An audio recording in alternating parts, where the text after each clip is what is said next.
And welcome to stream, everybody. Welcome. Hello. Hello.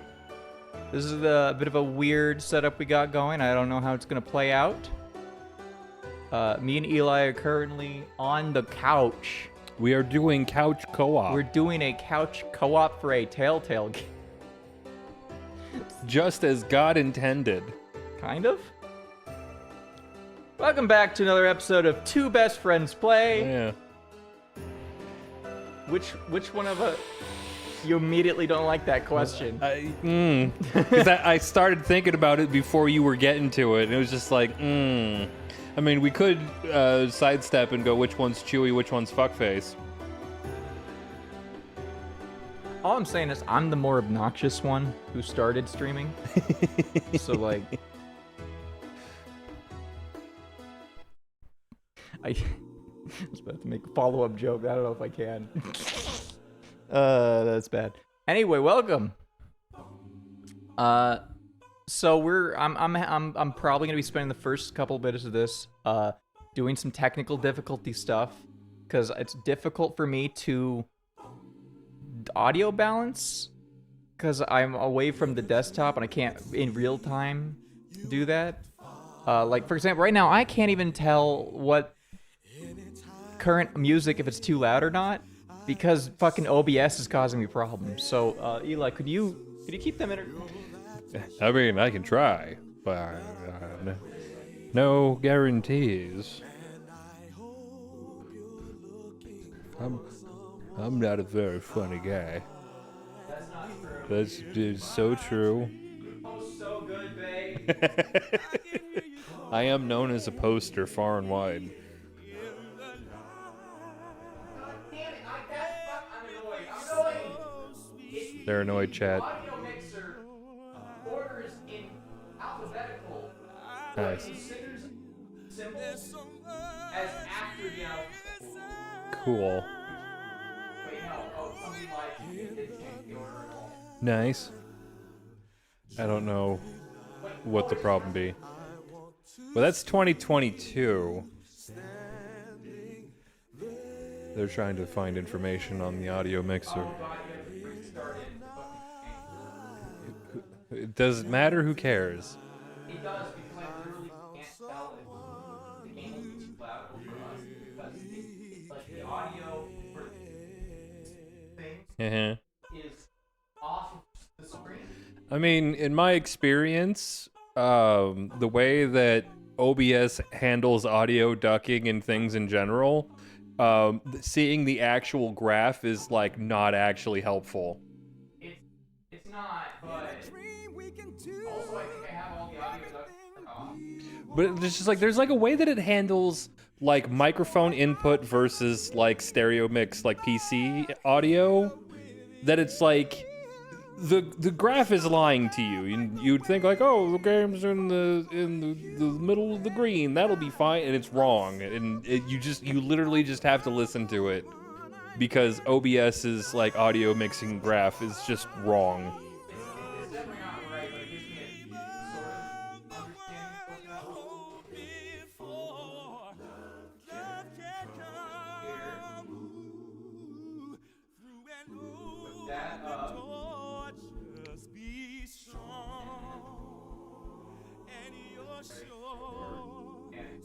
It's incredible that OBS in a lot of ways is a fucking piece of shit, and it's also the best option available. It says a lot about society. It sure does. Fucking pour one out to people who are still paying for an XSplit license.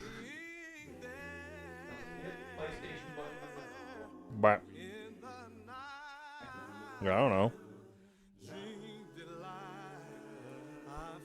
Well, it should be at least be open in Steam Big Share mode. Big share.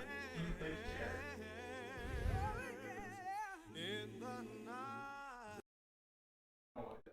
Audio. I don't know why the audio. Well, because we're experiencing a connection issue here. Wait. Is that experiencing connection? Yeah, that's why the audio cut out. Oh no. What happened? I don't know. Already. Okay, music time. We're doing something dangerous now. We're doing it live.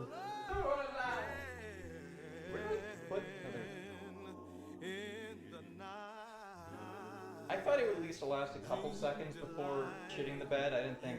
No. Oh god. Steam Link! Steam Link, more like stink. Okay.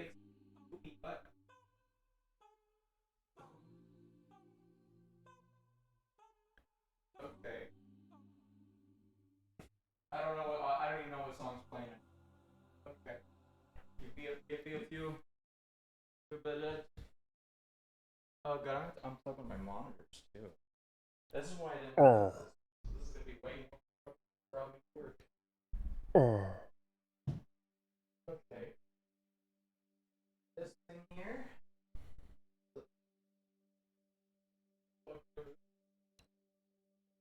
Whatever this is. Whatever this is. Oh, oops. My fucking arm exploded. Oh. Nice. Oh. I'm out of shape. My wrist is out of shape. I need to exercise.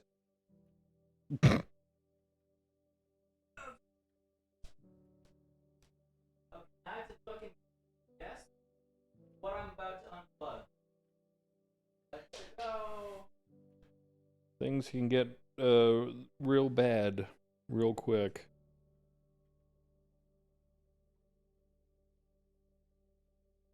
Let's see how this turns out.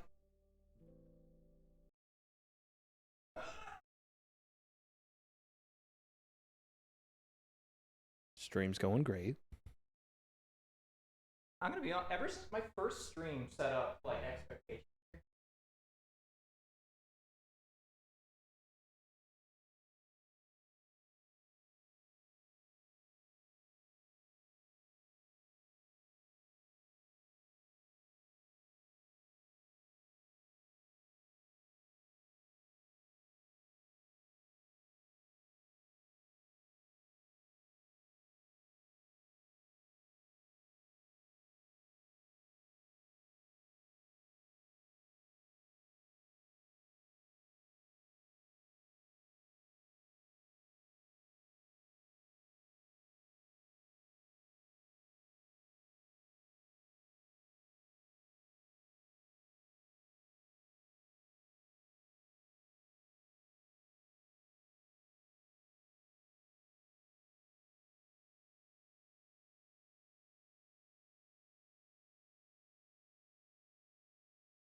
Why is the video game going up?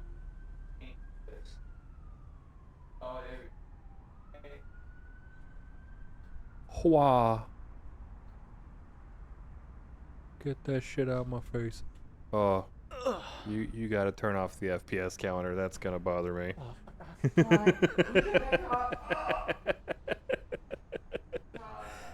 You gotta turn off the FPS counter. It's so tiny. I don't even see it. Alright, that's. How do I turn it off? Yeah, right there. But what if I need to see the FPS? You don't. Oh. Oh. Oh. Are we gonna learn who Phenomena Man is?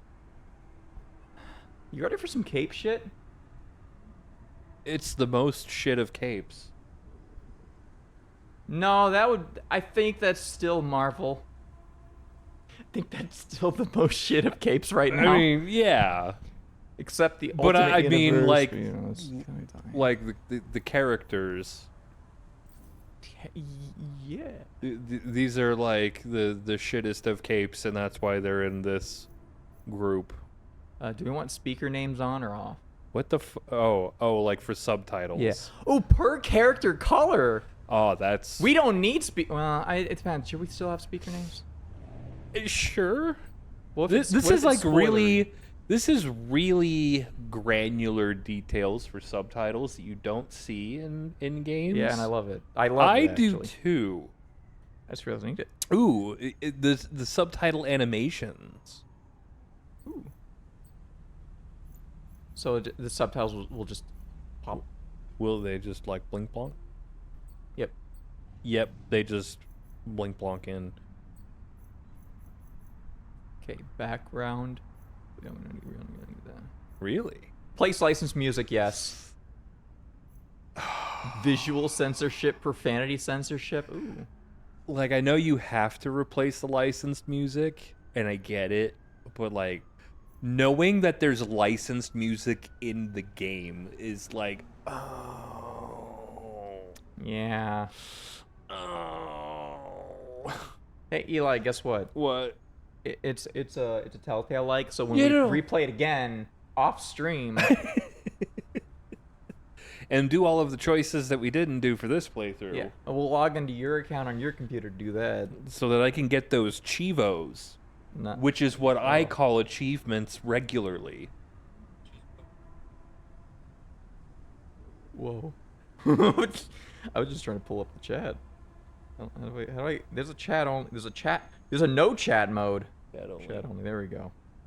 This is the first time in a while I've had to pull up my phone to view chat. Yeah.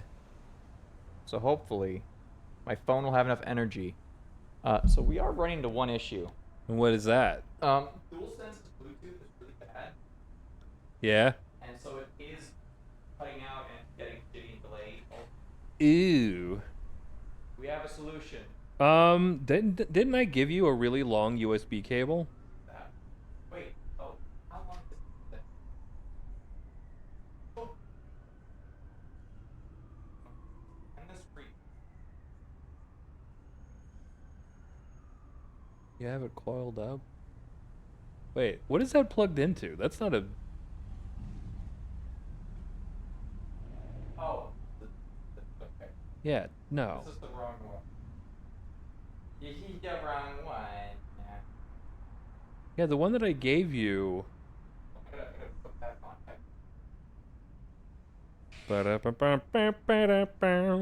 on. Yeah, the one that I gave you should be a 15-foot cable.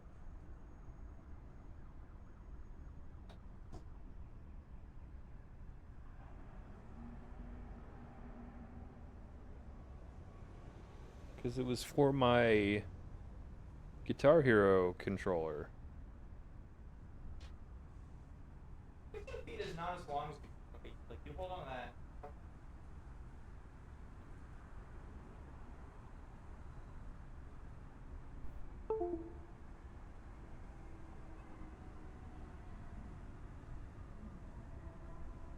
So this means you won't be able to play at all. I'll be in control. I mean, wasn't that the plan? I thought we could maybe trade who was in control.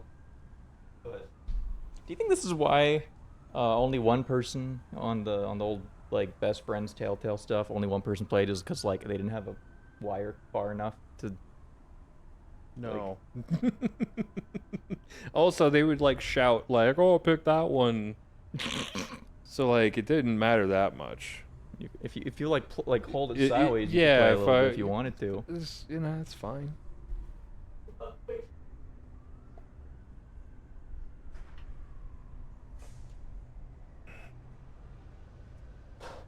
Oh. Uh, Oh no! Okay, now I gotta clean a spill I made. oh my god. Stream's going great. It's going great, chat.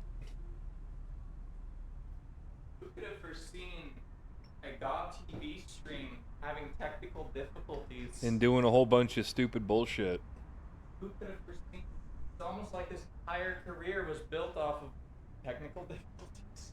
Doing a whole bunch of stupid bullshit. Remember my first stream? I don't. Would you like to quote retweet the post and be like, okay, we finished the technical difficulties, we're back, we can play the game now. Okay.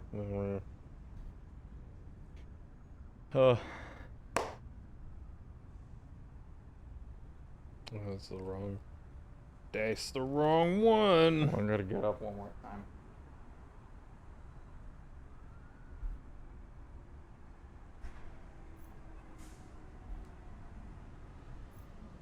Okay. I was afraid this is one of those games where the gamepad had to like be plugged in before the game started, but no, it's not.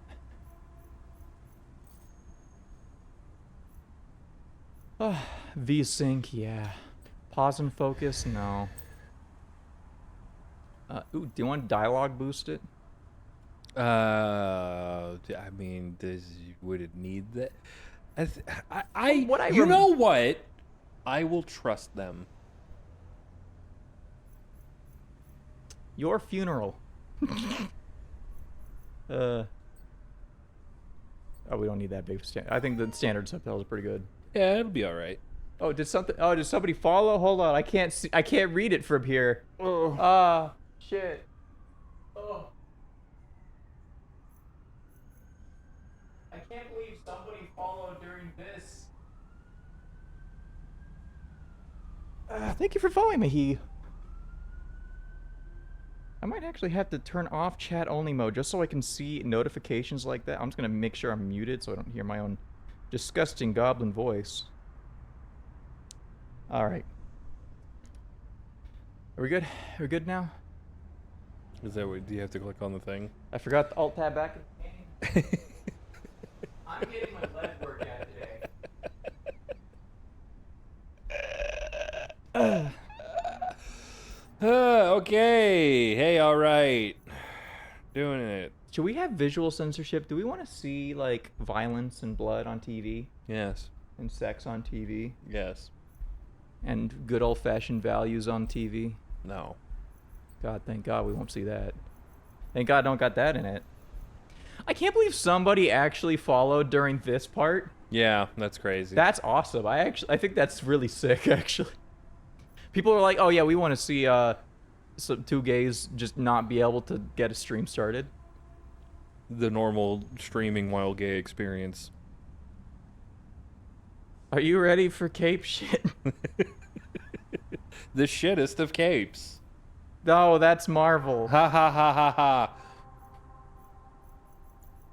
It's funny that they have you do this again. Yeah. Well, I mean, I guess to tailor your experience. Turn on to replace licensed music. Okay, yeah. What? Nudity?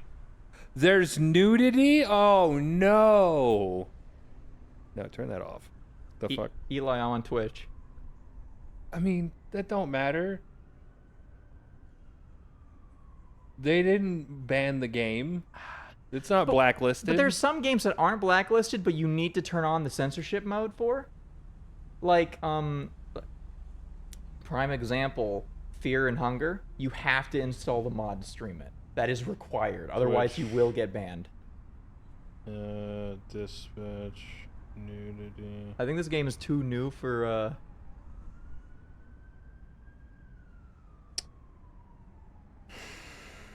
Look, I want to see Robert Robertson's dick and balls as much as you do.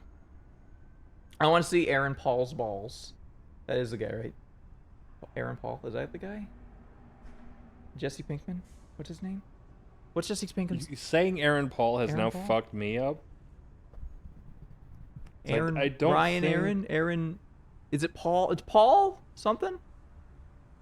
I feel like Paul's somewhere in the name. Yeah, it is Aaron Paul. I was right. You got it. Anyway, I would like to see the dick and balls, but I don't think it's a good idea. We are keeping profanity on though. That's funny. Imagine, the character Chase. Do you want to do the QuickTime events? Oh, I like the little question mark below. That looks like it's supposed to have text, but doesn't. Yeah, it looks like it's supposed to explain that if you set it to cinematic, then you will not be doing QuickTime I like to events. imagine a developer like put that in as like they had it like text to explain it. But they're like, no, the picture fucking explains it. Picture explains it. Clearly, nobody would need words here. Something about this interactive thing is reminding me of D4, Yeah. which has me excited because those are my favorite QTEs. I mean, because, you know, D4 was created for the Kinect after all. Yeah, but when you took it away from the Kinect part of the thing, it was still worked really well, especially on PC. Mm-hmm. Okay, we're gonna go. Oh, yeah, just select Hey, it. there we go. Be part of the action. Yeah. So what if I fail? Do I just? You will fuck up, and Aaron Paul will die. That'd be funny. That'd be a really funny thing to happen. Ooh.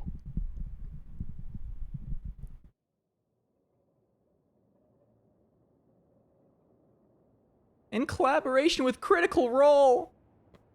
I wouldn't admit that out loud. Obviously, wrong with I Critical love Role. him. He's my dad. What does that mean? Just say what you want to say. It's just, when you add obviously, it feels a little less obvious. So, I'll ask again. How do you really feel about your father? It's as if maybe it's a little more complicated than you feel comfortable admitting, which is completely understandable.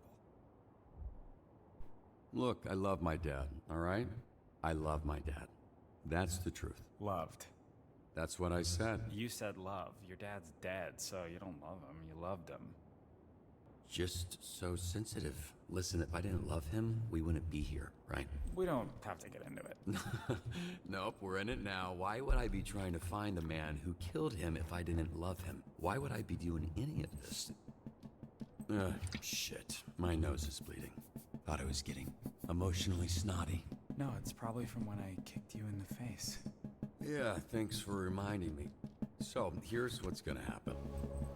I'm gonna hang you off the side of this building, and you're gonna tell me where Shroud is, or I'm going to drop you to your death. Come on, I thought we were having a breakthrough. Hey, we did. You know, for being a real piece of shit, you're pretty easy to talk to, but the only breakthrough I need right now is the location of Shroud. I'm not telling you shit, you fucking loser! See, this is more like how I thought this would be. I hope Shroud kills you just like he killed your father. I hope he fucking spanks your little daddy as you bitch ass to death, you hear me? Ugh. Are we outside? Windy up here tonight, huh? Why are we outside? No telling where you'll It live. smells like outside smells.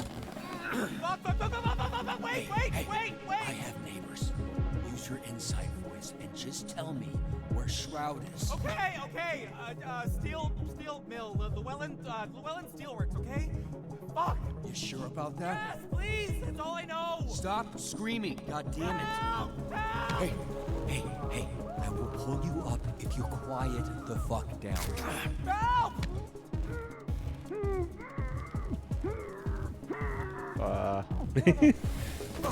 I don't think Honestly, He will it's remember nice that. talking to someone about this stuff. I guess what I'm saying is, I'm really glad I kidnapped you tonight.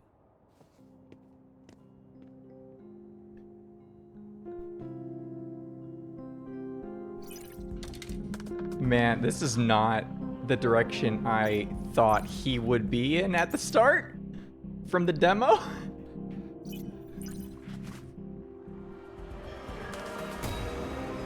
Boy, I hope they don't Shroud strikes back. switch up those triggers from LT to RT.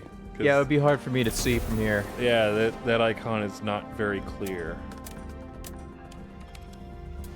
And also, I don't even know which, like, I'm not on a Xbox. How am I supposed to know what a right trigger is?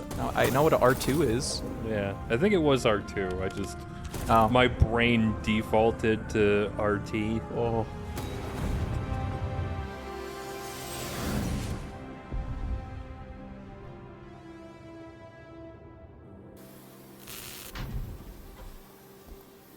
I definitely didn't expect him to be like already kind of Batman at the start, or not necessarily Batman, but like Well, fucking doing some shady shit. well, so like the demo starts after he like fails, right? Yeah. And so this is kind of just like before that.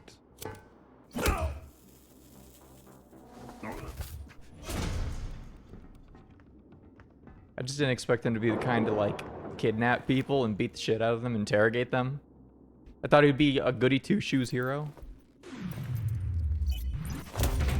It's kind of funny how he was doing vigilante on a budget. Which is crazy because he doesn't need to have a budget. He has a giant robot mech.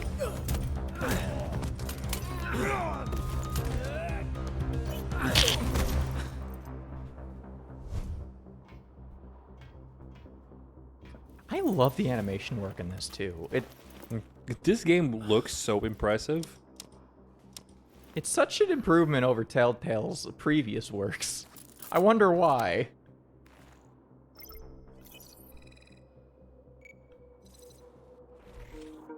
Oh, Ooh, hacking already. Finish this. That went poorly. I fucked up. Calling in stratagem support.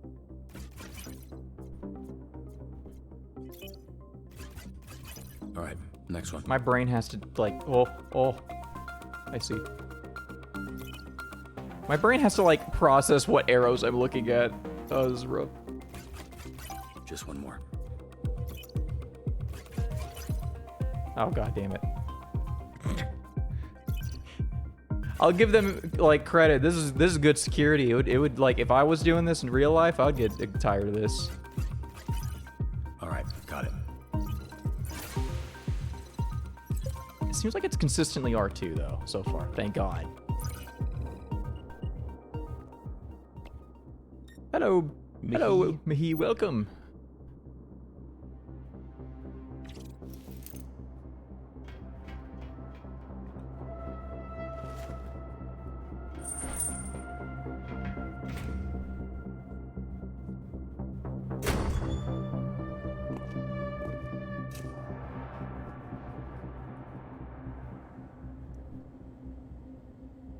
Hey, can I get a copy of that video when we're through here?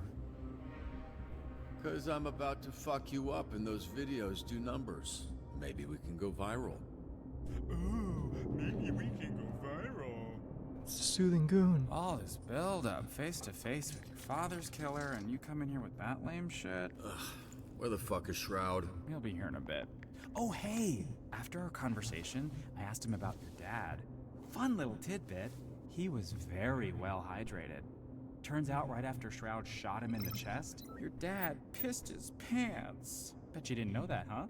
So after that bullet tore through his insides, he still had enough time to know how absolutely fucked he was and just pissed himself like a little bitch. It was like Hunter so stomp. much Stomp. piss. Because your dad was wearing shorts, so Hey. it just kept...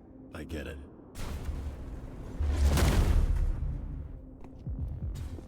Oh man, Pump maybe would have been better. We would go flying. This would probably break his back though, so I think, you know, it's worth it.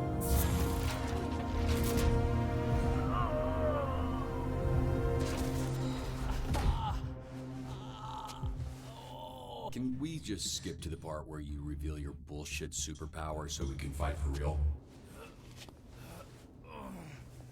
Being able to stand at all, even on like a broken ankle, like he should have way more broken than that. Oh god, it's the penis! Oh my god! Cool dick. So you got some kind of clever supervillain name? You can call me toxic. Bro, that works on so many levels for you. Yeah, no shit. That's the point! That's such a lame name. Yeah, that's the point.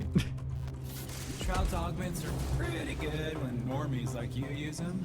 When you put them on someone who already has powers, fucking chef's kiss. The big fucking black bar is crazy.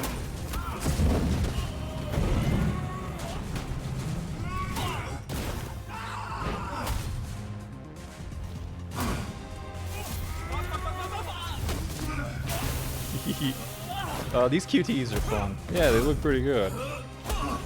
They look pretty good. I wish I was. Oh, ooh.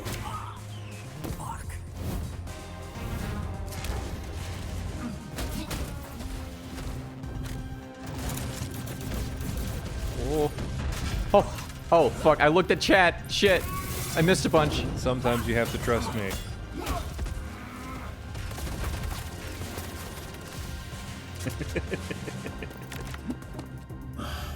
Figures. It's fine, Vahid. Don't worry about it. What? Don't worry about it. What? I wanted to see it. Oh.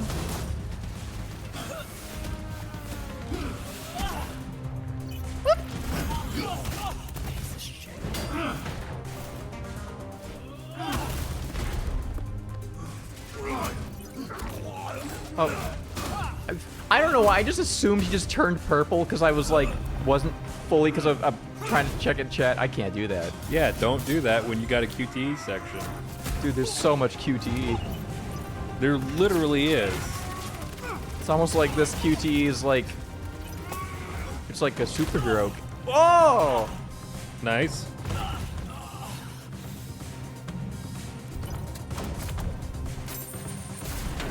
I actually wonder if failing actually does change the cutscenes at all, or if it's Probably.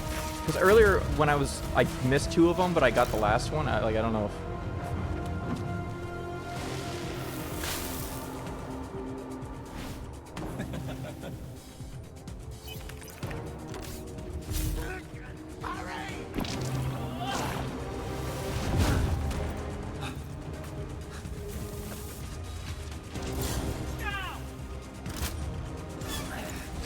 These costumes suck. Not the best.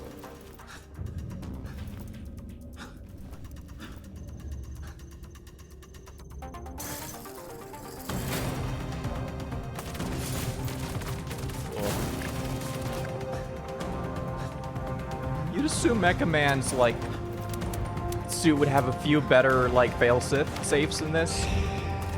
Maybe a little better protection. Oh, there we go. You got the Aegis shield up.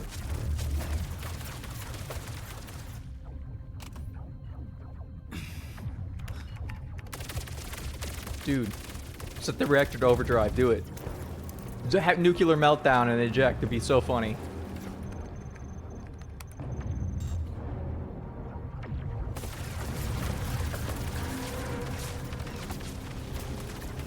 So, what do you got left on them shields? I said 40%, but Boss Man says you're down to 28. And he is not wrong about this thing. Good news, buddy. Shroud says he just wants the Astral Pulse, which we all know isn't really yours anyway. Whoa. You know, if you had a gun. I mean, he's in a System gun. check. Calculate the damage per second hitting shields. Then tell me how many seconds I need to divert astral pulse energy to rocket boosters. 12.89 seconds of damage before critical. Oh hey, Boss Man says if you're planning on diverting pulse power to the boosters, it won't work. This is a limited time offer, dude. What's up? You were so fucking talkative earlier. I'm just the messenger here. He says you're not calculating that shit stuck to your leg, dumbass. Fuck it.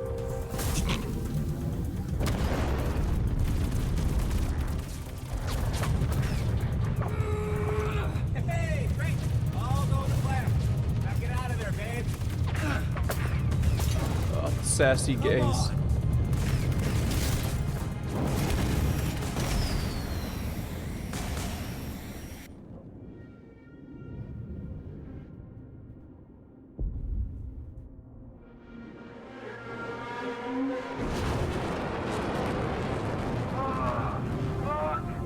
Dude, do you think I got it out of that QTE perfectly so his suit won't die? Stable. Foreign device. I don't know. Foreign device.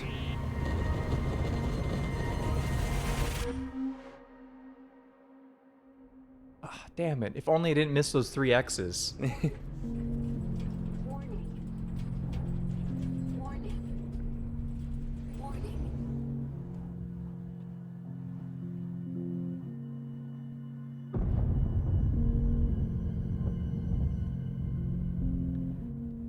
And that's how my story ended.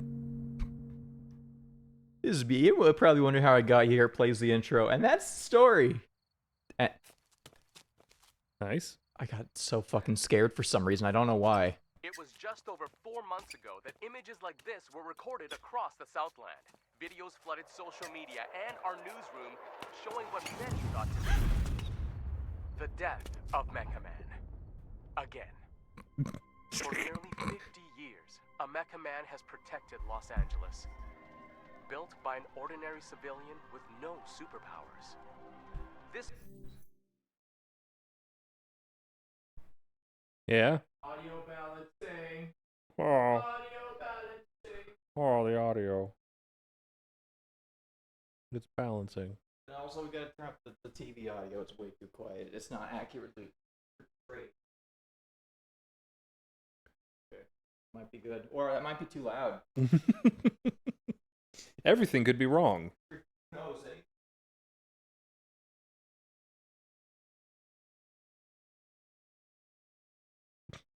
Technical difficulties transcends all genders. Technical difficulties transcend gender so hard that before I was transcending gender, I was having technical difficulties. first suit was dubbed by some fans as Mecha Man Prime.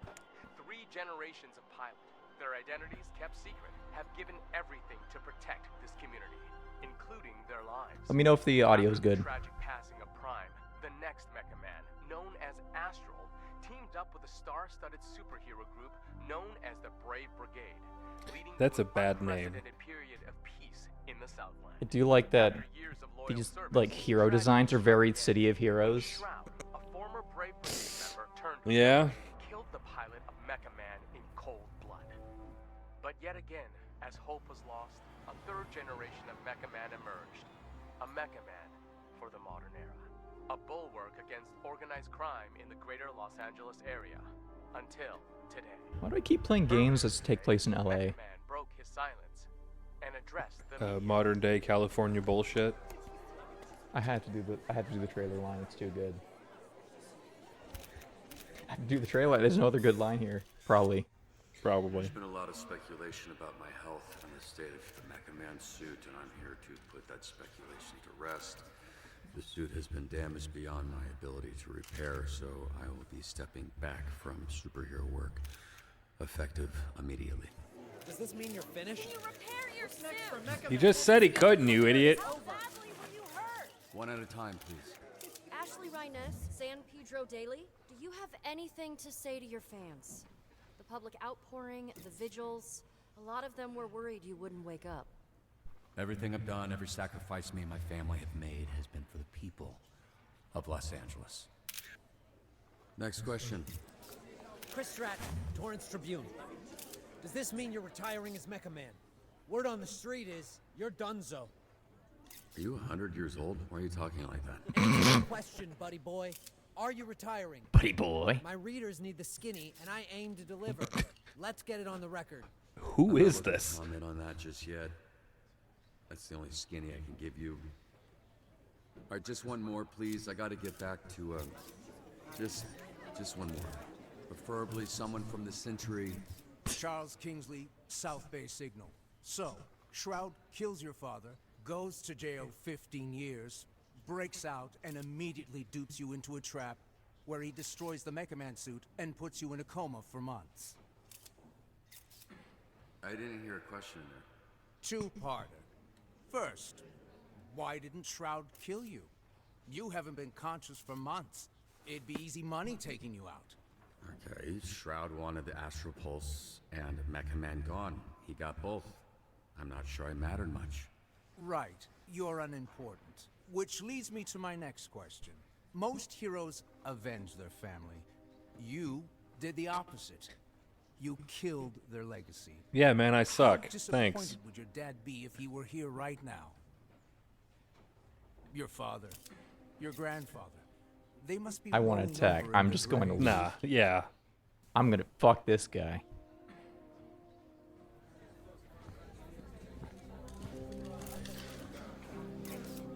Attack is too vague. Up next. Like, I might have glassed him in that moment. Yeah.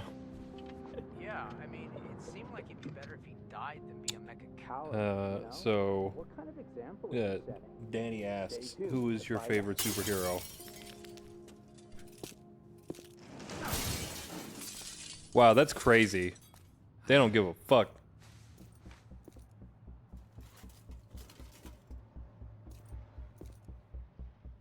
Hey, assholes.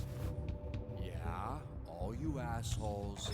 I was fucking watching that. Hey, who you calling assholes, asshole? I'll handle this idiot. Keep loading. We're out of here in 30.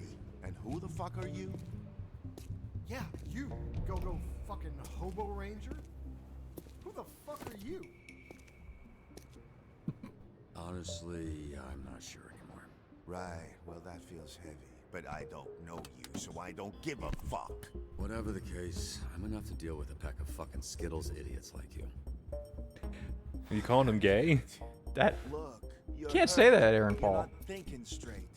You don't want to fight someone who knows which hand every punch is coming from.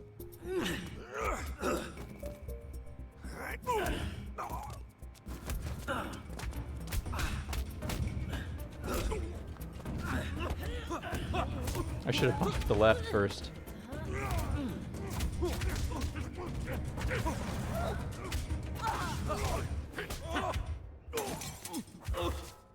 What the? If I punched with the left, I could have soloed those guys. And broken my arm further. That guy I threw, he landed on the roof, right? All good. Phew. Hi, I'm Blonde Blazer. I work over at Superhero Dispatch Network. Hey, yeah, I was gonna go with Blue Blazer, but that name was taken. famous. Oh, I don't know about that. I'm just a Isn't that a corporate City hero Heroes for hire. character? You're the real deal. No. You're the famous one. Right, I don't think infamous is the same as famous, but... Oh God, your arm. Fuck. Oh yeah, that's gross. Yeah, you look like some kind of mime DJ. Let me see it. I'll help you. Usually dislocates the other way. Okay, but have you done this before? Because maybe... Ow! Okay. Wow, that's okay. Thank you. One of them is on that roof. You look like you could use a drink. What makes you say that?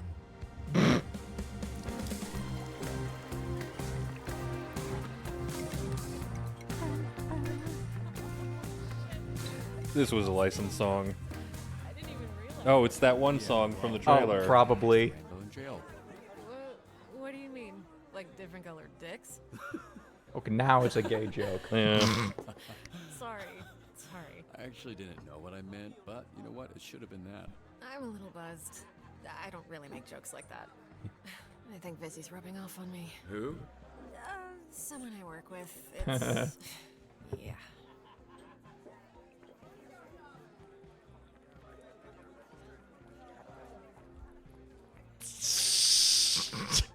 That feels like a challenge. Oh, no. It's fine. Don't worry about keeping up. Something to do with the powers. It takes a lot for me to feel anything. What is that sentence? Hey, you should give yourself more credit. To do what you did for as long as you did. Especially without superpowers. Not true. What do you call this? I can fix that one for you, too. No thanks, I like this one. You could do that too. Ah, he's doing it!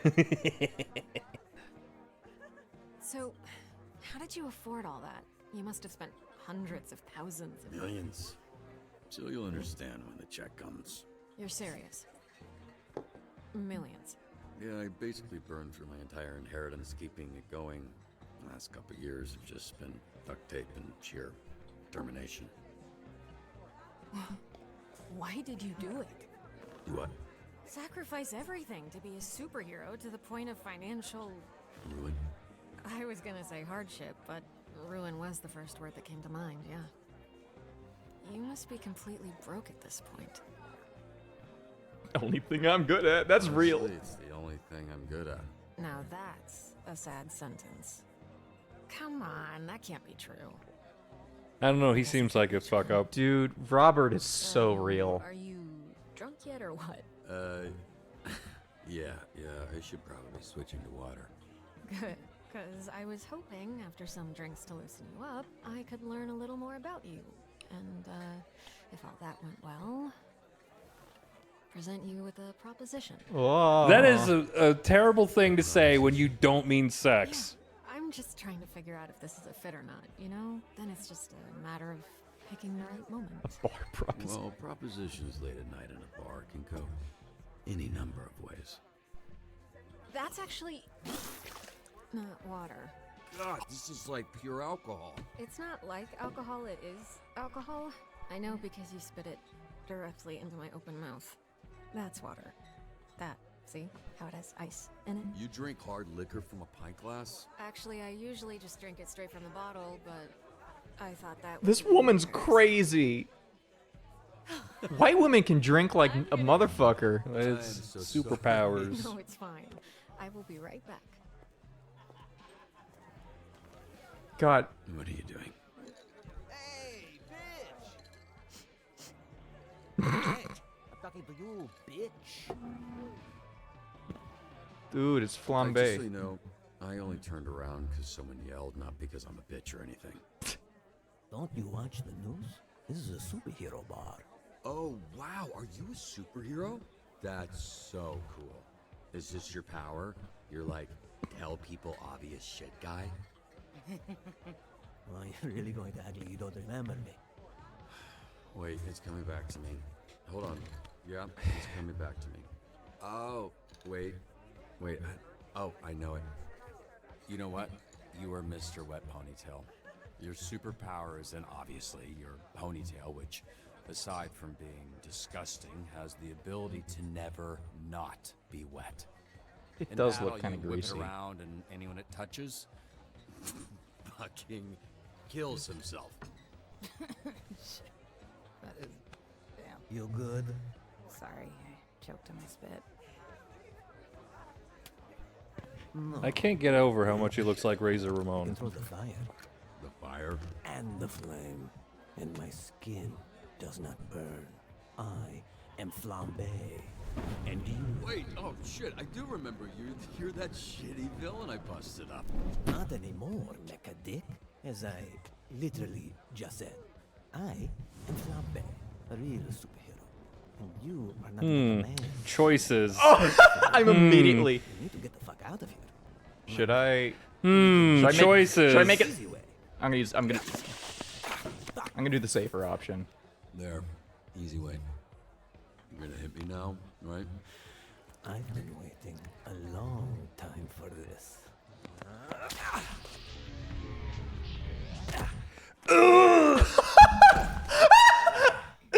Shite!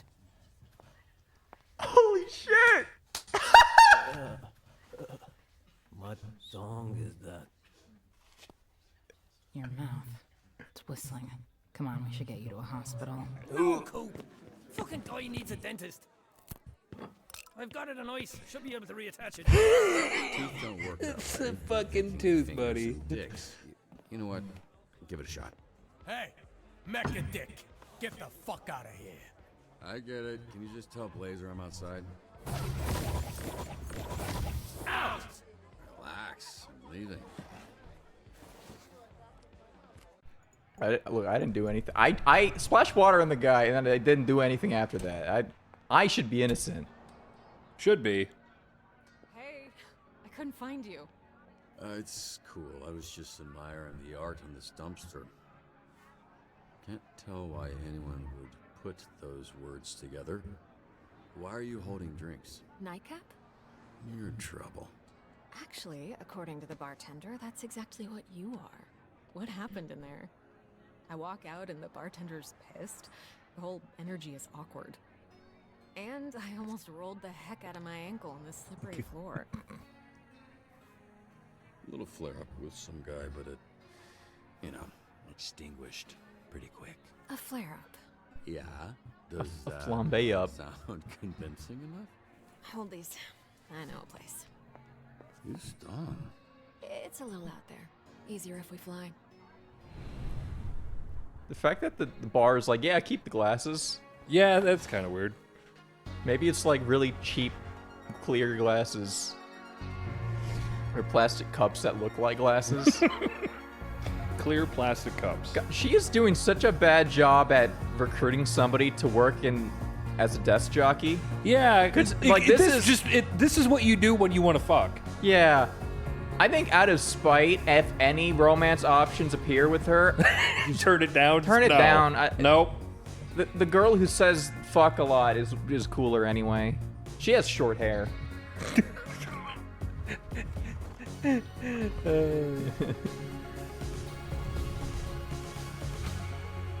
I don't know why I thought that said Bollywood. I actually thought you were taking us to sit on it. Oh yeah, that would have been cool. Nice. Yeah. No, instead we're gonna sit in front of Phenomenon. You can see it, and it looks like there's a couple up there already. So.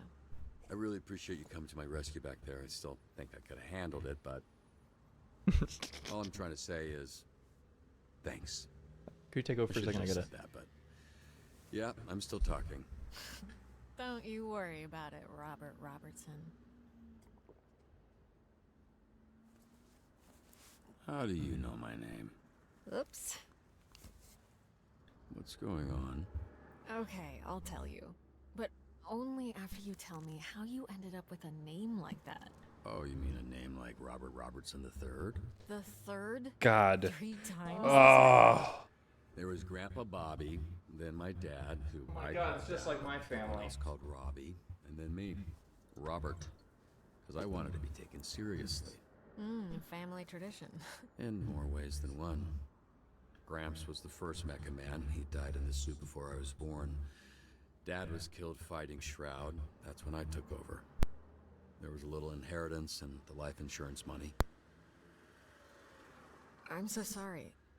I didn't realize. Just your run-of-the-mill, sad superhero origin story. The family tradition, if there is one, is dying in that suit. Which I guess I don't have to worry about anymore. What is it? I'm not quite drunk enough to share my origin story just yet. But remind me to tell you someday. Definitely.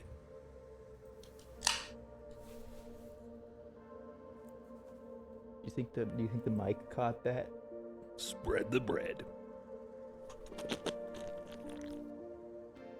Wow, missing a chunk of ear. Radical. We can work with this. That's lady. Let the moment pass. I'm not fucking.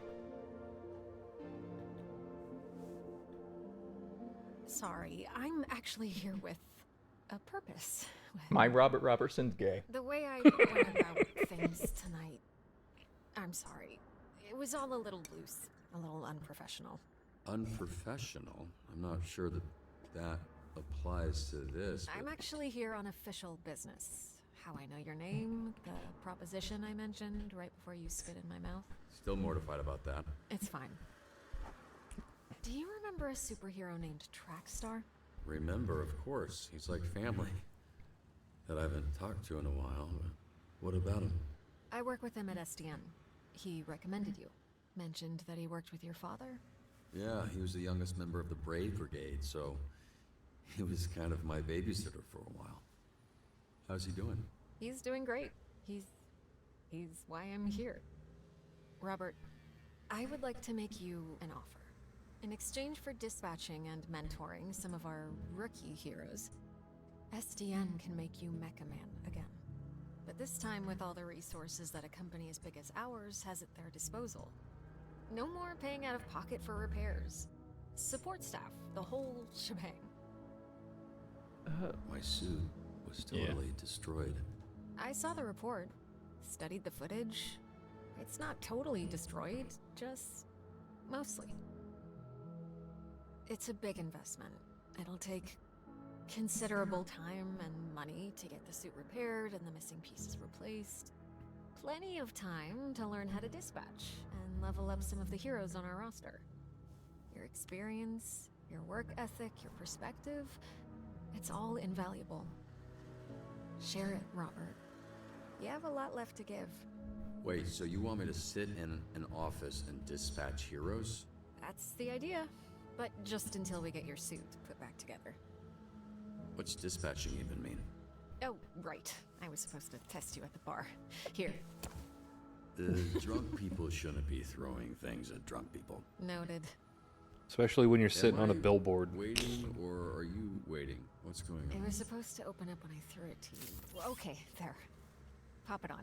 This is part of the assessment. And don't move too much in there. You're sitting on the edge of the billboard. Yeah. Why did you bring him here? Greetings and welcome to this training simulation. We may be superheroes, but we're nothing without SDN's real hero, the Dispatcher. That's so, dumb. Dispatcher, where do we start? Look, the office workers are the real heroes of the company. Totally. Just ignore how you don't get benefits. Every job I've ever worked has told me I was the hero and then threw me away like garbage the moment. Yeah. That's how we got where we are right now, Eli. So the thing I'm trying to figure out, yeah, ads are starting soon. I was trying to figure out how to, on my phone, get ads to show up on the damn thing. But apparently... Won't let you do that on the phone. Yeah, like, the stream overlay option thing on, like, PC is fully equipped and functional, while this is, like, it doesn't do shit. It's very frustrating. It also implies that I can reorganize these, but I can't actually. Oh, no, I can. I just want to be able to say ads go away. Yeah, no, it's not just the military that does that. Every business loves doing that. It starts with the military. Yeah. What does this button do? That's a funny jumping off point. Slow mode? What does this button do? Subscribers only chat? What does this do? Shield mode? What does this do? Oh, that's... I don't want to raid somebody else's channel right now. What does this do? Okay, it's the share button. What does this do? Why are you doing this? Start streaming together. No, I don't want to do that right now. Well, because the ads are going. Ads are playing right now, Eli.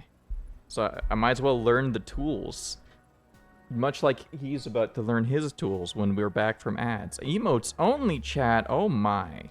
Oh my. There's supposed to be fucking, like... Man, I think I see why everyone has a Stream Deck now. Because, like, the options on the mobile app is, like, dog shit. Yeah. I can't even, like, add the buttons to, like, control ads or anything. No, of course not. Why would you be able to do that? I'll have to get up from my chair, which is... sounds like not a big problem. But it is. For those You'd probably be better off using, like, a laptop. No. I was going to say, instead of using the Twitch app, using, like, a remote desktop app. Ugh.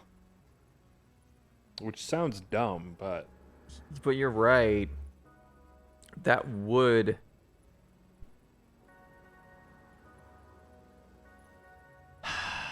But the problem is, like, this phone already eats through battery just by, like, looking at chat. Yeah, by existing. Just by existing, we went from, like, 100 to 36% in the last hour and 15 minutes. This thing is like Mecha Man's mech. It dies. That's horrific. Yeah, this... What the fuck? If I take my, like, protector off, the battery's probably bulging. With how shitty it is. How if I had to old guess, is that phone? 2019. It's 5 years old. Do 5-year-old computers usually, like, fall apart? Is that normal? Computers? Yeah. Computers? Yeah, this is a computer, Eli. The thing in my hand, the thing that's right next to your dick, that's a computer. Why did you have to say it like that? I'm just describing the dick computer. The things I keep upstairs, those are computers, some of them. What? What's No, they're not. One of them is. It does computations. Yeah. No, I have a laptop upstairs, Eli. That's a computer. And I also have the Switch upstairs, and I think my other phone's upstairs. The one that actually has a battery and can like operate and do everything that I need right now. Which is funny because I think it's older than that phone, or maybe they're comparable. It's probably older, but it's like you. I used it less. I used it for like a year and a half, 2 years, and then I got another phone. Yeah, and on top of that, it's better. It costs more. This was the cheapest, like the third cheapest Moto G I could find. It has a stylus. Look at this. Oh boy. Oh boy. A stylus for all that drawing on your phone that you do. Oh boy. It's mostly for note taking. I mostly use it for note taking. I did that yesterday while I was at a place. Are we still doing ads or what? No, the ad's been done for about 20 minutes. 20 minutes? Well, it appears we've got our first call from a subscriber. I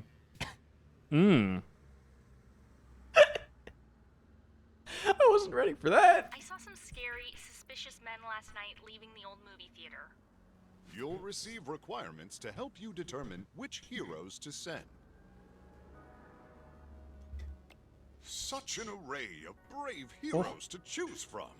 How could you possibly pick just one?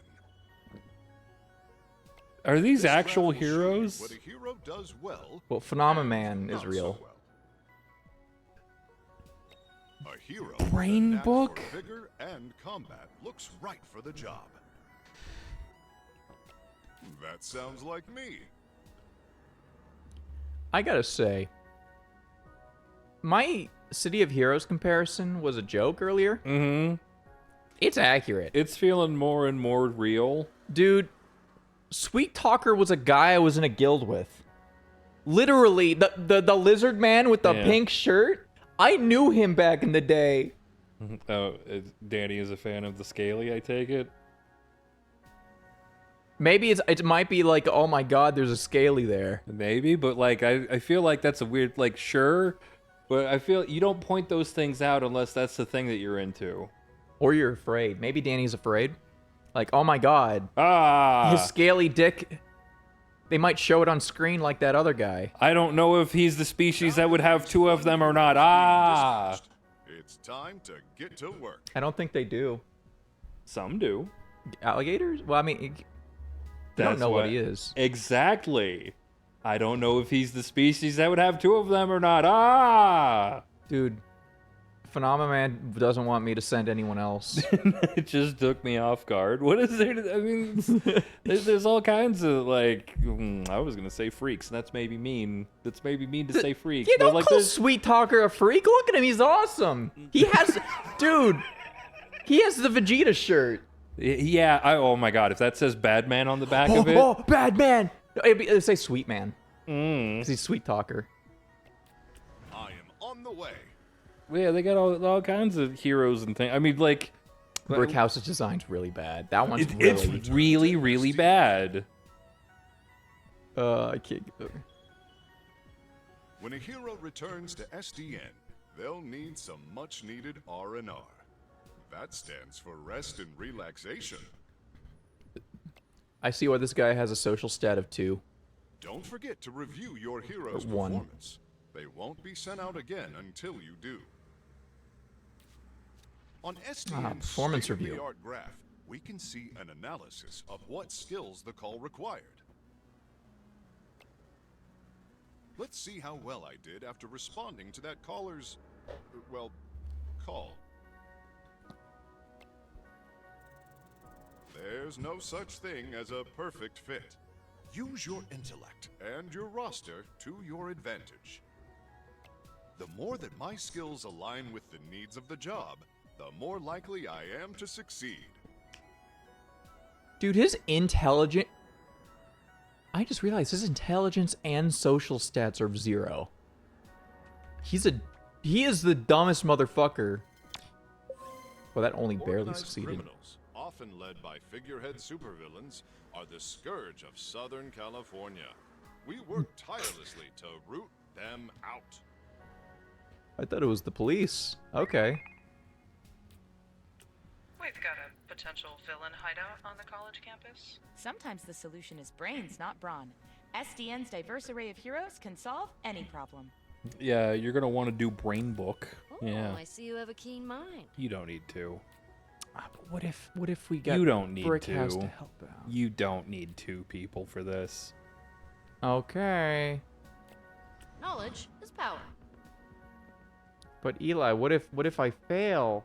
You won't. You know how Phenomenon said that there's no such thing as a perfect fit? He was wrong. Dude, you were... Oh, God. Oh, wait, no, I misread. Okay. Look, all I'm saying is I could have gotten that percentage up. Hey, look, 69%. 69. Nice. Nice. Nice.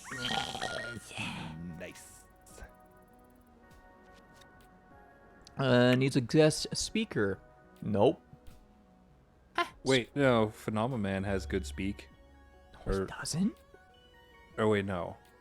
His speech is like level 1. Right, no, His you're intellect right. is 0. I was looking at the top stat. What is the top stat? It's a big punch. Is that a big punch? Hold on, I want to hear his voice line again. Please. Oh, man. Another time.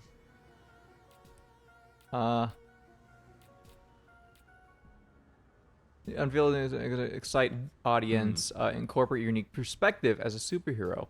Equilibrium's probably got a pretty unique perspective. Exactly right. Oh, if these streets could talk. God, I hope we get to see more Sweet Talker. One of your heroes needs you. As their leader, your heroes will look to you. Make choices and follow where they lead. The speech SDN prepared is boring the crowd. We're gonna have to improvise. You gotta add the jokes. I don't know. Flashy moves. If all I'm saying is, if I'm at a museum and the speech is boring, sprinkling in jokes, sure, that could maybe help a little bit. But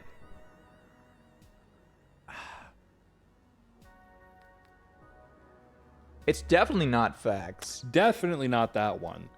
Hey kids, you want to hear some fun facts about superheroes? 8 out of 10 superheroes fucking die in the service of our god and country. I just feel like you got Sweet Talker here. It's about, like, talking. It's probably jokes, right? Yeah, sure. We'll do that. I also love that what is essentially... These choices need the right skill. Remember each of your hero's strengths and weaknesses. Oh, I've never understood that's how those worked. Oh. Yeah, thanks for pointing that out. I just when I did it, like my demo, when I played the demo, I just 100% all of it. I just did like a perfect job throughout the entire time. Yeah. So I didn't actually understand some of the mechanics until you started failing things. When I watched you play, ooh. I only failed like 2 things. Oh, I didn't get to see that. Convoy of Diablo's goons are harrying the highway patrol. As if traffic in this city was not bad enough. Speaking of traffic and going places, does SDN offer paid time off to take vacations? Of course. PTO accrues at a regular rate over time.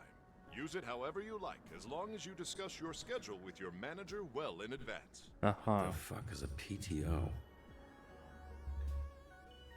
Oh. He's only ever worked for himself. He's only ever worked for himself, and probably as a kid. Maybe his min dad, wage. Well, yeah, I don't know. Probably not. Like I feel like it seems like he had a fairly wealthy family. Yeah, but he probably was still. Wealthy families often send their kids to work at like gas stations or whatever, just to be like, you're gonna learn how to work for yourself.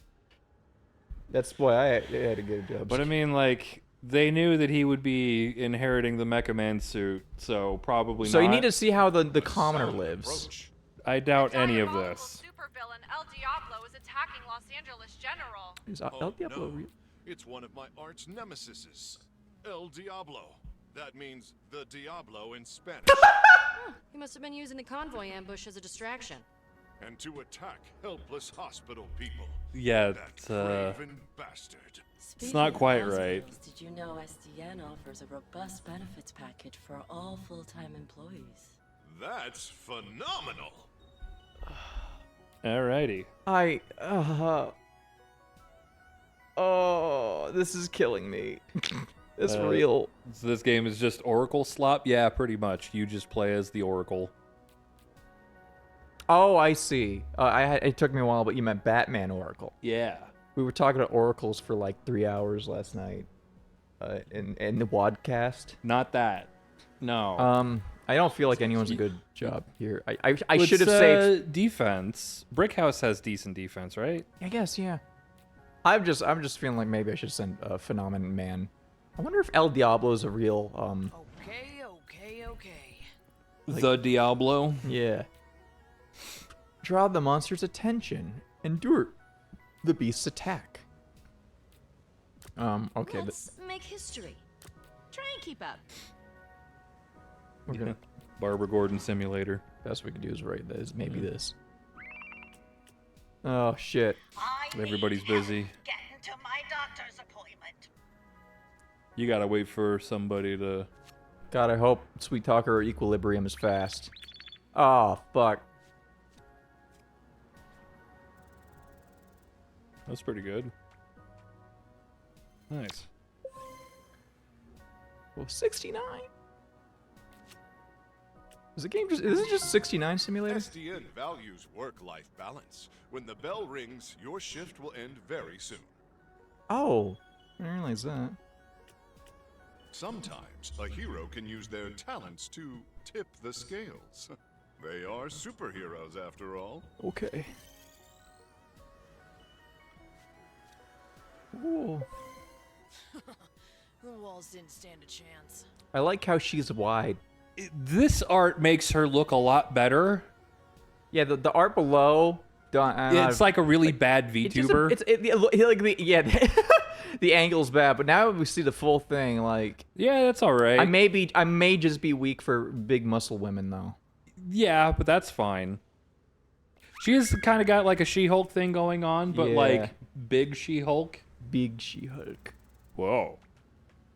Well, it worked. No, Oh it no, didn't. it didn't. Oh, this is my first failure. Four marks on that one. Who did you send on that? It was not a good combo. I just sent everybody that was available. Okay, we're gonna just wait until everyone's back so I can. Well, the left one was a defense one. This is a speed one.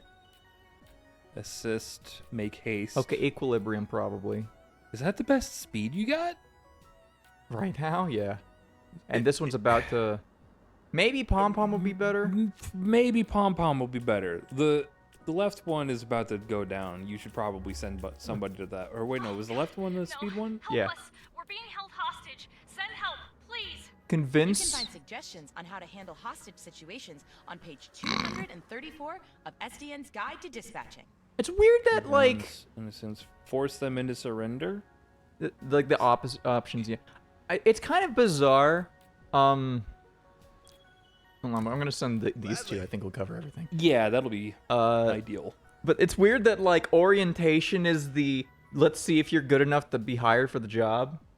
Like usually you'd get hired and then you do orientation. Mm-hmm. Oof. Equilibrium's the fastest right now. Yeah, I mean I don't know that Pom Pom will make it. El Diablo's goons are running scared. We're right on the heels of his sidekick, El Diablito. Oh man, Pom Pom would have been really good. She-Hulk should be bigger. This is true. Pursue El Diablo's side kick back to his base, survive the onslaught, and defeat and detain El Diablito. No sooner said I than think done. that's an A. El Diablita. I think. It's hard to read from here. clear. I have the tiny eyeballs. Look at them. They're like little funny little circles, little beads. Maybe that is an O. Yeah, I can't tell. It's too far away. And that this font is bad. Boom. at reading at a distance. Yeah. A lot, actually. Yeah, Sweet Tucker, yeah. We stand Sweet Tucker in this household.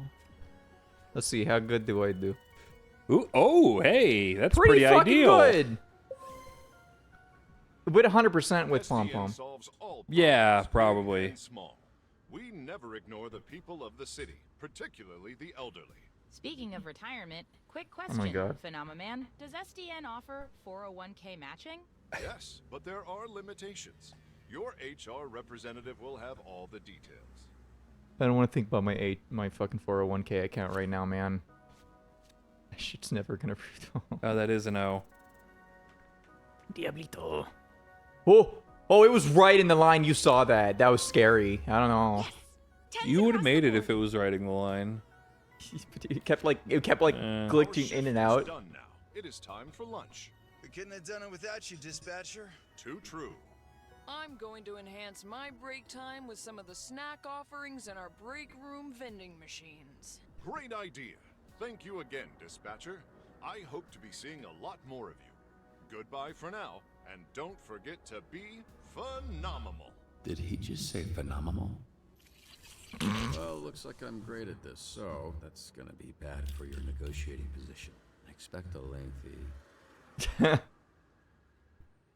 You took too long. Damn it. I didn't realize it was... I don't think so.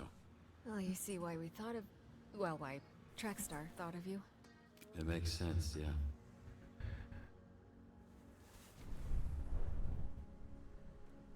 Meet me at the SDN offices tomorrow. I'm not done saving you yet. Okay, could you get me down first? Can you get me down?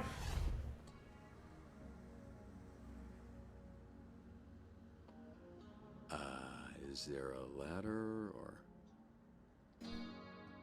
Don't worry about it. I got an achievement! It's a little Gorgo. Sorry, I'm late. Get down.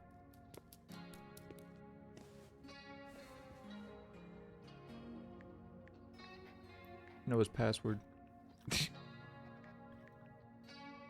I'm not gonna give the dog food.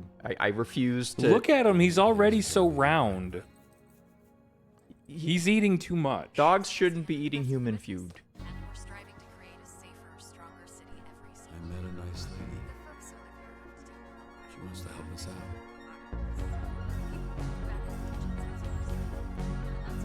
Do you think this is a unused track for Wolf Among Us? No. Do you think that's ever gonna be made? Oh, so the demo took place in episode 2. That's weird. I mean, they are releasing 2 episodes at a time. That is a curious decision. I was really hoping around where the demo ended was the end of episode 1 and we'd get more in episode 2. Mm-hmm. Oh, these streams are going to be a lot shorter than I expected. Yeah, even though they are video games that you play and ostensibly could take any amount of time, they really did write episodes. Yeah.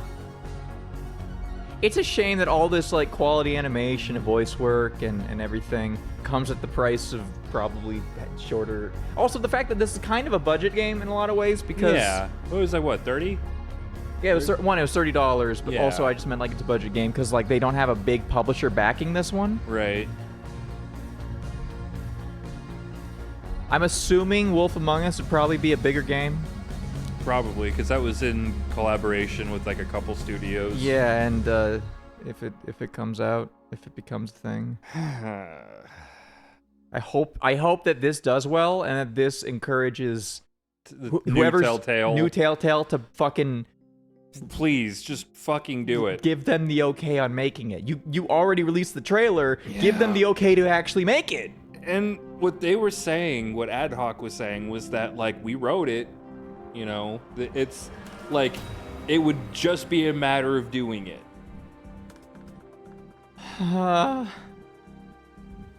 What the hell is going on at Telltale? I don't know.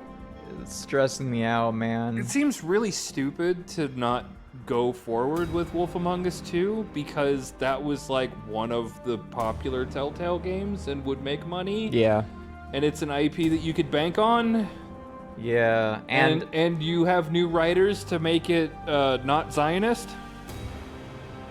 Oh, you meant the comics? Yeah. Yeah. Yeah. That's one of the saddest things learning about that fucking comic. And it's like you read about it, and it's like, wow, this doesn't make any fucking sense. Thankfully, the Telltale version made it woke. Yeah.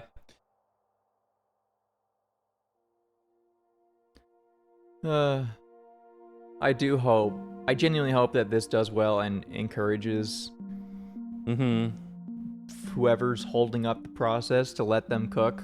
Yeah. And maybe other people to give them money to make games, or maybe that would be cool. Like, or maybe they make enough money to make games on their own. Maybe even. Yeah, even if Wolf Among Us 2 doesn't happen, this is already really cool. Applesauce, beef and bean.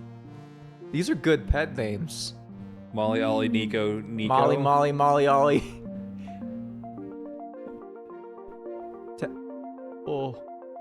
Oh, in loving memory of Tesla.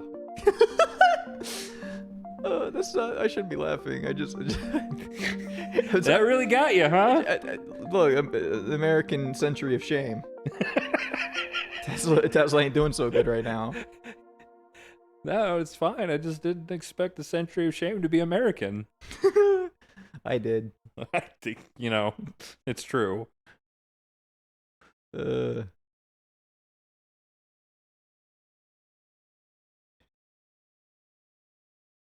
you think a licensed track would be playing right now? Maybe. Or maybe this is far enough into the credits that the song would have ended. Yeah, they probably expected everybody to just go to continue. No, I respect credits. I respect I respect animator. The animators are this low? Wait, hold on. Is this like support animators, or is this like... This is clearly an outsourced studio. Okay. But like, hey, this is a big studio. And like, I mean, you saw how the game looks. They're doing a great job. It genuinely does look like it's just a little bit away from... Oh, there you go. That's weird. It was just a little bit away from being like a TV show quality. Yeah. Like, I will say this is more impressive looking than I think it's called Dragon Prince. 3D animated Netflix show. Yeah. Like, I haven't watched that, but I have seen it. It's good. It is good. It doesn't look as good as this though, and that's a show. Yeah. It kind of looks like we started watching Leviathan and we haven't finished it. Yeah. I wouldn't say. I don't say. I would say it is close. It is kind of the fact that this game is approaching Studio Orange. Yeah. Levels of like, wow, that looks pretty nice. Crazy. Like, the thing with Orange is that they really crush it on like animation and like Fart Barf. Written and performed by Fart Barf, one of the licensed songs. That's why Fart Barf was on the dumpster. Yeah. That's all funny. right. But yeah, like Orange crushes it with like facial animation and like incidental animation. Yeah. And so like that part is like you're probably not gonna match that, but as far as like visuals go, yeah, and like setting a scene and staging and like all of that, like this is like really good. Like you like literally, if you recorded this and put it up on like record a let's play of this and like remove the UI elements. Yeah. And that's a TV show. Like, you just disable UI and then don't touch the controller ever. Because it auto-selects options for you. Yeah, but I mean, like, you could... Whatever. Dude, I'm so excited for next episode, though, so we can see Black Einstein. Yeah. Which, it sounds racist to say, but they call him that. That's the joke that they make. That's the joke that he makes. No, I think somebody else makes it. Somebody says it. It's probably Robert Robertson. I remember when we played the demo and it's revealed that his name was Robert Robertson, you went, his fucking name's what? Yeah. You had the exact same reaction every character did. And I was over here going, What? That's a normal name. I know a guy with a name like that. It's a stupid fucking name. It's fucking fine. A fine name, Robert Robertson. That's a fucking stupid name. That feels like the Critical Role. That's like they came up with the name, and it was like DM style. I had to come up with the name. Just came up with it on the spot, like Flint Cole. That's what the collaboration with Critical Role was naming the main character. Yeah, and the voice actors. I guess at some point we're gonna have Jonathan. Give me a second. Is there a Jonathan? You and 57 players threw water. Almost half? Dude, I mean, alcohol? I was tempted too, but like you gotta really hate him in that like 30 seconds of knowing that guy. Which, like, I mean, maybe everybody really hates Razor Ramon because he was a heel. I think it might be 50% of people were like, I wonder what happens. Because in my head, it was like, I don't think it's going to damage him. It would explode probably. Or it fucking set some shit on fire. It would probably cause more problems for the bar than it would him. And I think the dousing the water is funnier. But it's also like, I really want to see what that looks like. Yeah, I bet him like slipping and hitting his head on the edge of the bar probably doesn't happen with the alcohol. It's probably like the ice and the water that makes him slip. Unclear. The real reason is 50-50 is because half the people went back and replayed episode 1 and chose the other option they didn't, is just to see. Which we're probably going to do. What if that's the setup of these streams, is we do every 2 episodes each week, and then we replay the 2 episodes again? Yeah, I don't know about that. Okay. Already yawning too. Goon 46 players did not kiss Blazer. Okay, the way that's worded, because like my read of that situation is that he would have went for it and would not have been successful. But the way that that's phrased, like, you did not kiss her. So it makes it sound like, and maybe this is just lying to us, that if you go for it, she does kiss you. I mean, the option is going for a kiss. So I assume he like really quickly gets one in. I don't know. Scary. I don't know about that. Scary. I don't want to see that. Scary. That's my coworker, dude. 73% pulled him back up. That's a crazy one because like knowing that he comes back, it's like that. Like maybe it doesn't kill him, but like maybe it affects the fight afterwards. Your success rate in the fight with Toxic was 94%, putting you in the 20th percentile. Like, so what I'm getting is I think the QTEs literally don't have an impact in the cutscenes. Probably not. Maybe. I don't know. It might be only specific. Maybe like, actions. if your percentage is low enough. Maybe.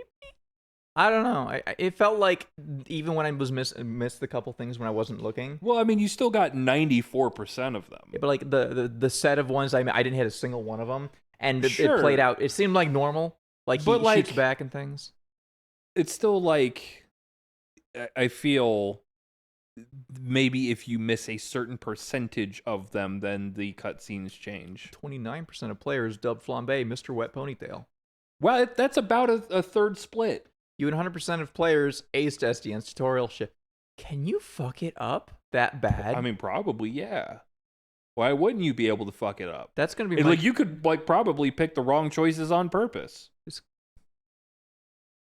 I kind of want to replay just to see if I can fail it that hard. It's very interesting that like almost everything, like, you know, if it's a 3-choice option, like it's about a third, implying that everything gets picked roughly equally. Yeah, I mean, because there's no like really obvious winner options yet. Yeah, like there isn't a divisive like kill Kenny. What was the stats on that one? I don't remember. Was it nearly 80% kill Kenny? Probably. But like, yeah, they were like every now and then, or like in the first episode where it's like save the lady with the gun or the one guy, and it's like nobody saved the guy. Damn. And they were like, yeah, we really fucked up at establishing how that guy would have been useful. because nobody understood. So everybody took it as, well, the lady has a gun. Yeah. That's immediately useful. And also it's a woman, and people would prefer to save a woman over a man. Yeah. And so, like, that whole choice was like, we really fucked that one up. Yeah, because if a man's in trouble, they got themselves in that trouble. Because men be like, you know? Yeah, that's how that works.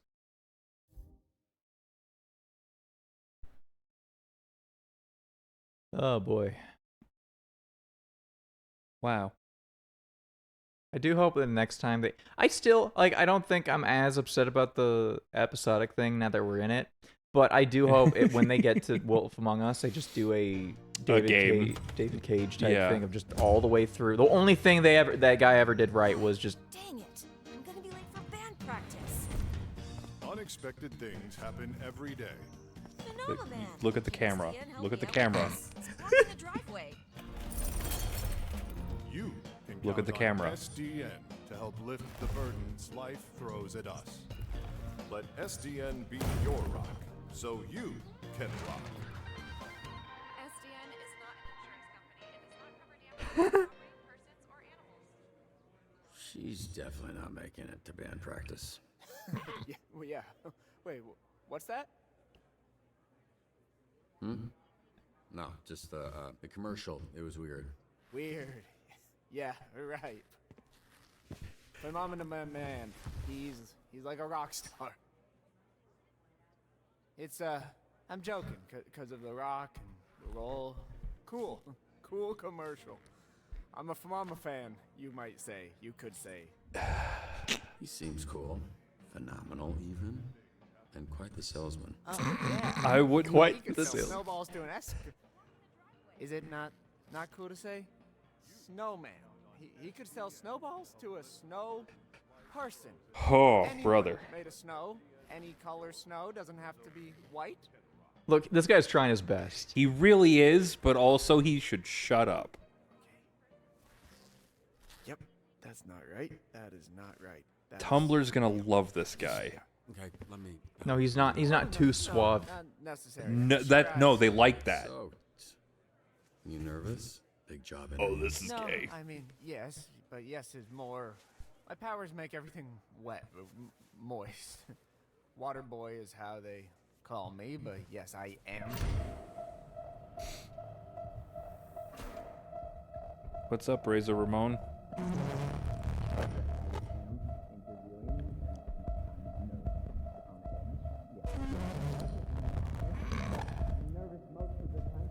Oh, okay. Oh. Now that your face is next aside of my face, I see that I know you, of you. You're Mecha Man. You're dead, I thought. Just on the inside.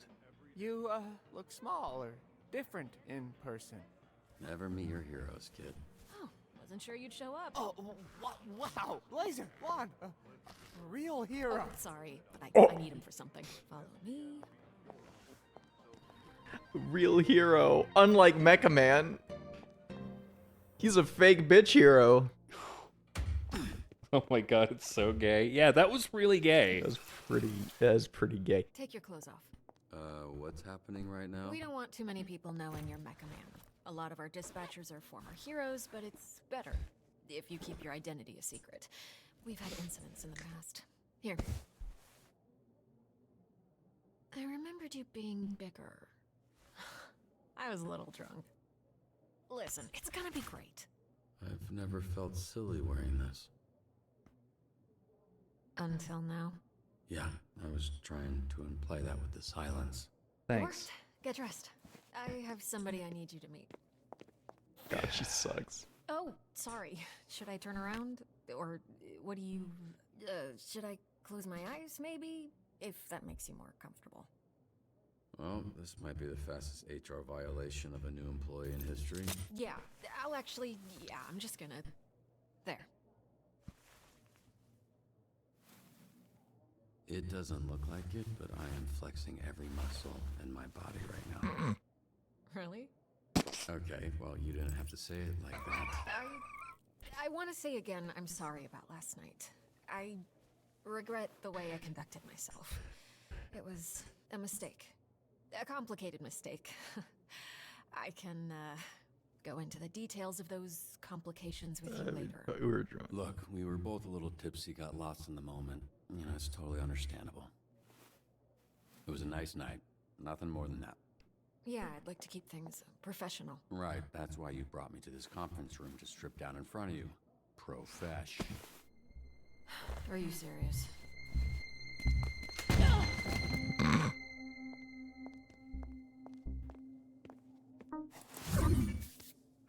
Who locks a conference room? So, you two fuck or what?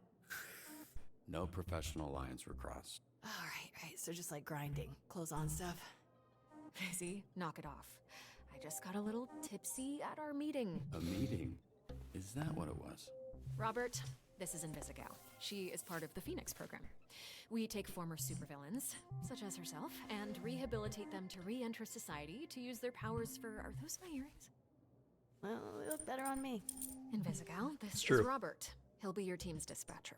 A washed-up dad bod superhero with no superpowers. Can't wait. His identity, all of this, that's staying between us. He's still Mecha Man, but that can't get out. And if it does, I'll know who it came from. You think I want to tell people our dispatcher's a fucking loser? Look, you might think these are less than ideal circumstances, but it's something you need to get used to. When you're out in the field, even the best laid plans can fail. So, out there or in here, we do what we can. We make the best of it. Well, I'm wet. I see why you like him. Look at that trip. What does that look? Best Buy Fight Club?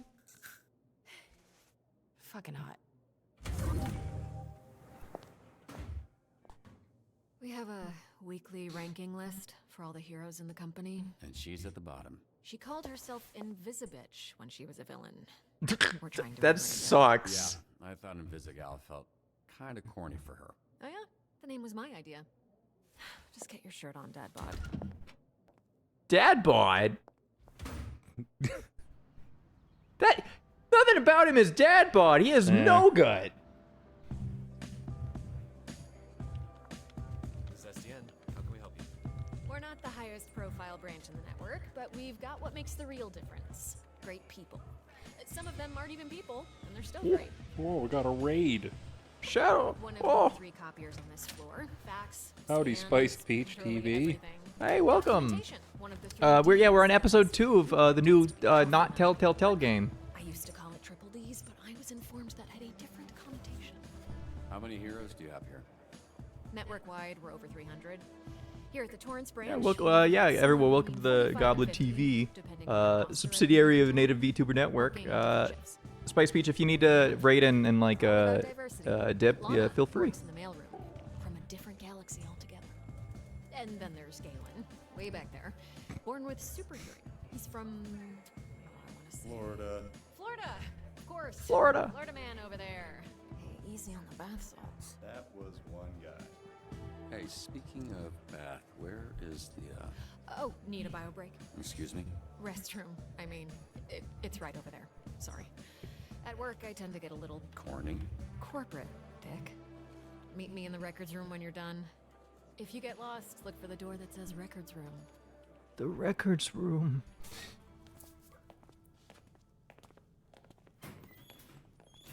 Yeah. Yeah, the hero. He's about to be here. Yeah. It's the lad. Bruh, I almost went in my pants.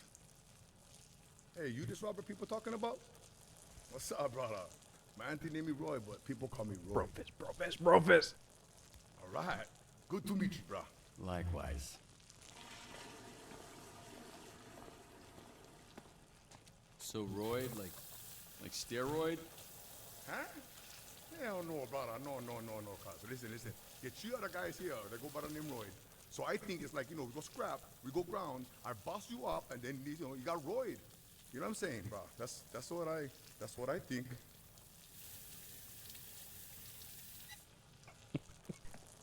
Hey, you think that's why they call me Roy? Like I'm on steroids. But they think I'm some kind of a juice head? They think I'm not natty, bro? I think Roy's not natty. No, I'm just kidding, man. Just making jokes about your name and the shitter. Whatever. I don't care. That's, yeah, Nokia is probably best. Nice meeting you, Roy, even if it was while we were both holding our dicks. You one funny bugger. Mecha man.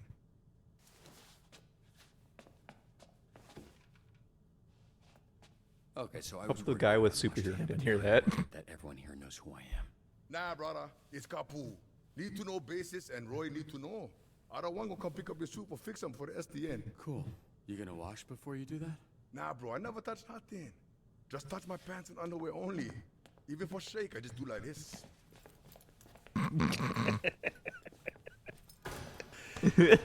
again. I don't think I got it. You know, ever since I saw that scene, that's how I do it now. Holy shit. Who's this Absolutely freckle-faced fuck? How are you? That's an aggressive way to greet someone. Look at this skinny latte prick. Your bones, kid. You here to whip these assholes into shape or what? That's the idea. Why is this happening? What? It's a hug, not a hand job. Lighten up. Be that as it may, I'm still confused. Oh, right. Because I'm old as shit. How about this? This jog your memory? Trackstar? Holy shit. Yeah, you fucker. Why you accepting hugs from old men you don't know? And hey, they call me Chase around here, so keep it, you know. Sure, right. Yeah, Chase. It's been what, 10, 15 years? Has it really been that long? Yeah, I reached out to this little pissant when his dad passed. Then he got to ducking me like he owed me money. I was in a weird place. I understand, kid. It was tough on all of us, so I can't imagine what you went through. Yeah, so what's up? You gonna tell me why you look like Black Einstein? Sorry. I never noticed. Fucker. It's the powers. I can move 50 times faster than the average person, but I didn't realize until it was too late. And I was aging 50 times faster when I used my powers. Nowadays, I'm moving slower than frozen piss to keep the old ticker from popping on me. That's a pretty cruel fate, Chase. What kind of awful shit did you do to deserve that? Right? This is some war criminal level punishment. Just out trying to help people like a fucking chump. This is why I know karma is bullshit. So I guess this means you're the I one love person Chase. I can't complain to about losing my suit. You better not. I would resurrect and re-kill your fucking father in front of you if it meant being able to use my powers again. Jesus, Chase. Wow. What? Obviously, I'd let Robert have one last I love you before I extinguished the light from his eyes. Was he always like this? Yes, actually. We joke, we laugh, we suppress our trauma. All right, enough of this feeling shit. Let's introduce you to your team of losers. So speaking of Barbara Gordon simulator, Chase is voiced by Commissioner Gordon from the Pat Bat movie, The Batman. The Batted Man. Robert Pattinson.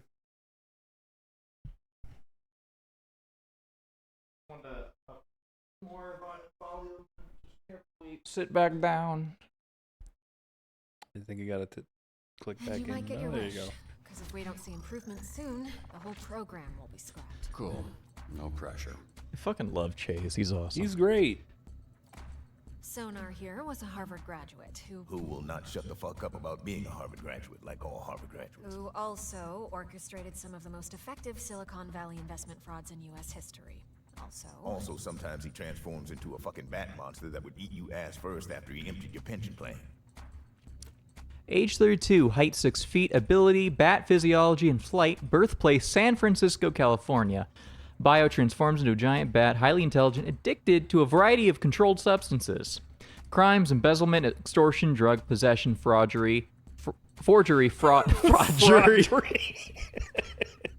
I mean, it covers you know, everything. Yeah, it's both. Money laundering, perjury, cyberbullying. Yeah. It makes sense that he's voiced by Critical. Yes. Back in the day, he used to cyberbully all the time. That was how he made money. I mean, you know, he is a Florida man. Oh God, he is. Moist Critical is a Florida man. I forgot about it. Flambe. He Controls the fire and the flame, and his skin does not burn. Right, you met him. Didn't you ever run in with him years back? I did. Yeah. So you know he's a certifiable dickhead. Age 35, height 6'4". Abilities: pyrokinesis, flame invulnerability, and pyro propulsion. Birthplace: Herat, Afghanistan. Bio: anger issues, unsurprising history of arson. Designed his own suit. You don't say. Crimes: arson, assault, and vandalism. Smaller rap sheet, a little worse of a rap sheet though. A lot worse? A lot worse. Invisigal, who you met. Turned herself in a few months ago and entered the program on the condition we didn't ask questions. That's a little suspicious, no? Suspicious? Really? Of a criminal that turns invisible and doesn't like to answer questions? What tipped you off, Sherlock? Some call her the woolly bait. I mean, she's also the best. Of the two obvious potential interests, she's just cooler than blonde Blazer, I think. Age 27, height 5'6", abilities: invisibility, hand-to-hand combat. I guess it's an ability. Birthplace: Los Angeles, California. Bio: can become invisible at will, but only while holding her breath. Asthmatic. Abrasive and Nice. aloof. Wow, your power sucks. It's a good power if you have good lung control. It's like Dazzle. Dazzle? Are you familiar with Dazzle of the X-Men? What'd she do again? So her ability lets her like rearrange atoms. That's pretty cool. Unfortunately, she's dyslexic. What does that have to do with rearranging atoms?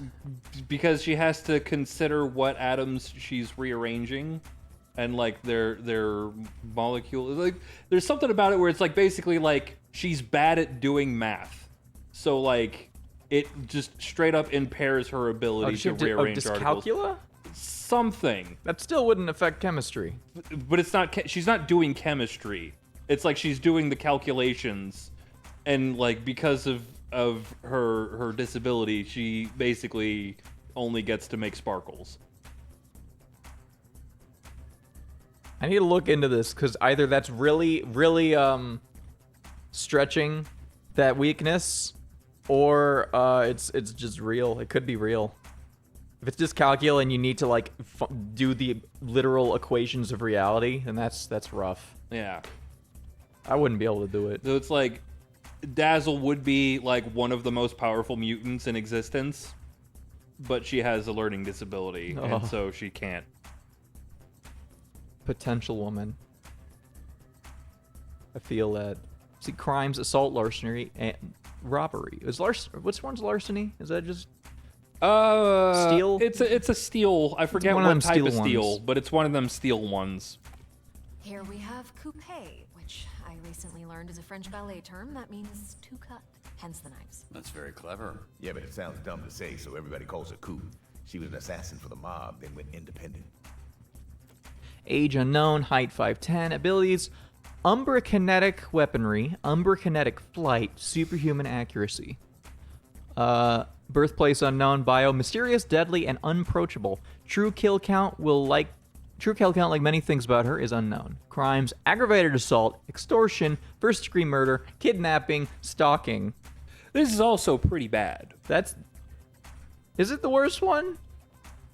It's between her and Razor Ramon. Yeah, I want to say Razor's more like evil just because he's an asshole. But like Fire is also like a particularly shitty way to die, and he has burned many things. And it's like he doesn't even like. It sounds like he does arson just for fun sometimes. Punch up. Carnival's strong man who made a deal with a sorceress. She gave him the strength of 10 men. His muscles grew, but his body shrunk. He's got all the charm and brains of a greasy bowling ball. Should I read long chemical names with dyslexia? Look, at a certain point, if like there are methods, I've met chemists who like have their own method of getting around dyslexia by making up their own system of formula. And then the real trouble is translating that back to what everyone. But like if it's a mental thing controlling chemicals, you don't really need to know the names or the words. You just have to understand what you're doing. Yeah. So hypothetically, dyscalculation or Dyslexia. dysanythingism shouldn't. Yeah, I forget what exactly it is, but it's like some kind of thing of like her disability prevents her ability from functioning the way it theoretically could. Damn. See, punch up. Age 43, height 3 foot 3 inches. Abilities: pycnokinesis, superhuman strength and durability, pain immunity. Birthplace: Galway, Ireland. Bio: possesses the strength of 10 men and half the height of one. Crimes: battery, parole violation, public intoxication, second-degree murder. So, you're a normal Irishman. It's not that. It's regular Irish Bobby, He got drunk, killed a guy once. She's got a magic sword, and she creates portals that allow her to teleport. Somehow she's still late for every fucking meeting. Yeah, I'm pretty sure she does it on purpose. Age 33, height 6 foot 6 inches 6/10 of an inch. Abilities: demon physiology, portal creation, life force absorption, wound transferal. Oh, that's fucked. Birthplace unknown. Bio: possesses a prehensile tail. Sonar's North America sponsor. Who the hell? Narcotics Anonymous.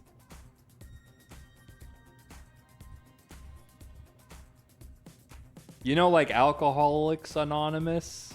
Who the fuck is Sonar? Is that a Alcohol Anonymous thing? No, Sonar is a person. Was this somebody in the crew? It might be somebody that we haven't unzipped yet, or is it? No, it's the Bat guy, right? Right. I don't know. I forget his name, Sonar. I just keep looking at him, being like, "That's Moist Critical." I don't know. So Sonar's NA sponsor, Narcotics Anonymous sponsor. Thank you. Atheist, which is very funny because she's a demon from hell. But like, if the Bible is super wrong about hell, then like you can't trust it to be about God. True crime aficionado. So she's spiritually white. Spiritually white. Crimes: assault, burglary, extortion, forgery, kidnapping, second-degree murder. That's Golem. He is a construct. A construct? Yeah. Bunch of dirt and mud made sentient with magic. I think he's lonely. He's a little guy. Age 20, height 7 foot 7 inches. Ability: morphological being, earth, mimicry, regenerative healing. Unknown birthplace. Bio: large mass of clay and dirt. Enjoys pottery and basketball. Difficulty with squeezing through doors. Crimes: aiding and abetting, disturbing the peace, and vandalism. Kind of just a chill guy. He really doesn't need to be. Along for the ride, mostly. The power is weird. She weaponizes light rays or some shit. A lot of this stuff is a guess. Why does she dress like a pop star? She's actually super talented. Secret identity redacted. Age 26, height 5'4". Abilities: photokinesis, photoionization, holographic manipulation. Birthplace: Flint, Michigan. They still don't have drinking water. Isn't it worse now with the AI stuff? Didn't they put an AI factory No, that's right now? what is it, like? It's Georgia or Kentucky that they did that. One of those southern states with the poorer black people. Oh. You just put a data center next to them, and that'll be all right. For those tuning in, that was sarcasm. Had to be clear. Some people can't read sarcasm. Yeah. Bio: 1.3 million followers. Music snob, highly dramatic. Consistently requests a return to her trailer. Crimes: assault, drug possession, DUI, tax evasion. So essentially a hero, honestly. Yeah. Everybody's favorite crimes. The Z team, my team, their Phoenix program. That is correct. Your own motley crew of dangerous fuck-ups. We're not looking for miracles, but we'd love one if we could get it. Can you show him his desk? Sure. What's that arm squeeze about? You want one? Here. Fuck off. This is you. Pretty sparse, but feel free to decorate. Log in as R. Robertson. I hope his password isn't like also on another fucking This post. computer's older than you look. God, fuck. Wait, so we're doing this? I haven't even met the team yet. We did the slideshow. First of all, that wasn't a slideshow. Look, we like to start slow. Most people don't make it past the first dispatch. And this is better for everybody's safety. What do you mean, safety? You'll be fine. And this here is our little slice of the Southland. Whenever there's a crisis in the area, we get a call, and guess who answers? Me. Exactly. Now put your headset on and introduce yourself to these pricks. Hey, team. This is your dispatcher, Robert Robertson. I'm starting my first shift. Tell me that's not your real first name. You can't be this shook on your first day. Come on. Can we clear the channel, please? There's a lot of overlapping on this. I saw him in his underwear. Who? Roberto. Roberto. I saw him in his underwear. He back in mine. Oh, but he's got a lot of bruises, which I'm into. Again, please clear the channel. Get it, your email. Shut the fuck up! Let me remind you, these calls are fucking recorded for training fucking purposes. So keep the fucking line clear before we send your stupid fucking asses back to whatever fucking cell we pulled your stupid fucking asses out of. Alright? I love that. It's so real. My son's balloon is stuck in a tree. Can you send someone? All right. Climb a 40-foot tall tree to retrieve a red balloon. Don't make the child cry. Maybe coupe. I think coupe is probably the safest option here. Okay. Fetching a child's lost balloon is not the best application of my talents. Okay. Then tell me what is. Off-the-books assassinations. I will take that under consideration. Okay, so they added dialogue for these. Okay, Mr. that's fun. Vanderstank is requesting a hero for a very important event. Vanderstank. Who's this Vanderstank guy? Willem Vanderstank. Certified genius. Literally, he has a certificate. You aren't a genius if you need a piece of paper that says you're a genius. You're just jealous. This guy rules. This guy's awesome. He owns stock in Tesla. Well, I think if I let it run a little bit... No, I guess not. Send someone that will make SDN look good. For high-profile ribbon cutting, okay. Wait, no, I'm thinking of something later. Never mind. So, she's probably best. I'll take Wednesday. Tuesday. Dibs on Monday. What are you guys talking about? We're taking No! Friday? Today's Just barely. I know. You failed with a 70+% chance and got an achievement. I don't care. I wanted to do this 100% successfully. And well, now it's always forever going to be failure. I'm reloading to save. Last save 3 minutes ago. Damn it! Fuck! Okay. Oh my god! My bidet is spraying shit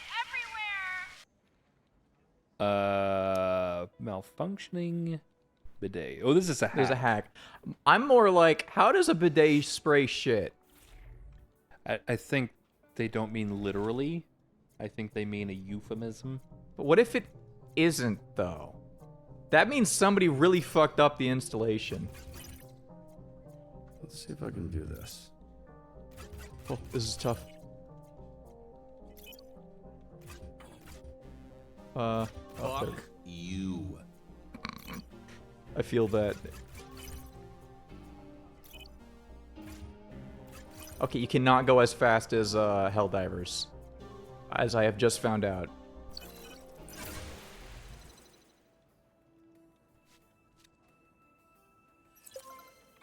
Bidet offline.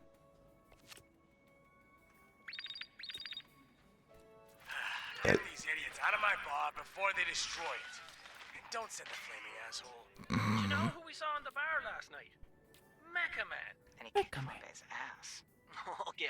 That little shit did not kick my ass. You did though. Yeah, I think I heard about that. No, you didn't. Because it didn't happen, Bob. So we're all going to shut up about it.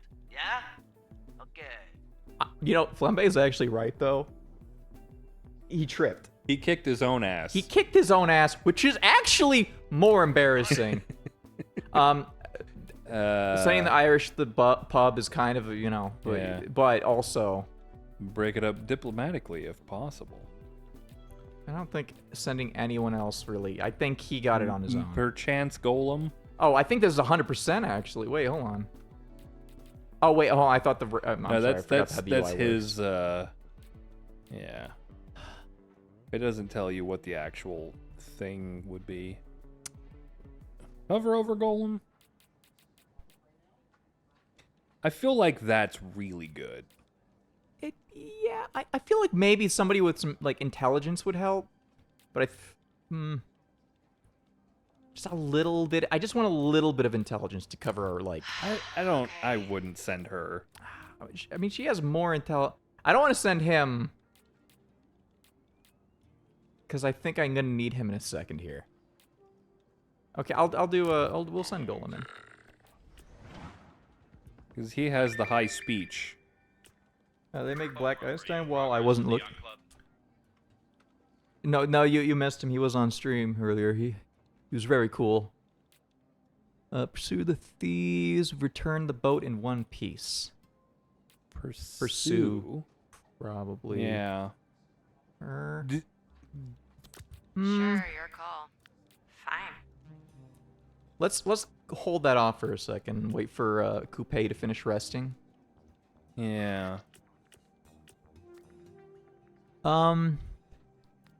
Prism required. Dynamic duo. Yeah. I think that worked for me last time.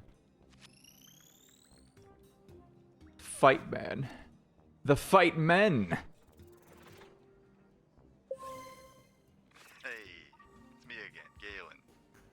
Blazer told me to show you the ropes, so here we are. Hi. Hello? Hey, a hero ranked up. Good job. Go check that hero database. It's crazy. There's actual like new. Yeah. Oh, now the navigate to the touchpad. new upgrade tab. Every rank up earns skill points. Use them for increasing stats. Let's give him more intellect.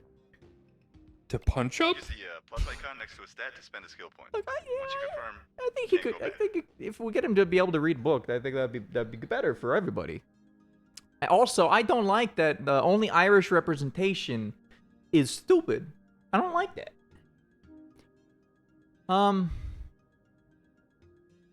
Let's see.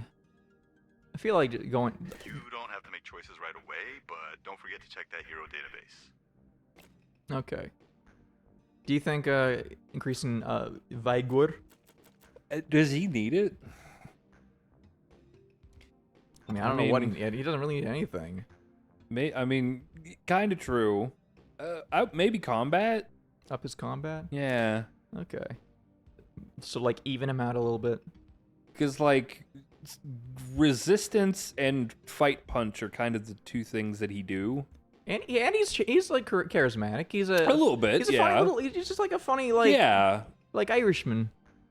But like his role is to unknown powers, tank and punch. Okay. Oh, Coupe's ready. Fine. Probably all we need. So what was your read on this Mecha Man guy? Washed up, drinking alone, a robot guy without his robot, I guess. So, just a guy? Hear that, Flambe? Got your ass kicked by just a guy. All of you. I feel. Shut the fuck up. I feel like they've made these more willing to fuck you over since the demo. Okay. I mean, they were always random chance. Wonder what Flambe is doing right now, man. Oh, he's gone. Oh, wonder what happened there. Hey, someone's robbing the museum. I don't know what you do, man. I just started today. Avoid most sensors. Yeah, send her by yourself. Yeah.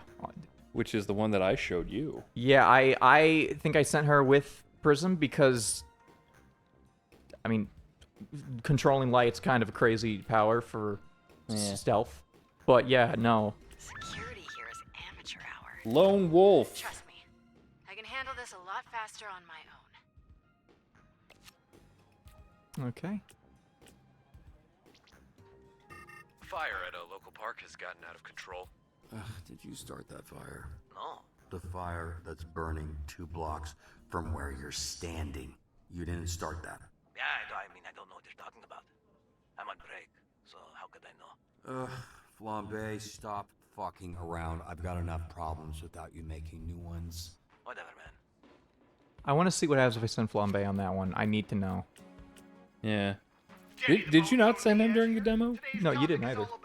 Yeah, I sent Punch Up. Criminals to protect us? Okay, Prism's gonna be the best option here. Yes. Fucker said I was pregnant. Hell no. How should we get around the sensors? If I hack it, it should just... Yeah, hack makes it free. As long as I don't fuck up, that is. Which I may fuck up. You could not.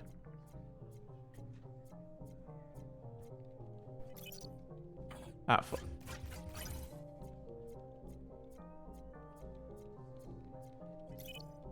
I don't know why it's so hard for me to see the arrows. Arrows are hard for my brain to comprehend.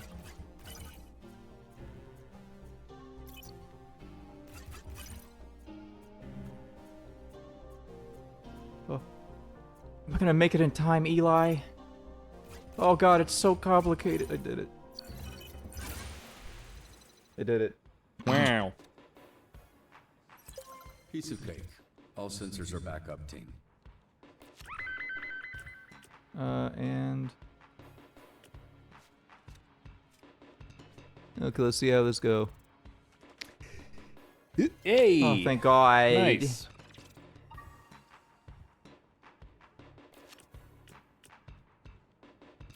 I'm gonna send him to fucking clean his own mess up.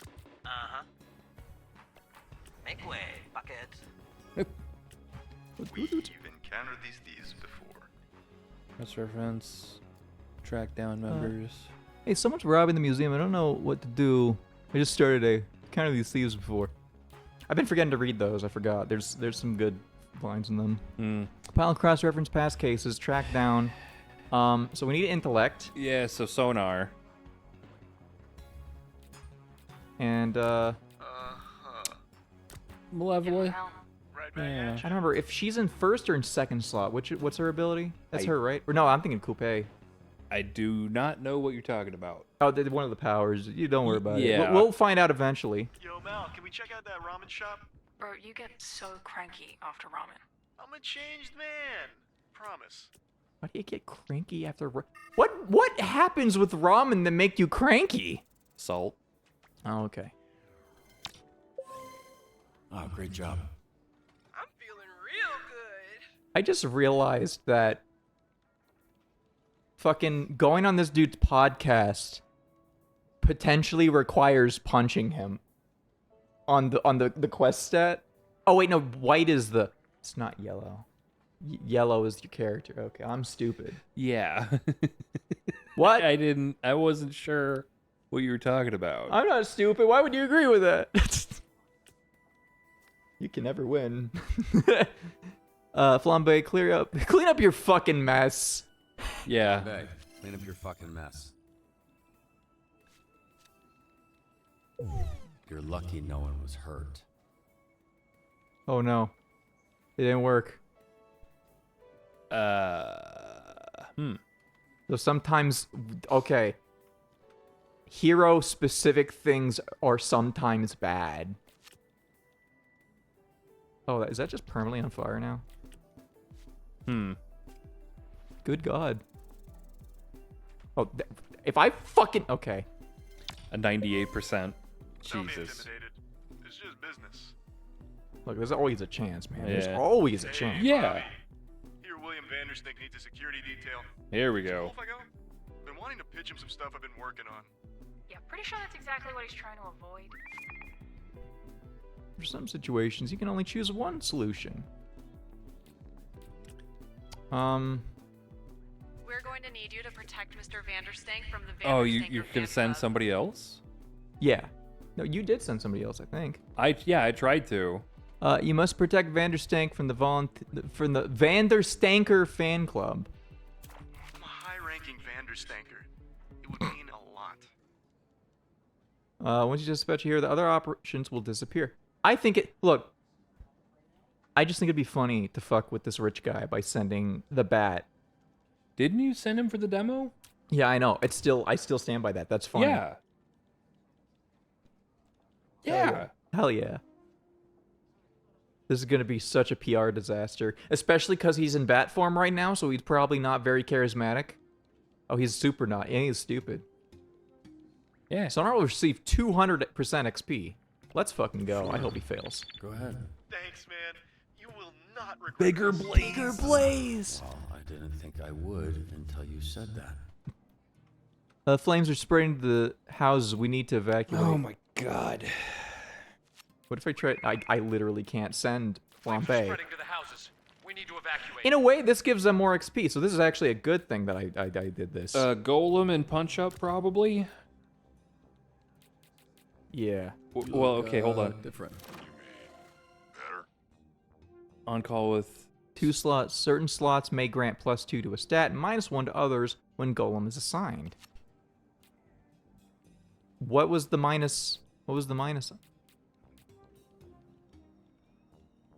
plus combat and plus speed. Oh, depending on which one she's assigned to? No, which one Golem is assigned to. So if I put him here. Wasn't ready anyway. Wait. Okay. All right. Does Golem need to be the first? It looks like yeah. And it increases his speed. It looks like. I'm gonna have to read up on what exactly that means, because I don't understand why only when I hover over her does. If I put her here, does it close your eyes? Increase the speed for everyone. Like what you see anyway. Okay, maybe that's a good choice. Those two. Yeah. Double speed to go big fast. Yeah. Before we do that, let's increase his resistances. On calls was 2, so Coupe gains +1 combat if placed in the first slot, +1 mobility placed in the second slot. Haha. +2, and then he gets +2 to a stat and -1 to others when Golem is assigned. With less than 2 slots. With greater than 2 slots. Or yeah, with greater than 2. Or, certain. I think it means to be greater than or equal to 2 slots. Because yeah, it activated right now. What should we give her? She's kind of an all-rounder right now. A little bit. I feel like she should probably be better at combat. I feel like we're going a little combat heavy though. With everyone, but also, yeah, no, I'm gonna give her combat. Charisma maxing. Yeah.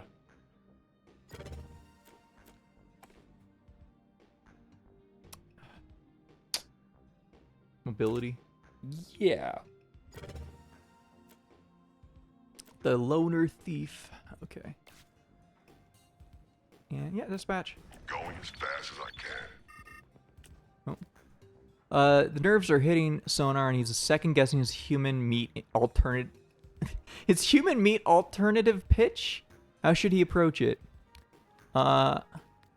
Make it relatable. You definitely don't want to wing it, and he should not be himself. Which is why it's really funny to tell him to be himself. Yourself goes a long way.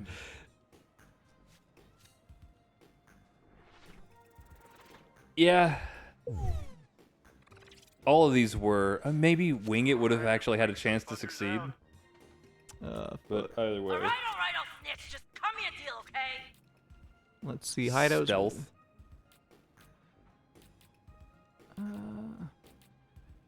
Yeah, just let her do it by herself. Still on the clock, so okay. Kid just robbed me. That little shit. I want him behind bars. Track down, pick up, and bring him to home, and encourage him to not. What's Malevola's charisma? Kind of low, like a 3. Yeah, maybe 3.5. It's like track down. I feel like punch up would be a decent. But we need intelligent. I think. I think when I did it, it was either Golem or Punch Up I sent. I don't remember. Let's try Punch Up. I don't think Sonar would... Sonar probably like stat-wise would work, but I don't think like in reality he should be the choice for this. How long was the last dispatcher here? 2 days. New record. How the fuck did that happen? I set this car on fire. Disrupted. Yeah. Very flammable. Kia Soul. Kia Soul? You could say that? That's crazy. You can say that. His family, trapped inside the home. We need to rescue them. Strap, drop, and roll over the fire. I mean, that'll put it out. Malevola required for the other choice. That's interesting. I think I did use her last time. I don't remember what that...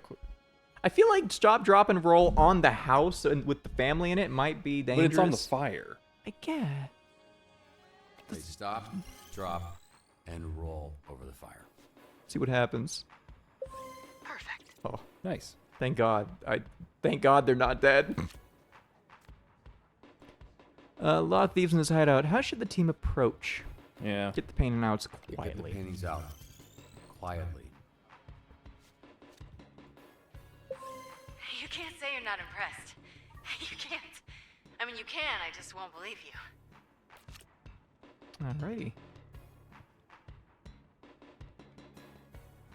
Kind of like this music. I might make this part of the... Oh. Give that kid a pep talk. Yeah. Malevola or sonar required. Do you think they hand him like the Alcoholics Anonymous or Narcotics Anonymous or something? Maybe. Just, give him a pep talk. Give him an Irish pep talk. Yep, cleared it. Nice. Okay, that barely cleared it.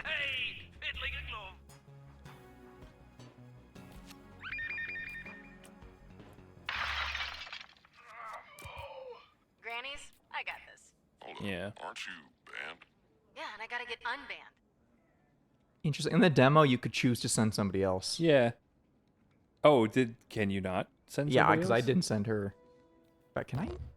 Yeah, nice try, dude. I'm not going anywhere. Except Granny's. Huh. Okay, I'm alright. already Go to going this Granny. way. Yeah. Can I get ice down here, please? What does that mean? She's asking for a tap-in. We got access to security cams of SDN subscribers all over our territory. Wow, really? Is that legal? No. Ask questions. Just always make sure to read the fine print. Ooh, oh. I didn't do this. Right, I feel like you've said that a lot in your life. What happened? This is how I found the place. The old guy, who I assume is Granny, was laying here when I walked in. Hey, what's your favorite donut? Look, can you just focus? What, you got ADHD or something? Yes, fucker. Is it that obvious? Yes, fucker, it is. Well, Based. then answer the question. I don't want to sit here and fixate on it when we're supposed to be doing whatever, superhero shit. Jelly filled. A jelly donut, okay? I mean, I will eat anything if you pack enough jelly in it. So you're into squirters. You like that gush in your throat? Cool. Okay, say less, though. Yep, you got me. I love gobbling on hot, sloppy donuts. Love them from my mouth to my butt. How's it going? First date. Thanks for asking me that, so you could get all your funny jokes out. Now, can we maybe address the body in the room? What are you doing? You gonna poke it with a stick? Check his pulse. Granny's alive. Thank Christ. I didn't want to have to lip this guy. So, can I go now? No, this A wellness check. It's a B&E. Let's figure out the purpose still there. Perp, B&E. Okay, Lieutenant. Fuck, I can't think of a character from a cop show. Cool. Well, Columbo. why don't you stay put and work on that while I get another camera up online. She's my least favorite. The worst of the lot. That surprises me. You guys got similar energy. How do I switch cameras? Just click the side here and you can cycle all the cameras in the building. It's weird getting tech advice from an old person. Bro, I'm not even 40 yet. Weird hearing bro from an old person. Dan. Lieutenant Dan? Is that a thing? Yes, I am the legless Vietnam vet from Forrest Gump. Sick burn. Am I doing something wrong? Pushing that button just says access denied. Ah, damn it. Sometimes people add extra security. They don't understand it just makes it harder for us to do our job. Hey, what's taking so long? Are you sleeping or something, or are you just bad at your job? Get security properties. Nice. Act Activate hack protocol.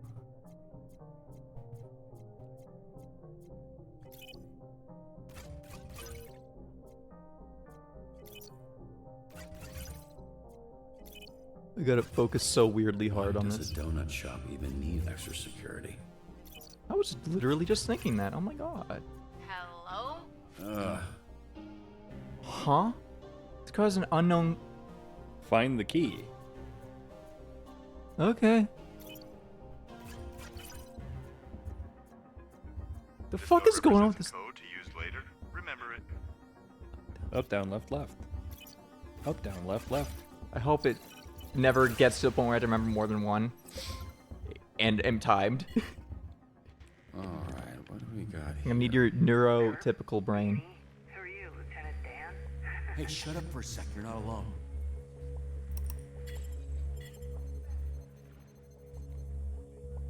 He's coming your way, armed. You need to disappear. You're whispering, you idiot. You're in my ear.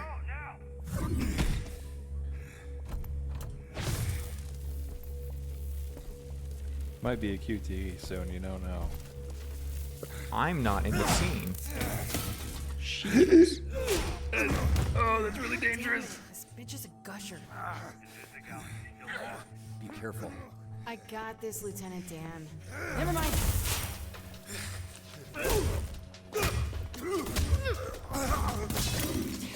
Got any more great advice? Duck!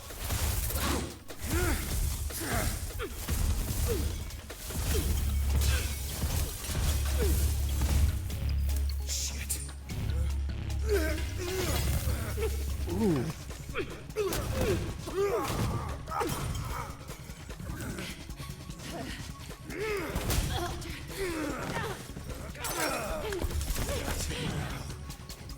Bitch. That is her name. Just hold him off while I find a way to help him. Oh. I can use the overhead sprinklers to short out his blaster. Oh. Oh, hurry up. Come on. Oh, fuck me.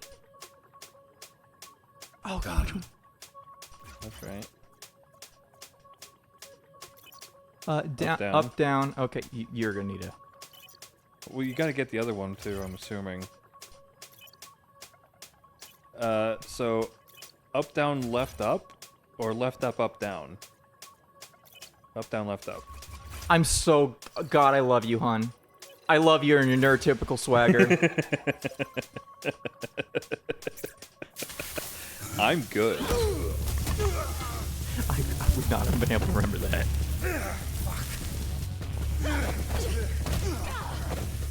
So that was a nice fucking high kick.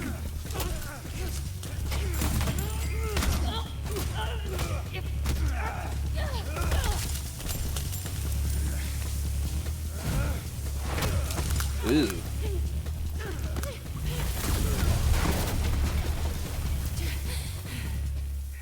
The old man woke up from the sprinklers.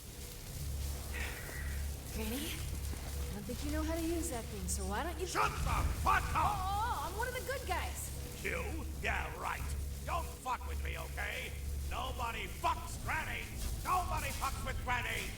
Invisigal, stay calm. Great fucking advice, Lieutenant Dan. Stop calling the lieutenant. Take out the thief. He's... Doesn't work. You sound dumb. Granny doesn't even know how to shoot that thing. Take out the thief first. He's the only one with his finger on the trigger. You know what? It's my life on the line. I'm done listening to you. That thing's gonna blow that man's arm off. The whole building with me in it. Fuck off. I'm disarming the device. No, Invisigal, that's a direct order. Fuck.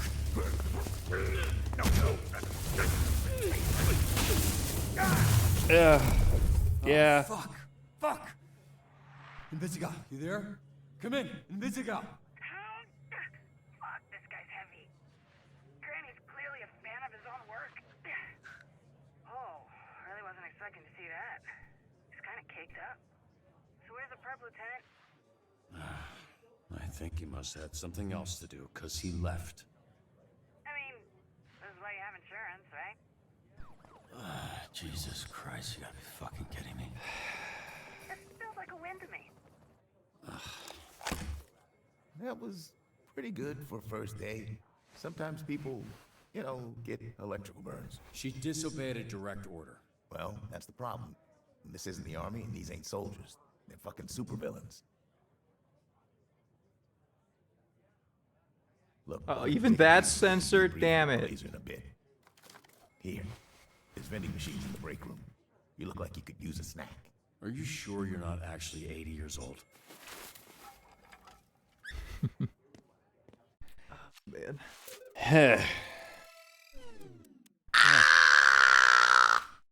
Dies. One random point. Pharmacy item? Does it got RPGs? Oh. Consumables. Oh. Random point for everyone or just like, for me? For who? Choose one hero to receive a vigor skill. Defense maxing? Let's give him more defense. I wanted to do that earlier anyway. Yeah. Now you basically got it for free. Well, I'm allowed to. I'm not allowed to. I was gonna also open the other menu too, but it won't let me. Fuck you. This game stinks. It won't let me cheat levels. Dude, Twinkies! Whoa.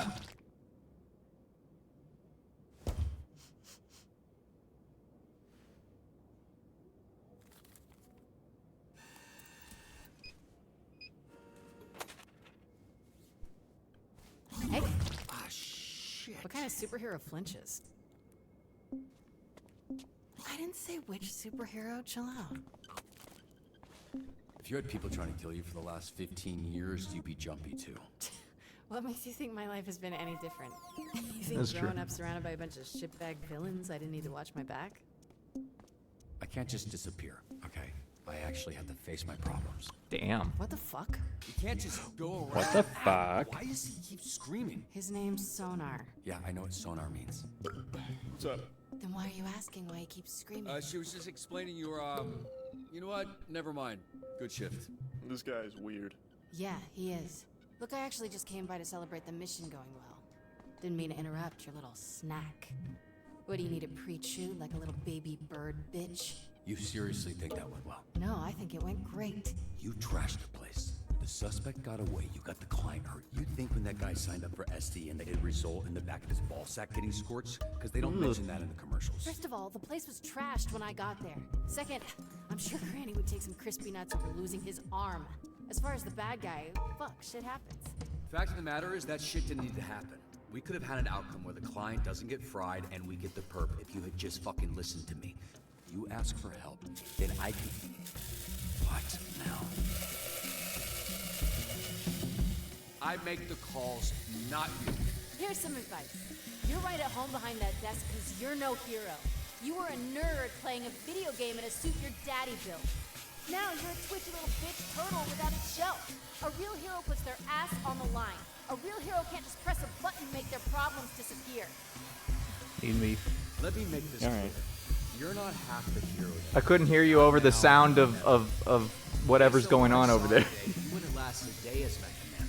Because there isn't a mech suit in the universe that'll keep you from being a selfish fucking asshole. That was a good response.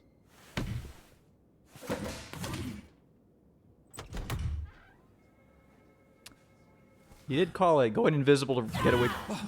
Feel bad. Good. Fuck you.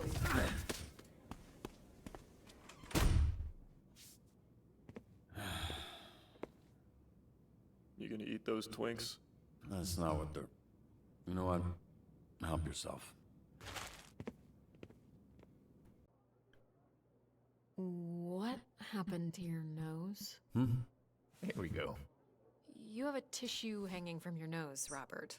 I was trying to ignore it, but that became impossible when it started. Try to snatch. Yeah, just fuck it. I get Oh. nosebleeds when it's this dry. The air in the office, it's... You got to be clear. I didn't know what that on the meant. I dry had to side. process it. Is it on the dry side?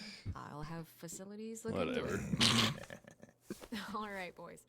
We're here to assess Robert's first shift, and aside from whatever happened here, I thought it was pretty good. What? Told you, Robbie. I was watching on the monitor. The work you did dispatching. I don't think the Z team has ever had a better shift than that. We just might need to confront the fact that it might be the best they can do. Especially the way the Granny thing went. Yeah, now the Granny situation, that wasn't ideal.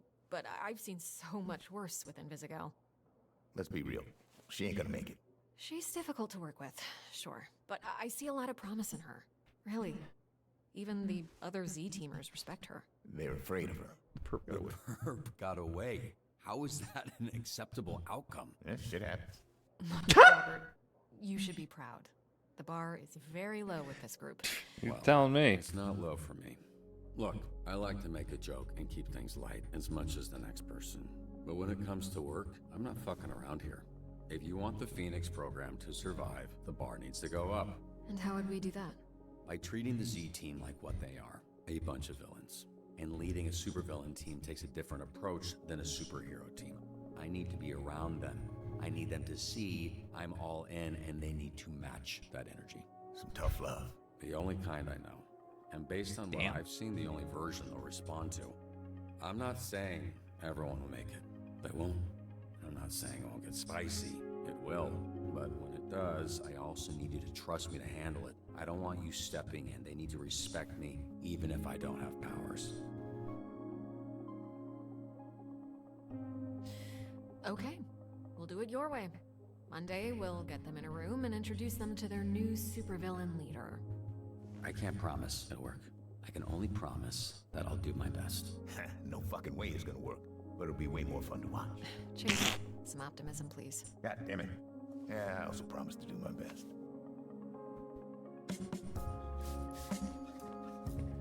Hey, kid. What? What are you doing? Yeah. No.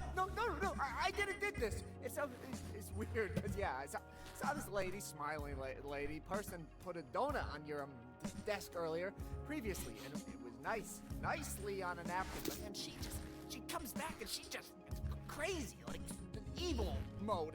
Smashed the same donut. What a mess. We'll clean it. What? No. No, yes. See, I'm SDN's newest. Hero? Helpful janitor.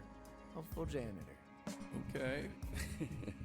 Cool. So, it's my pleasure, and it's my job. Tumblr's gonna love this which guy. You help me get. No, he just doesn't have Riz, I think. Thank you so much. Yeah, no, they like that. That's... You don't get They it. want fake, not Riz. You headed out? Like characters who are awkward in a rizzed up Great. way. Thanks, kid. Welcome to the team, Waterboy. Yeah, welcome to you. You too. Nice. Oh.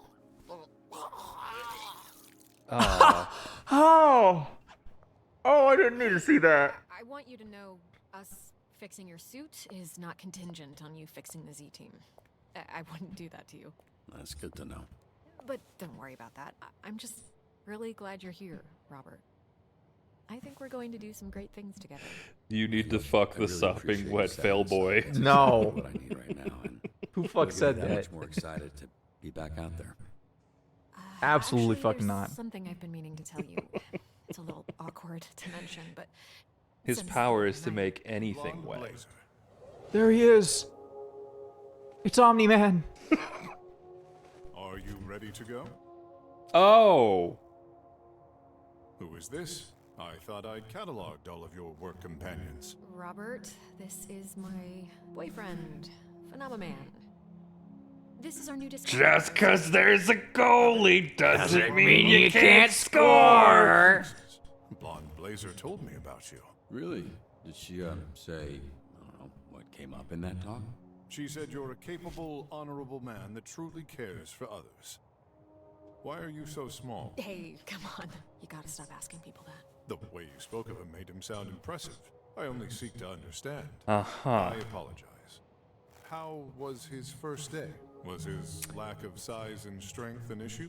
No, he was great. Oh, It a little was bit great. of It toxic wasn't great. masculinity. That is phenomenal. We should celebrate. Blonde Blazer and I have reservations in Tokyo at a restaurant where the owner dreams of sushi.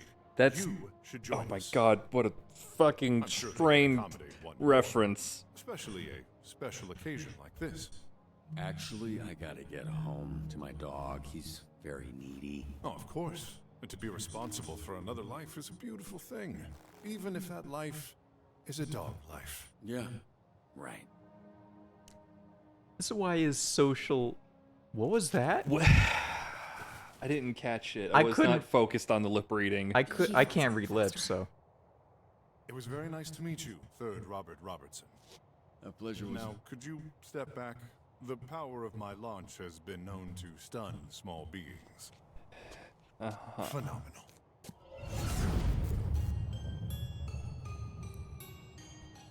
I see why he has a chat. Hope this is not copywritten. I hope this isn't copywritten. I see why his ability to socialize is a 0. Yeah, no kidding. I feel like 2 episodes a week is gonna kill me. It's too slow. If there was a little bit more.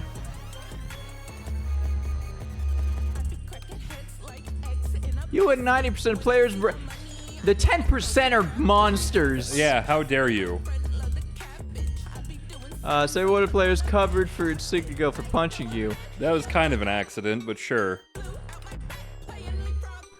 38 players prefer jelly-filled donuts. 67% of players decide not to ask Blazer out. That would be a... Ooh.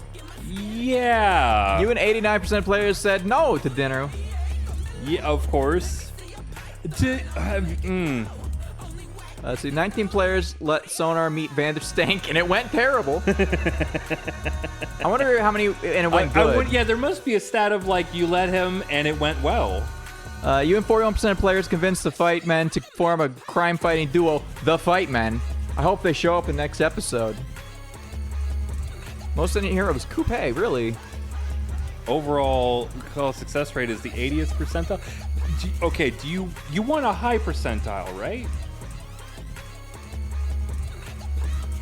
Or is it a low percentile? So. I think high percentile is better. If not, then that means I'm very depressed. You only got 3 failures. That's not even a lot. That's more failures than I got before. Young Gravy, huh? Young Gravy. Did you hit skip? Yeah. Okay. I'm really stressed out that might be copywritten. But you had to disable. But you know how many times you had to disable? You know how many times a game has a disable copywritten music button that doesn't 100% work?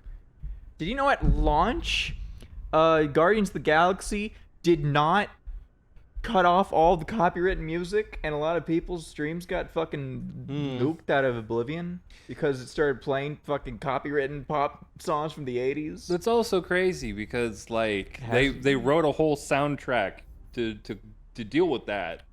And apparently that was another thing is sometimes it wouldn't play any music if you had that. That's crazy. Yeah. Because they wrote a whole soundtrack to deal with that. Yeah.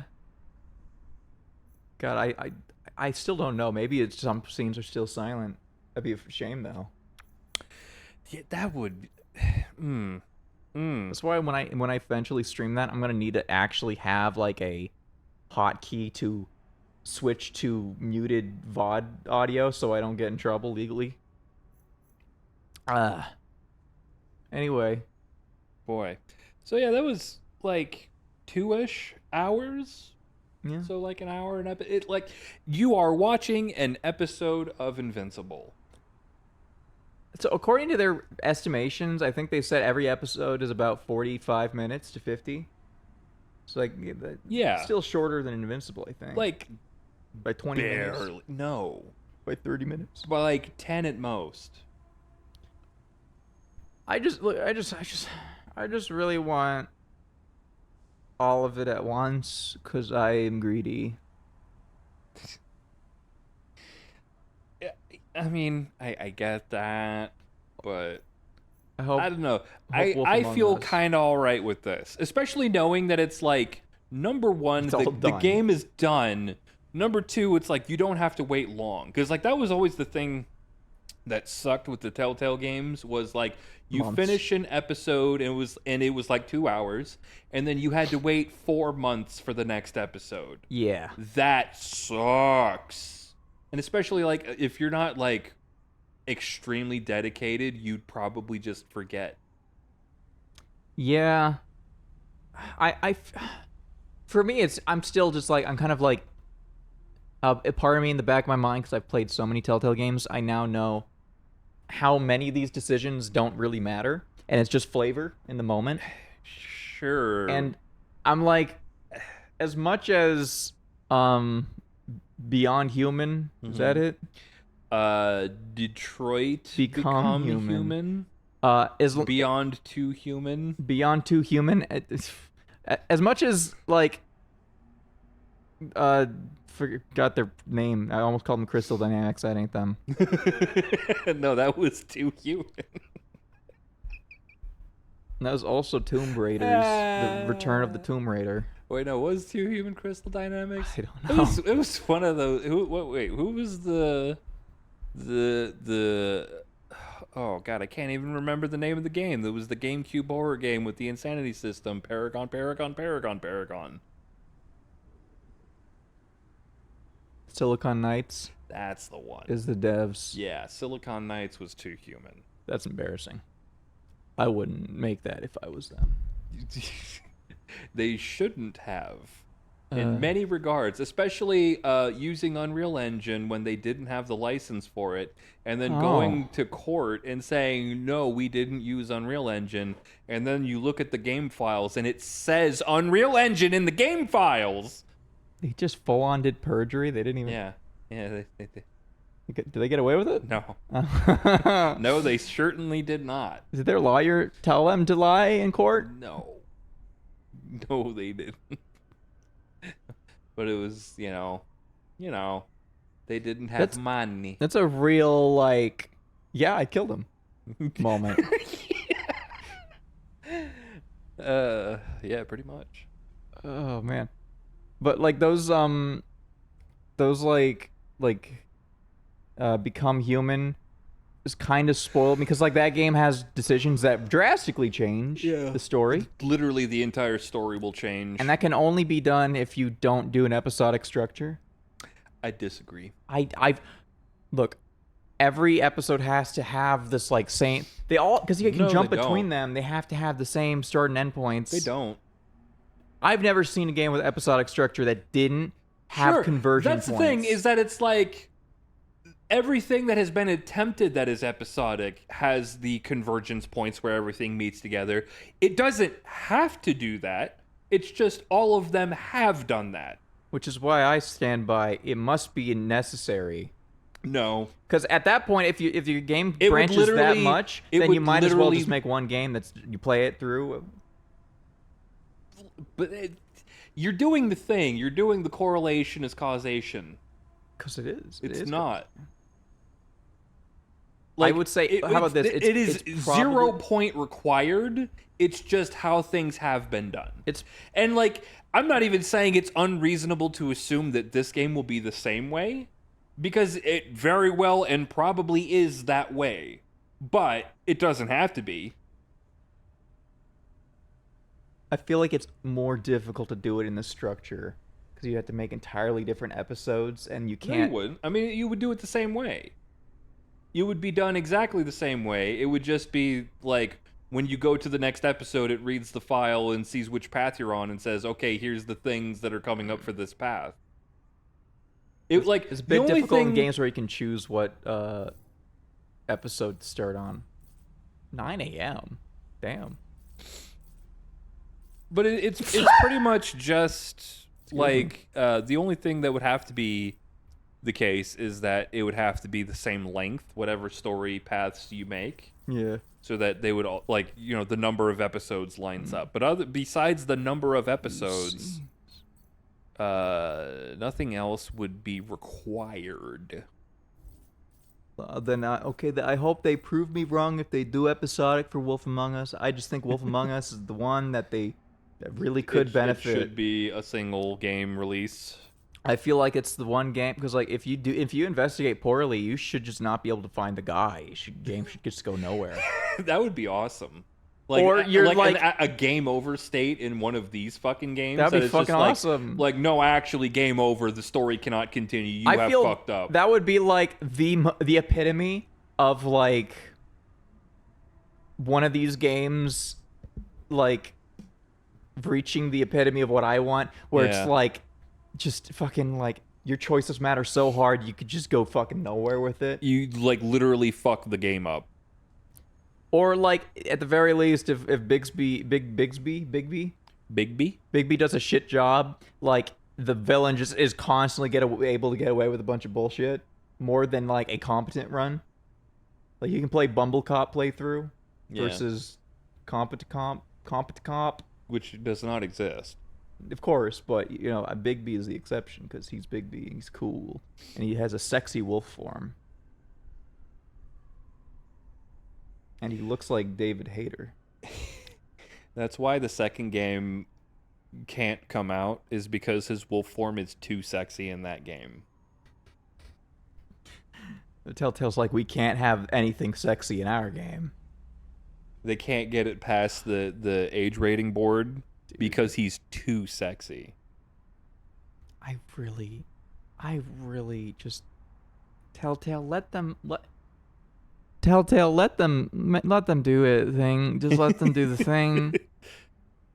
They're making a cool Telltale-like game already. They can do it. I mean, they've already made this. The fear they are not making a Telltale-like game. They have made a Telltale-like game. Yeah. The fear is that they wrote it, gave it to Telltale, and Telltale's like, awesome. We'll handle the rest. That's the fear. That would be the fear. Written by Ad Hoc Studios, created by New Telltale. The skeleton crew at Telltale Games using the Telltale engine. I mean, they probably don't even have the Telltale engine anymore, but who knows? No, I'm pretty sure the newest game they made, the Expanse game, was Telltale engine. I think it was. Did they make that? I'm pretty sure. I was could that be not wrong. a different studio? Because I feel like the Telltale studio that exists, it like they don't have a team. The Expanse video game was developed by Owlcat Games. Owlcat? Really? What is this one? Okay, so this one, there's apparently 2 Expanse games. Oh, okay. Okay. So this one, the one that is quote unquote developed by Telltale Games, also has a co-developer in Deck 9. What's Deck 9 again? I feel like I heard them. American video game developer from Colorado. Founders Mark Lyons and Scott Adkins. Those names sound very familiar. Colorado. They've been they're the Life is Strange developers?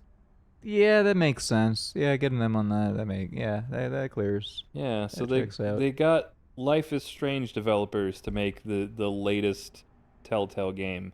So, like, yeah, I'm pretty sure the Telltale Games that exists now does not actually have a dev team and does not have a engine. It'd be funny if it used the Life is Strange engine instead. Still would be an improvement. So that game was on Unreal Engine 4. Improvement. Yeah. That is an improvement. Mm-hmm. Like, Unreal Engine 4 specifically is, like, probably ideal. Okay, in that case, probably they're not gonna, unless they want to really screw people over on money, like, and not pay out to other companies. Yeah. They probably aren't gonna develop it themselves. Hopefully, if they even maybe the problem is they lost the license and they're not allowed to do anything with it. Maybe that's the problem. I don't know. I don't know. Nobody knows. I just really want. Episode 3 turnover. Your employment with the Superhero Dispatch Network, SDN, is on an at-will basis. This means your employment may be terminated at any time with or without notice and with or without cause. SDN Employee Handbook, page 6. So I wonder if part of this game is you will have to decide to fire people. Well, it's going to be flambe. Yeah. Like, it doesn't matter if Flambe fucks up. He's gonna get fired first. Yeah, fuck you, Razor Ramon. Nobody likes you. Scott Hall was always better. He fucking sent a neighborhood into flame. It's pretty bad. Yeah. It's rough. So for restructure, employees should be aware that if they enter into personal relationship with a subordinate employee, a conflict of interest may exist, which requires full disclosure to the company. SDN Employee Handbook, page 8. But it was episode 1 and 2. The company provides personal leave for compelling urgent reasons. Employees having any questions regarding this policy should contact HR. SDN Employee Handbook, page 30. SDN is committed to providing a safe, violence-free workplace. SDN prohibits employees, clients, or anyone engaged in SDN-related activity from behaving in a violent or threatening manner. I think there was an HR violation in this episode. What? I think there was at least 2. What? Maybe more. All right. Well, it's crazy how Invisigal, terrible fucking name, Invisibitch, like is clearly like she's tsundere, because like she was talking shit and then immediately was like, oh, he's got a lot of bruises. I like that. I'm into beating twinks. And then like you get into the argument, and then based on what the sopping wet failboy said, was clearly putting a donut on your desk to apologize, and then decided against it, and then smashed it up. Yeah. That's why she's a better character and better option. The woolly bait is tsundere. No way. Oh, we can go back to the scene, and you can like lip read. Can you lip read? A little bit. Okay. You can't fire Malevola, says Chuffy Bunny. Yeah, big surprise. Harper doesn't want me to fire the muscle lady that is angry, and a demon from hell. From hell. Atheist demon from hell.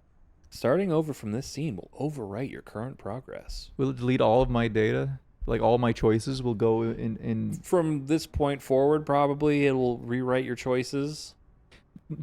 The thing I'm worried about is that the system... I'm always worried about these choices matter game. Like when it says something like this, like the intent is probably all of your choices up to this moment is saved.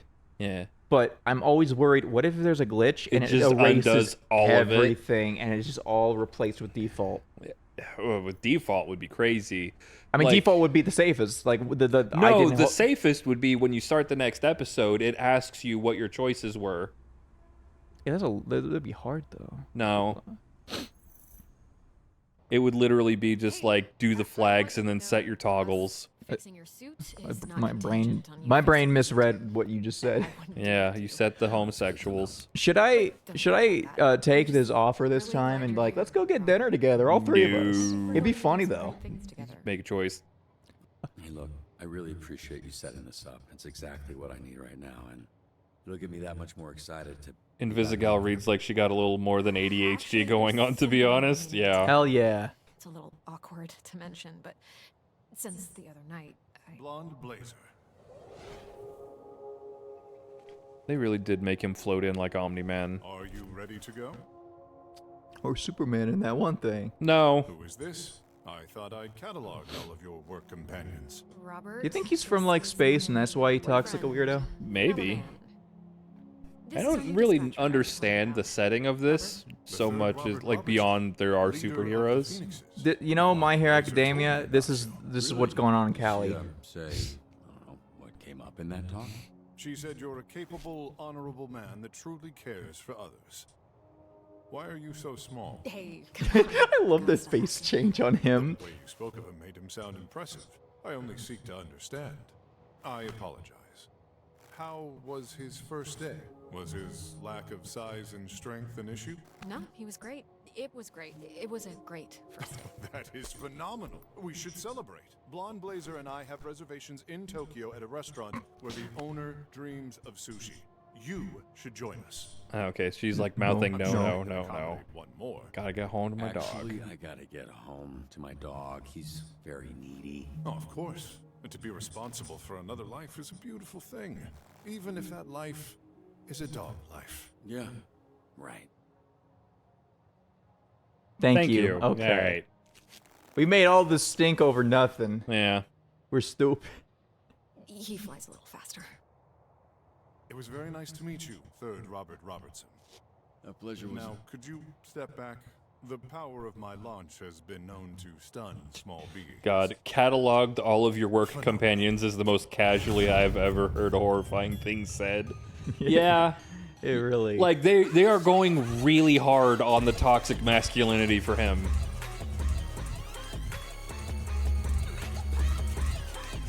Oh, this is definitely going to be a VOD view now if this is copywritten.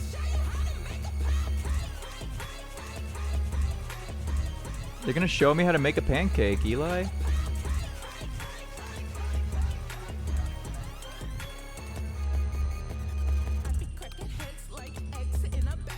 Natalie Herman. Aaron Oh my god, I just had the thought. I wonder if this is a song in universe by that one chick? Oh, fuck, was it Prism? Prism, yeah. I wonder if this is like in universe a Prism song. That would be fun. that would be fun. Crazy. I hope they in the game, like the game OST comes out and it's just half of the OST is just Prism's in canon songs. That would be cool. And then like fucking it's Guardians like of the Galaxy 2. Yeah. I hope like Square Enix guys make another Guardians of the Galaxy. That's not happening. Didn't they get sold off? Yeah, to that big conglomerate company, Embracer Group. Yeah, and then I think they sold off the rights to Deus Ex recently, and I don't know if Eidos is making anything at all right now. It was something. It was some bad news like that. I want to say they bought the license back because, like, when Square Enix was about to sell off the IPs, they did like a fire sale. Sale. And we that's when we bought Guardians of the Galaxy for like $6 or something. Yeah, crazy cheap price.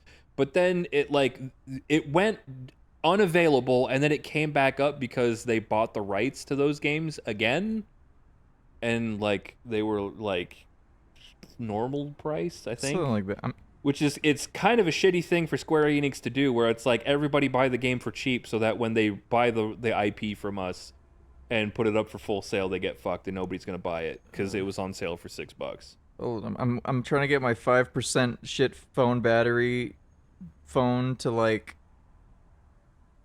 tell me what's going on with modern Eidos. I feel like they bought the IPs that Eidos worked on. I mean, they did, but then I think they started selling them again recently. Hold on.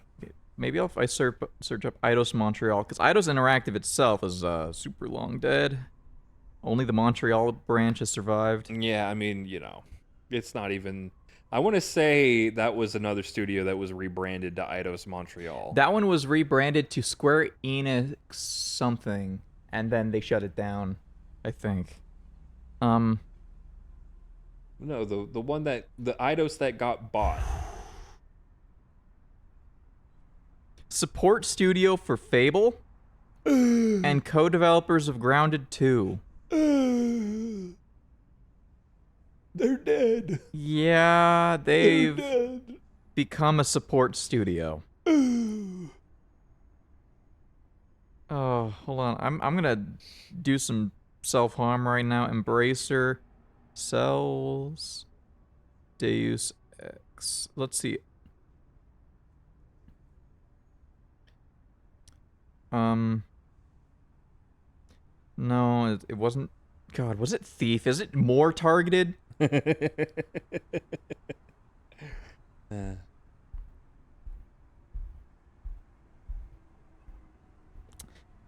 No, I feel like there was recent news about Embracer Group and Thief or something.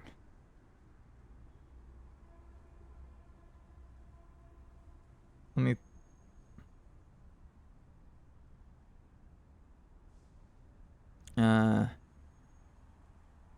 See, Embracer now owns Thief under an agreement to acquire Eidos and Crystal Dynamics. I can't find anything about modern thief news. Because there is none, because it's dead. Yeah, I don't think they sold it off. It's just probably they're never going to do anything with it in reality. Dude, I'm so fucking...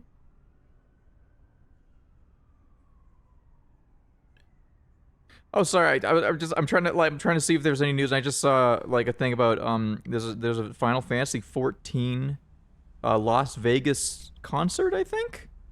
Huh. In January. Do you think we'll have enough money to go see the concert in the Smith Center? I don't think we will. I don't know. Oh. Yeah, I can't find any.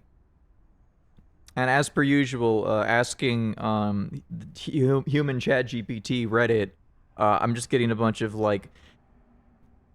Honestly, the Thief community is kind of in a good place despite the death of the franchise, because people are like, yo, do you see that new fan mission that came out last week? Pretty good. Dope.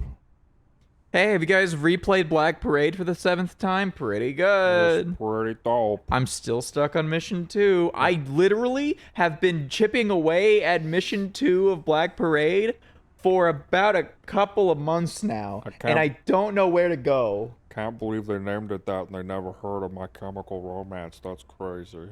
Oh yeah, that was real. Yeah. That was real. They named it that, and the guy who named it that had never heard of My Chemical Romance before, and everybody was like, why does everybody keep posting these lines at me? Wait, I don't know why my brain keeps telling me there was a new Thief game that was announced. I don't know, it was a remake, wasn't it? Or something? Something like that?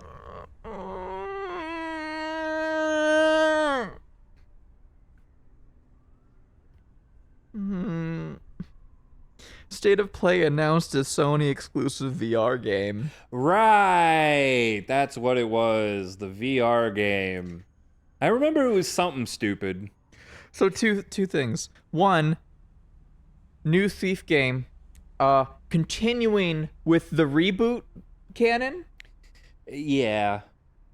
With the reboot's aesthetics and writing and story and lore.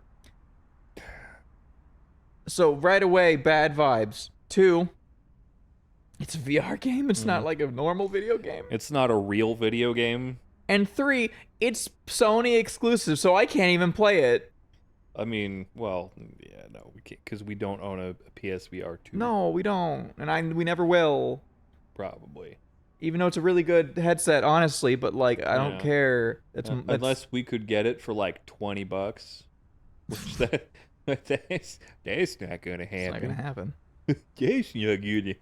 The only thing, like, to be fair, if I ever did get another VR machine, it would either be the newest Quest. As evil as Meta is, I've only heard good things about that headset, and for its price point, it is one of the best performing ones. Or the PSVR 2. Mm-hmm. They have the PC dongle thing, right? So I mean, like, yeah, but there are. It's not the same experience. No, and it is like worse.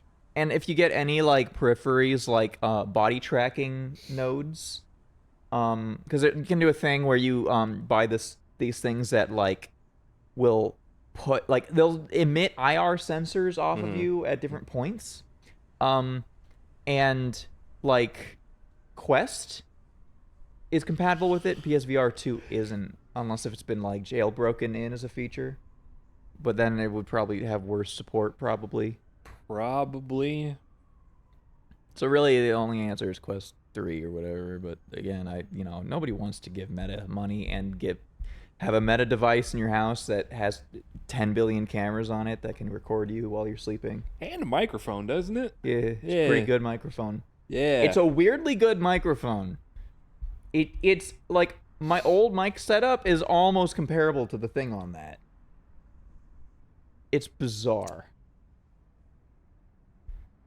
Being a Thief fan suffering. I wouldn't know. Yeah, but you're a Deus Ex fan. That's more suffering. I mean, I'll be honest.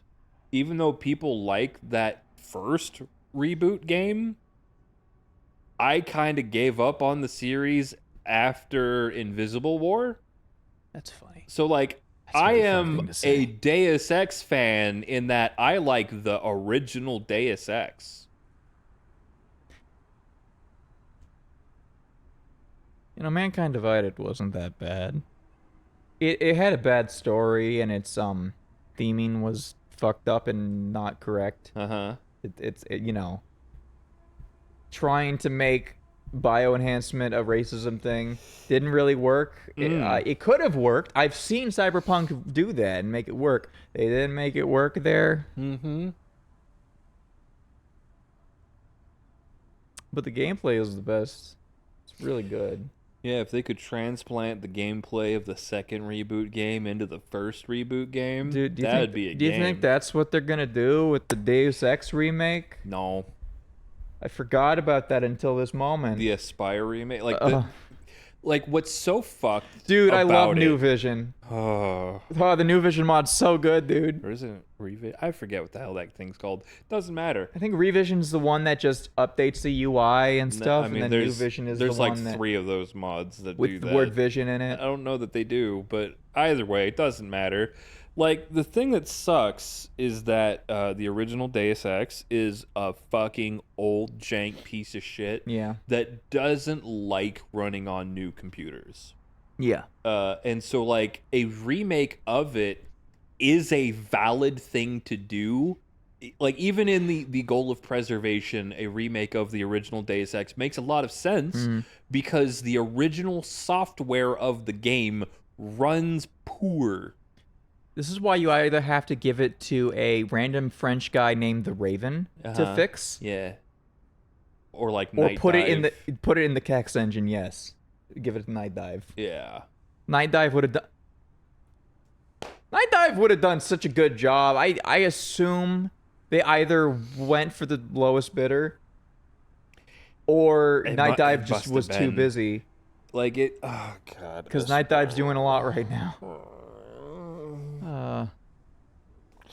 And like, I have heard mild defense of Aspire, of being like, Aspire remakes or like HD ports or whatever the fuck, they launch bad, but they get updated, and after the updates and everything, they're fine. Let me take a look. Let me take a list of games ported by Spire. I love that they don't make any games. It's all ports. Yeah. Because they used to be a Linux port studio. That used to be the thing that they did. I saw that there. Let's see. Let's go back to 2018.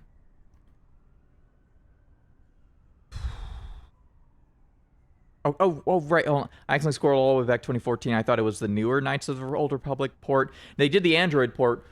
Really good way to play that game, actually. Let's go forward to 2018, though. Let's see. Next up, Hero, Inner Space, Sid Meier's Civ 6 on Switch, Torn. I don't know how they. Star Wars Jedi Knight 2 on Nintendo Switch. I didn't hear good things about that, but you know, a lot of people did buy that. Star Wars Episode 1 Racer port to Switch. Jedi Knight Jedi Academy to Switch. They ported Ruby Grim Eclipse to Switch.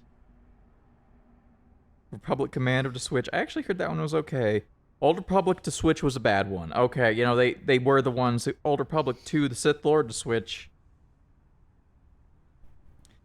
I don't remember. Did Sith Lord Switch Edition I don't know. include... You're not going to get an answer out of me.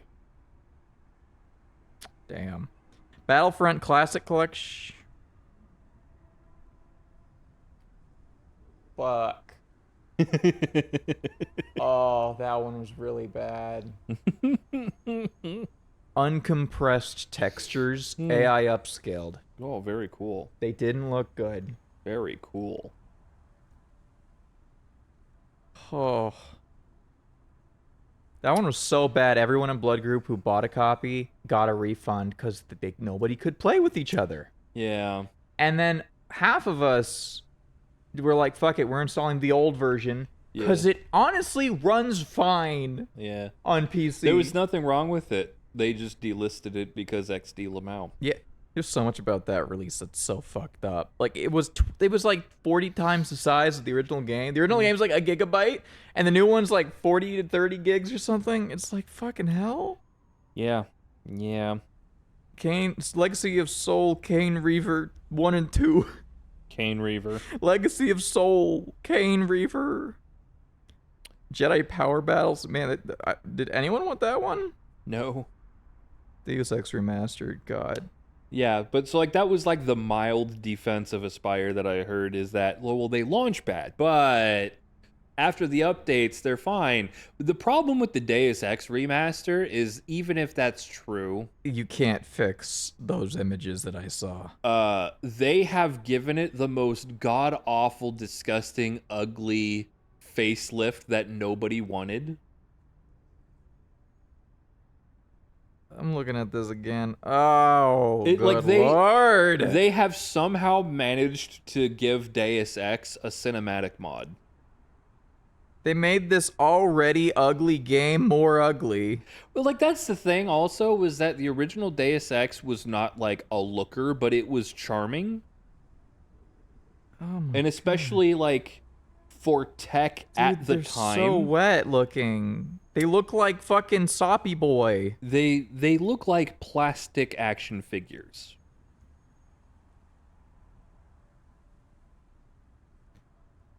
I just saw an article saying classic Deus Ex looks better than ever with the latest version. Oh, that's one of the mods? Hold on, wait a minute. Okay, of the Echelon renderer, which adds support for NVIDIA RTX Remix path tracing. Oh, God. The fucking remix shit? Yeah, that's never made good results ever. Yeah, I'm looking at this, and aside from nice shadows, that doesn't look very good. That lighting looks... Literally, that RTX shit has never made anything good ever. I found an article called Le Mode GMDX Augmented Edition Transform Deus Ex en jeu moderne. Yeah, GMDX, that's like the big like fan overhaul fix mod thing that's like pretty good. I thought it was an expansion pack essentially, like Thief 2X of... I mean, it doesn't really add content. It just fixes a lot of the game. Like it does. So like, does it add female as an option? To play? No, that's a separate mod. Oh, okay. There is a mod for female JC Denton with Foley voicing. That's pretty cool. That. Is it AI voiced? No, they had a person. Oh, damn it. And she did her best to like imitate the male lines as closely as possible, so you get like all of those like lip smacks and everything. What a shame. Yeah. What a rotten way to die. Yeah. But yeah, GMDX, like, it's like somewhat controversial because it does like change the AI behavior in a lot of areas and things. But like, even if it's your first time playing the game, it's fine because there are a lot of areas of the game where the enemy AI behavior is not good, because Deus Ex is an immersive sim, and it has the immersive sim curse. I love the immersive sim curse. The further you get into the game, the more it starts to fall apart. Do you think that's gonna happen to blood fuck? What is it called? Blood fuck. I can't remember. Dust blood. What? Fuck. I don't know what the hell you're talking about. Isn't Dust Blood the Switch FromSoft game? No. Fuck. What is? God damn it! My brain. Bloodborne. You're the doctor, and you got a cane sword. I don't know what you're talking about. It's made by the guy. Oh God, I even forgot their names too now. Oh my God. New Blood ImSim game. Oh, I heard that crack. Oh God. New Blood ImSim game. What is it called? Fuck. Penny Farthing. I'm dying. What the fuck is it called? You own it. I know. That's crazy. We're not leaving until I remember. You're not getting up until I remember. The fuck is it called? No, don't look it up. I had to remember. How would you even know if you got it right? Because I'll know. I feel like it has Dusk in the name. No, I think that because Dusk is a thing from New Blood. Fuck. Yeah.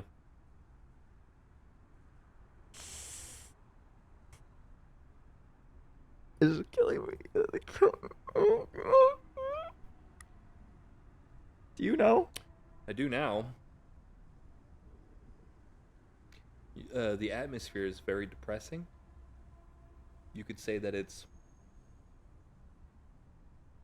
bad.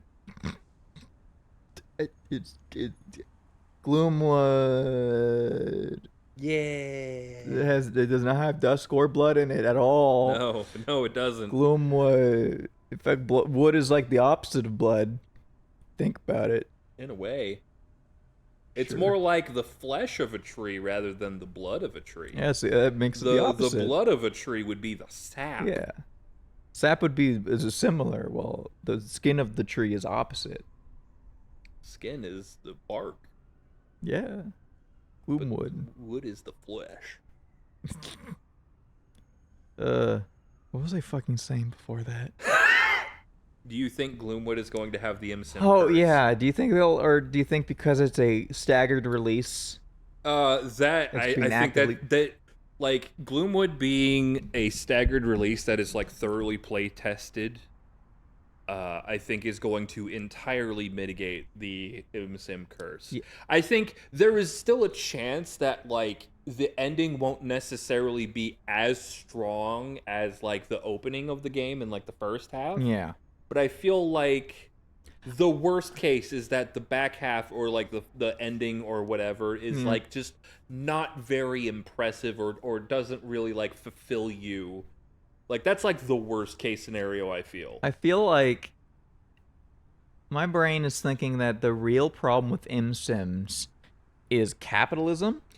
Yes. MSIM cannot exist under capitalism because you need infinite resources to finish one. Kind of. Or it's also like early access development and Australian money backer.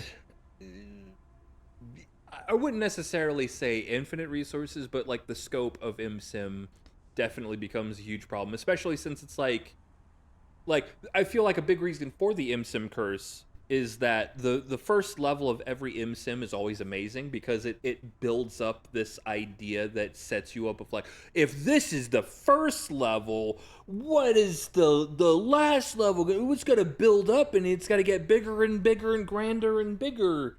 And like, you can't keep that up. What if you did? What if you did?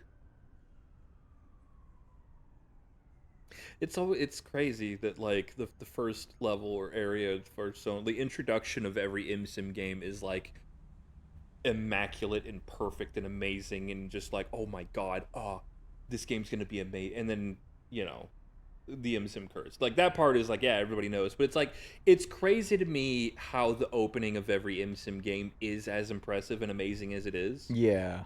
Because like that's always the thing that blows me away is that it's like, how is it that like, yeah, okay, they fall apart at the end, whatever, but this first level, oh my god. I think part of it's also for the first levels, you don't have all the tools, so you often have to work around your limitation, therefore engaging more with the levels in the game, as opposed to later you have your tried and true methods that always it's also work. Like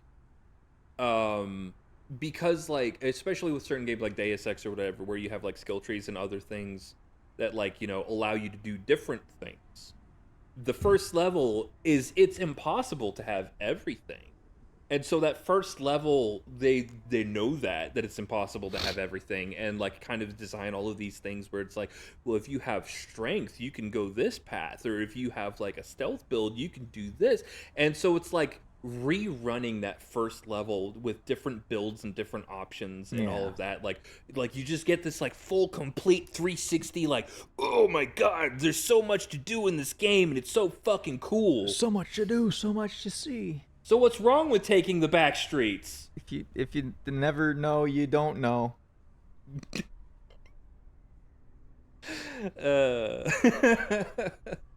But like, yeah, like, God, it's like it's fucked that in my head I'm just like thinking about like ImSim roguelike.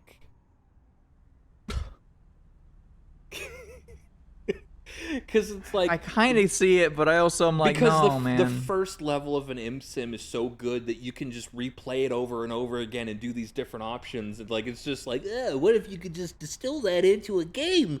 ImSim roguelike, turn the fucking crank.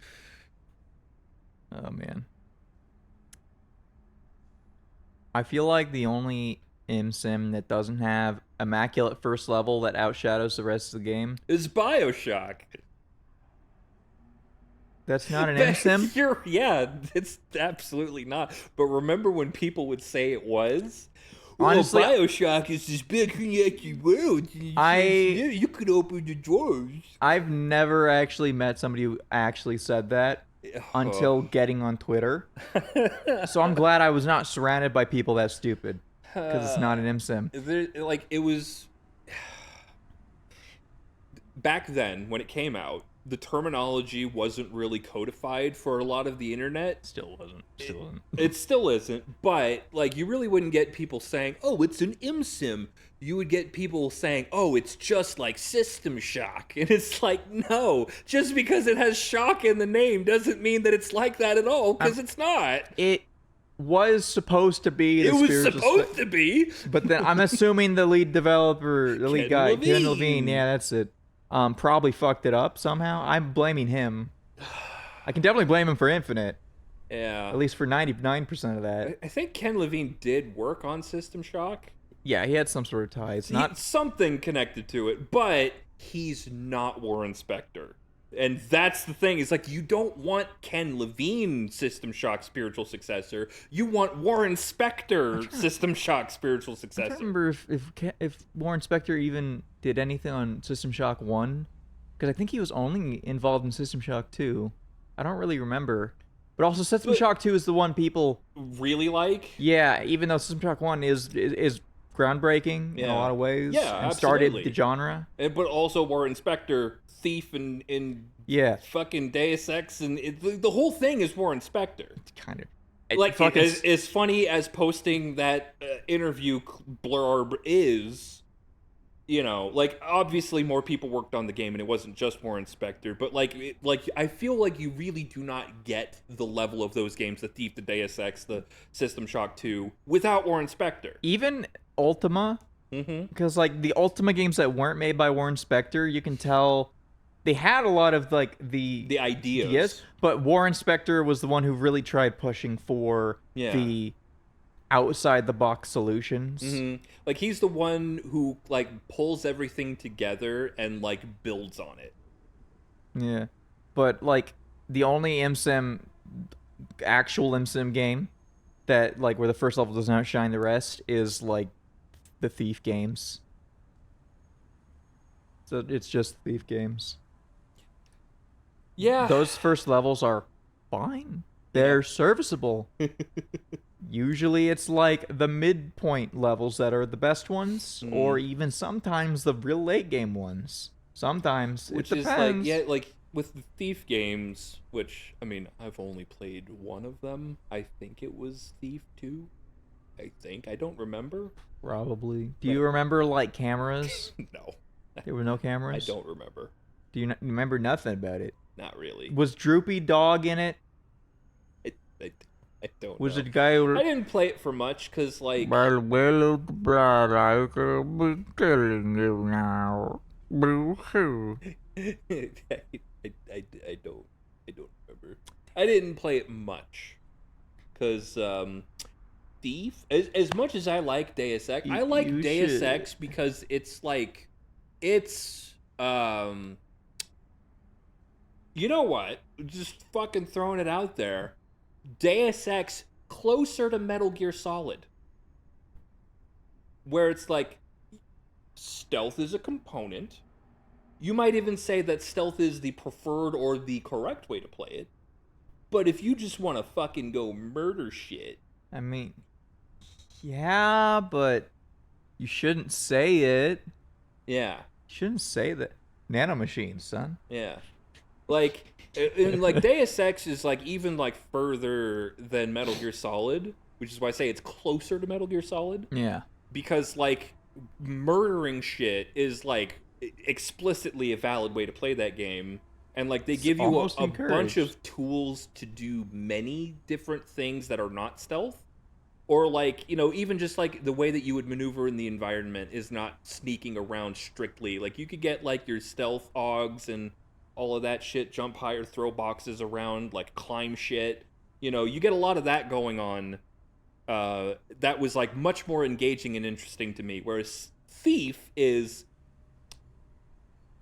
you crouch walk around and you hide in the shadows and you have a water torch or arrow or whatever the fuck to knock the fire out and make the more shadow. There's so much more Thief. You're underselling it so hard right now. But like Thief is like, it's so stealth. It's so like stealth is the only thing. Fuck you, stealth. Yes. Yes. Yeah. And Honestly, so, like, I feel like Metal that Gear so should be that. Maybe. Because that's always annoyed me in Metal Gear is there's so many tools for killing. Yeah. And there's like 3 stealth tools in the game. Yeah, but like those 3 stealth tools, that's all you need. Yeah, but they're real I good. would really like if there were a lot of options instead of 3. Yeah, it is like that is like kind of like the paradox that's like funny about Metal Gear is that it's like they give all of the tools in the game are to play the game wrong. Yeah, MGS4 it's real bad. Well, MGS4 is basically a third-person shooter. Yeah, and MGS5.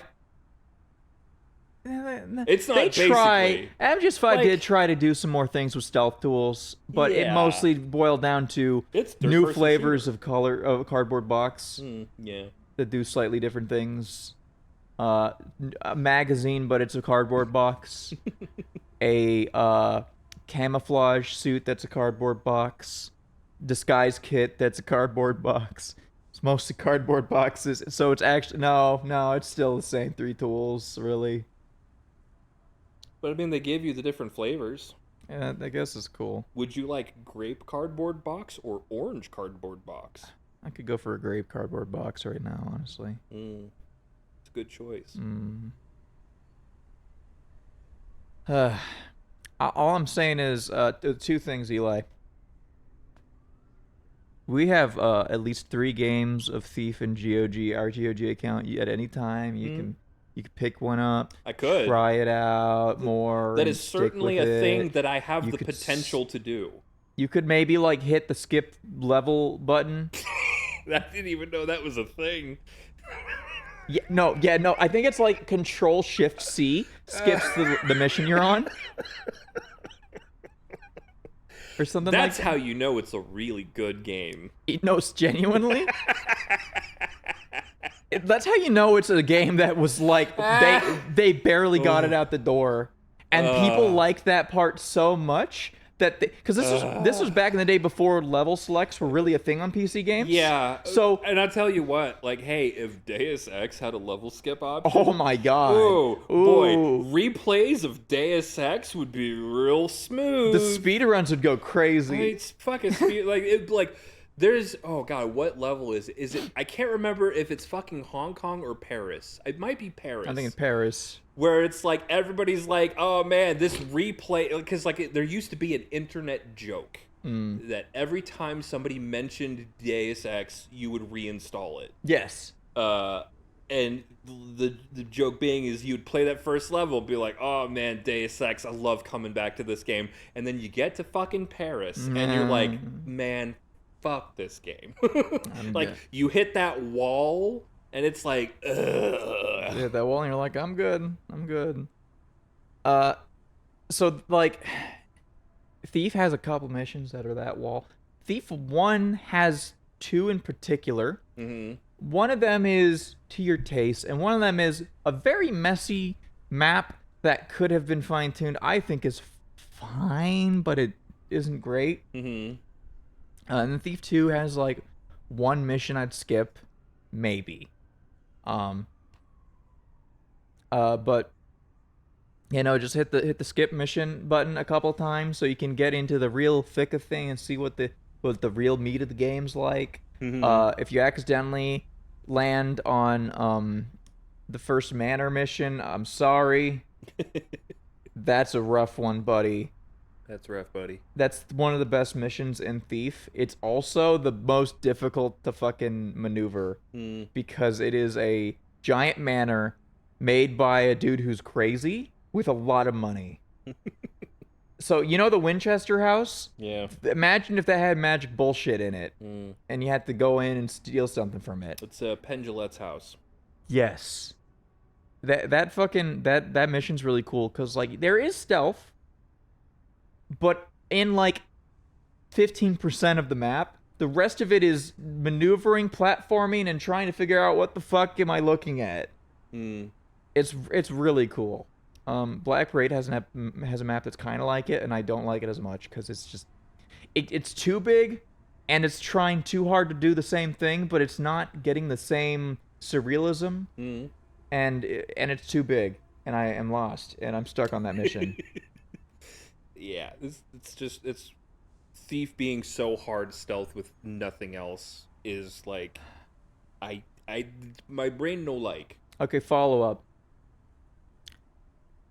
On GOG, we have a copy of a game called Vampire the Masquerade. You should try it. I think I own the original Vampire Masquerade on Steam. You should try it then. I think maybe I'm misremembering. Either way, no. It is literally a Deus Ex sequel. It is like aside the you only can say that, and I would be right, motherfucker. Did Warren Spector work on it? Probably not, but I wouldn't be surprised. I'm pretty sure the answer to that is no. It is. I have never played a game that more feels like it could have been Deus Ex reskinned than that game. Deus Ex, a game that you've never finished? Nobody's finished Deus Ex. I finished Deus Ex. 90% of people who reinstall that game never finish it. See, I did the real thing that real fans did. I had the buff of at the time that I beat Deus Ex, we did not have the internet. Yeah. So I didn't have the internet until late. Like, it was like 2007, Christmas 2007 that we got the internet. And my GameCube broke. My GameCube is the only video game console that I've ever owned that broke on me. So I do not have fond feelings for the GameCube. And so the only thing that I had to play games on was a built together of parts of our old relatives that had old computers that I bullshitted a Windows 98 machine. And on that, I was able to play through old PC games. Like Deus Ex. Like Deus Ex and Half-Life. So I finally sat down and played through all of Deus Ex, all of Half-Life, got through Zen. Boy, you don't want to do that. But, like, it was because, like, I had no other options, no other entertainment, didn't have the internet, you know, like, I could watch TV, but I didn't have a game console, and so, like, all I had to do was, like, play Deus Ex, and so, because that was my only entertainment at the time, able to plow through fucking Paris and like, all of those wall levels that suck, breaking out of the UNATCO lab, like, all of that shit that sucks that nobody likes to do is like, well, this is what I got. This is the game that I got. So I'm gonna fucking play Deus Ex. I did the real fan experience of playing 99% of the game and then for some reason stopping at the last door. You did not play 99%. I probably did. I just forgot. You did not. We talked about it. We went through the levels and you're like, oh, I remember this. You got like halfway through. You got further than I thought, but you got like halfway through. That's all you really need to play. No. That's all you really need to play. There are some levels in the back half of that game that are very good, but it's like 2.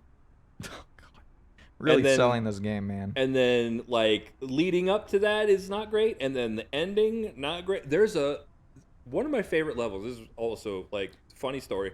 There is an underwater base that is like one of my favorites of the game. It's a really good level. As you are about to leave the underwater base, you are confronted by Walter Simons, who is like the teched up agent from the state that's like come to kill you. He confronts you at the very exit of this underwater base, and he's like, I'm gonna kill you. And all you have to do is just turn around and walk out the door. And he's gone. He never shows up for the rest of the story because it assumes that you fought and killed him. Is he the mechanical augmentation old guy, like big guy? Is he the big guy? The big Russian? guy is Gunter. Gunter. All right, okay, that's not him then. Yeah, no. No, That's the other Walter guy. Simon. Like Walter Simons is basically G-Man, but like more Agent Smith from the Matrix. I was about to say, is he just Agent Smith? He's basically Agent Smith. Mr. Denton. Yeah, not quite that, but like kind of Mr. Smithy. And like he's from like Washington, and he's like a very important like Big Wash. and he's teched up to shit just like you are. And he was given his mission is to end you and put a stop to the terrorist. Like, but so like he knows that like you're not really a terrorist, or like I mean like you basically are, but it's like he knows that it's like It's a government cover. It's a cover up that we need to do because like you know too much, and I just need to stop you because you know way too much. But like yeah, he confronts you at the very end of this base, and you just turn around and walk out the door, and the game assumes you killed him. Fucking duct tape and string, man. Yeah. I is love like all these games are fucking duct tape. it's the funniest ending to one of my favorite levels. It's really funny. It's really good. Fuck. Genuinely though, like I know I haven't beaten it, Yeah. but in terms of like level design, how you interact with the game, options, dialogue and stuff, dialogue choices and stuff, Bloodlines is very Deus Ex. Like even down to stealing the shooting mechanics and putting it in Source Engine. I mean, for like a skill tree system, the shooting mechanics are like really smart. Yeah, no, it works really well. Like if you spec into firearms in Vampire, it's a first-person shooter. It's a Source Engine shooter. But otherwise, you're standing there for at least a minute before you can fire a gun reliably. Which is funny because I like Deus Ex is a lot like that, except like, you know, it's a fucking Ion Storm, whatever the fuck engine that was, which is like, there are good shooters on that engine. Thief? No. Not, was Painkiller on that engine? Maybe. I'm not I sure. forget what all games are on that engine, but Daikatana? Like, I mean, yeah. Daikatana shoots fine. It's like the level design and the enemies that are all dog shit. I don't even want to talk about Daikatana, man. Weird choice to make like the opening of the, you know, like that's not an M-Sim, but like boy, it's like the exact opposite of like the opening to Daikatana It's is the like worst part. the shittiest part of that game with like terrible weapons, and like it's one of the hardest sections of the game. And it's crazy because it goes from a 2 to a 4. Yeah. It's fine. It's 5. It's fine. Whatever. Fuck. Who cares? Perfectly serviceable game that's like not fucking blowing anybody's dick off, but like it goes from like a miserable, shitty, horrible game to a perfectly fine game.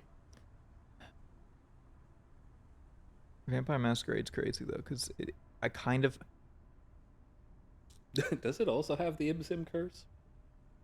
In a way. The ending areas, pretty fucking bad. The finale, though, like not the gameplay necessarily. It depends. Like depending on your build, you either have a great time in that finale, or it's abyssal dog shit. But then you get to the story side of things. it's really fascinating and cool. It does some cool things. Yeah, that's funny. Final level of Deus Ex, both the gameplay and the story, both dog shit. Oh. And it doesn't matter what your choice is, because canonically, all of them happened. Which is funny, because, like, a couple of them contradict each other, but it don't matter.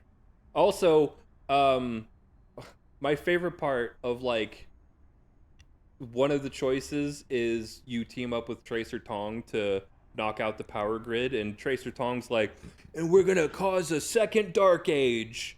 And then in the second game is like, no, that's dumb. I think Tracer Tong, aren't you fucking smart? What? How would you not know that wouldn't work?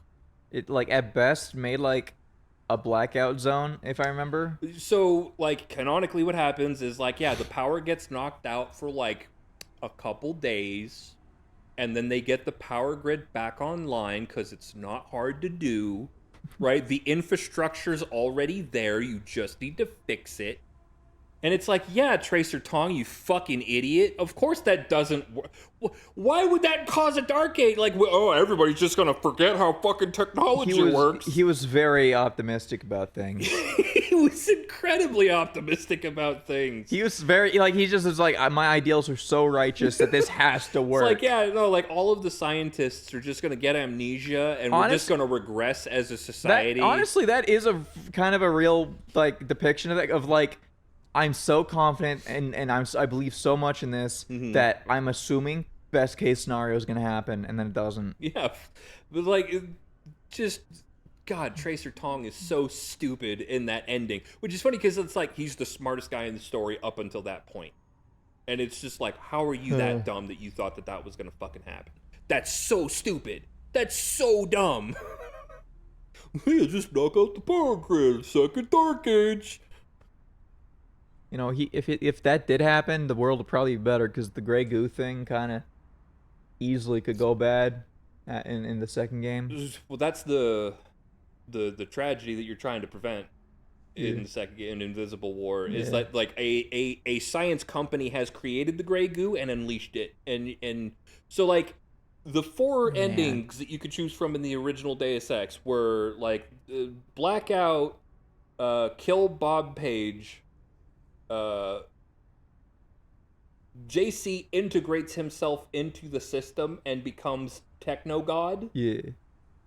And then the other one was, like, let Bob Page do his thing and, like, basically control all humans in, like, a hive mind consciousness kind of thing with technology. And so, like, you know, hey, some of these things contradict each other. Yeah. Very stupid that all four of them happen, but all four of them happen. So Bob Page is killed, and JC Denton integrates himself into the system, and then JC Denton goes through with Bob Page's plan, but, like, JC Denton's a hero, so it's totally cool. The world would be good if the right guy was in charge. Let's not be too hasty.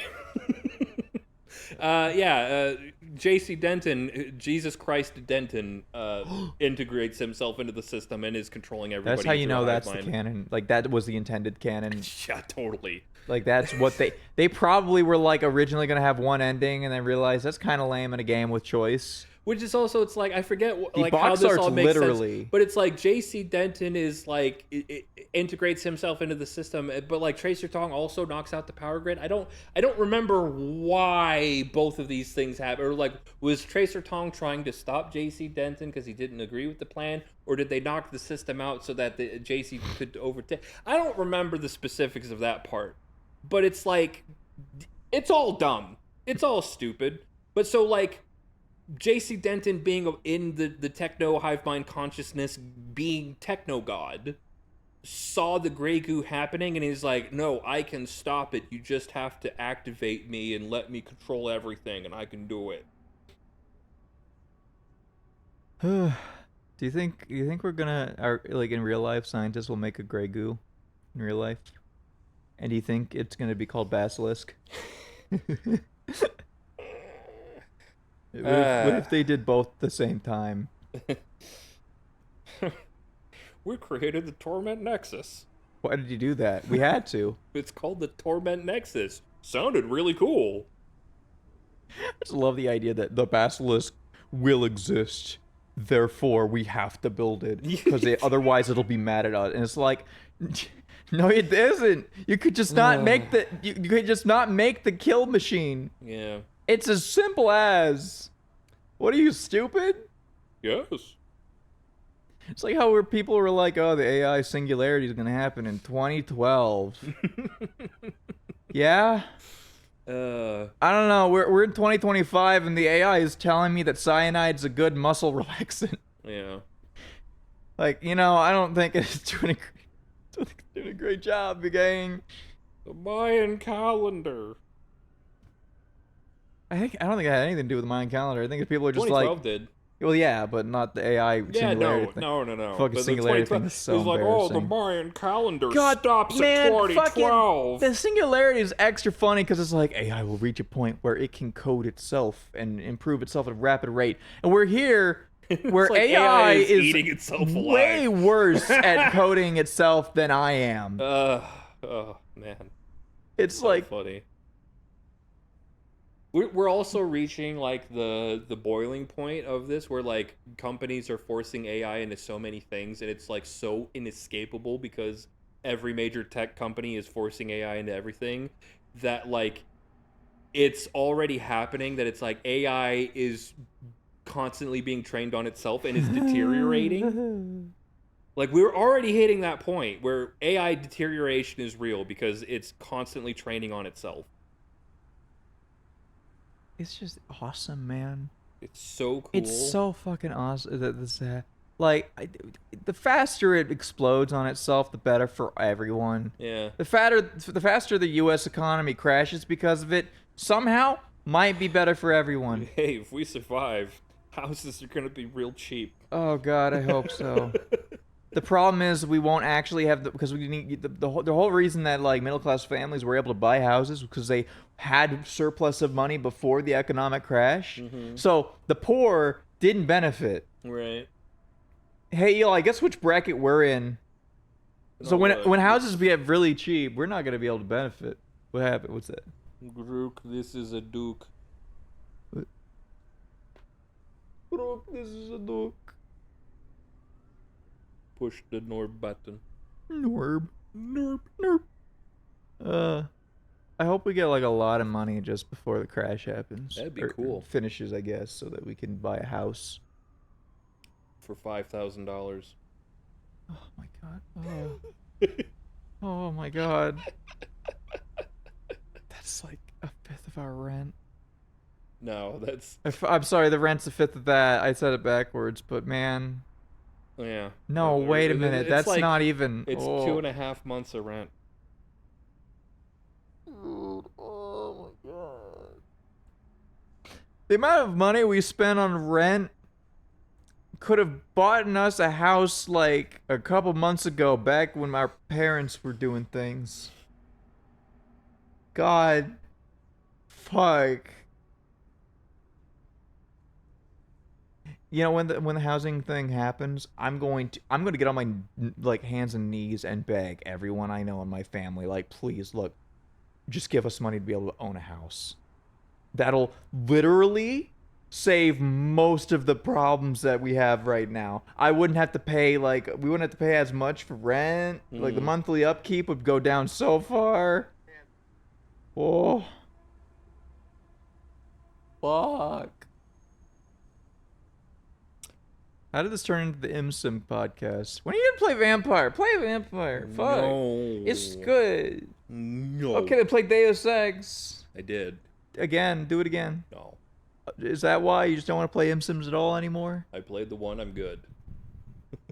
I played the only one I need to play.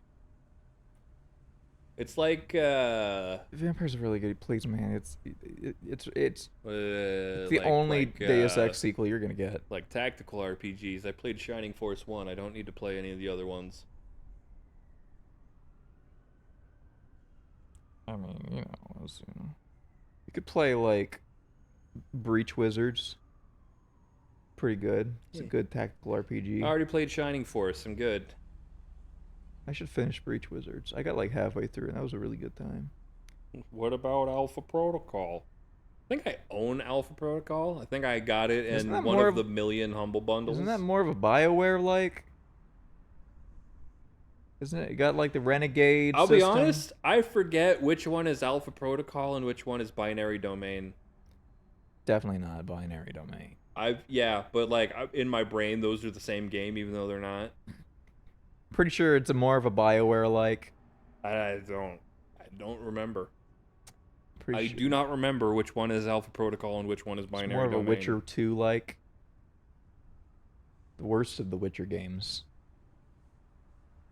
That reminds me, that Witcher. They're both technically Sega. That's hilarious. That's fucked up.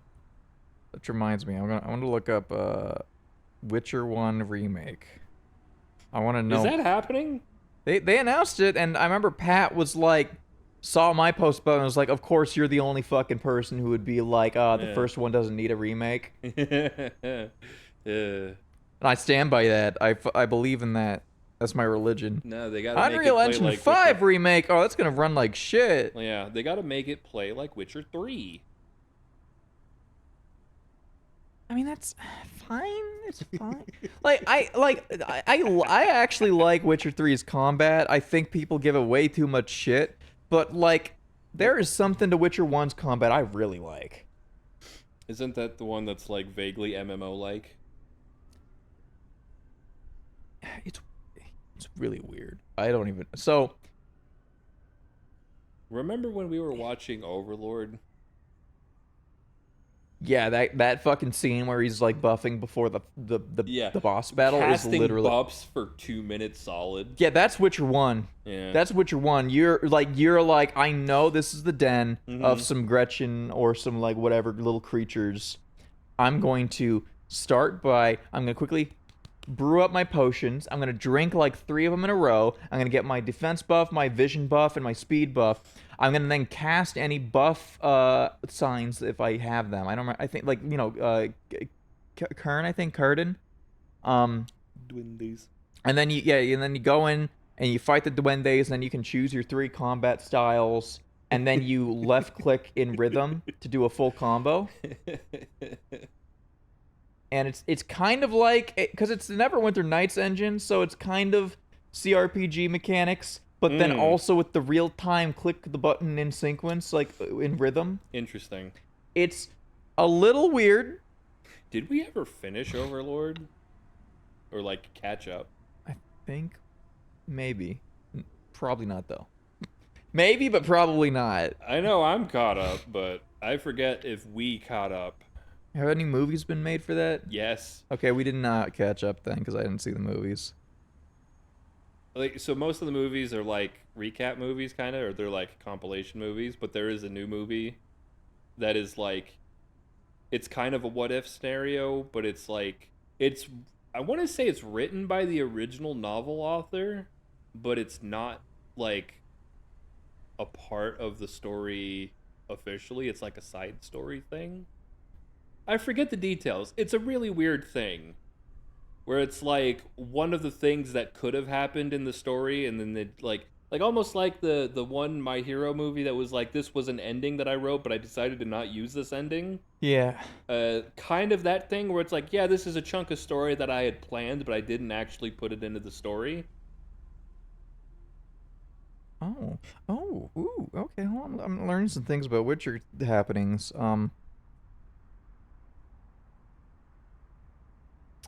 So first off, apparently there's a multiplayer Witcher spinoff I didn't know about that's in development. What the fuck? And like, why? That's a weird thing. That's a very weird thing. I can see it working. It's literally a monster hunting game. If you make Western Monster Hunter with the Witchers, they probably won't. That's probably not what it is. Let me look. I just want Witcher to be about preparation again. Well, that's not gonna happen. They gotta make it an action game. Witcher 3 kind of gets some of that in. Witcher 2 is purely an action game, and it's bad. It's a really bad one. Witcher Hunters. I'm interested. The second thing, the studio making the Witcher 1 remake on Unreal Engine 5, ex-CD Projekt Red developers. Oh. And the developers of the Thaumaturge. Oh. which gives me like, yeah, like that might be really good then. Huh. Honestly. Aggro really liked Thaumaturge. It's cool. It's cool. And it's like, you give them that, like, I feel like I can definitely see how, like, ex-Witcher 3 devs, for sure. I hope to God that they got some Witcher 1 old blood in there. Because, fuck. I really, like... Witcher 1 does need an update. I'm not going to argue against that. Especially the writing. Even though you posted that. No, okay, like, I don't think the gameplay needs an update. I think the story, the writing, and the voice acting is really bad. Okay, yeah, sure, voice acting. They're not going to fucking rewrite the game. They probably will, honestly. There are parts of Witcher 1's story that genuinely don't make any goddamn sense anymore. I can't imagine that, like, a part of the remake is going to be just rewriting it. I feel like it might be a little bit. Because there are some things later in the games that are just full-on contradicting. And, like, it wouldn't be a major rewrite, but, like... So what the hell is the deal with that? Because, like, they wrote all of those games, so, like, why the fuck did they get their own shit wrong? It's more that... they changed things later because the thing they wrote originally was bad at points. Genuine. Okay. And also, like, this is my personal theory. I feel like Witcher 1 was written by people who maybe not everyone on the team read the books. I mean, weren't they not allowed to use the story of the books? I mean, yeah, that's part of it. But, like, you know, reading the books helps when you make a sequel to the books. Sure. But, I mean, like, if you are, like, not allowed to use the book story as a... like... The license of that shit was weird. It was mostly... so it was partially because they wanted to not touch Andrzej Sapkowski's, like, work at all. Like, they didn't want to fuck up his vision of The Witcher, so they took a story after the point where Geralt dies.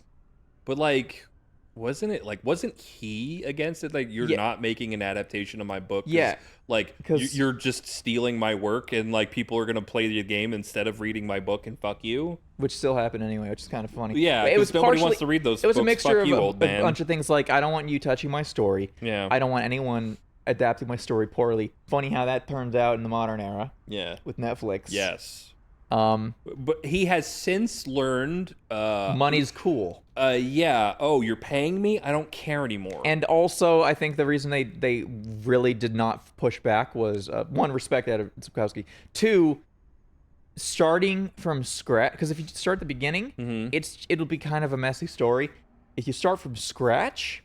and just kind of ignore all of the chosen child, all the love interest, all the baggage, and just have it take place after with amnesia, you can just do whatever, and it would have much larger appeal abroad. Yeah, well, I mean, in general, probably, because even in, like, their home country, I gotta imagine that most people probably haven't read the Witcher books. I don't know if they, like, I'm sure they're popular, but, like, they're popular enough to have a very popular television show based on them that was very cheaply made. Like back then? Yeah. Okay. Yeah, it was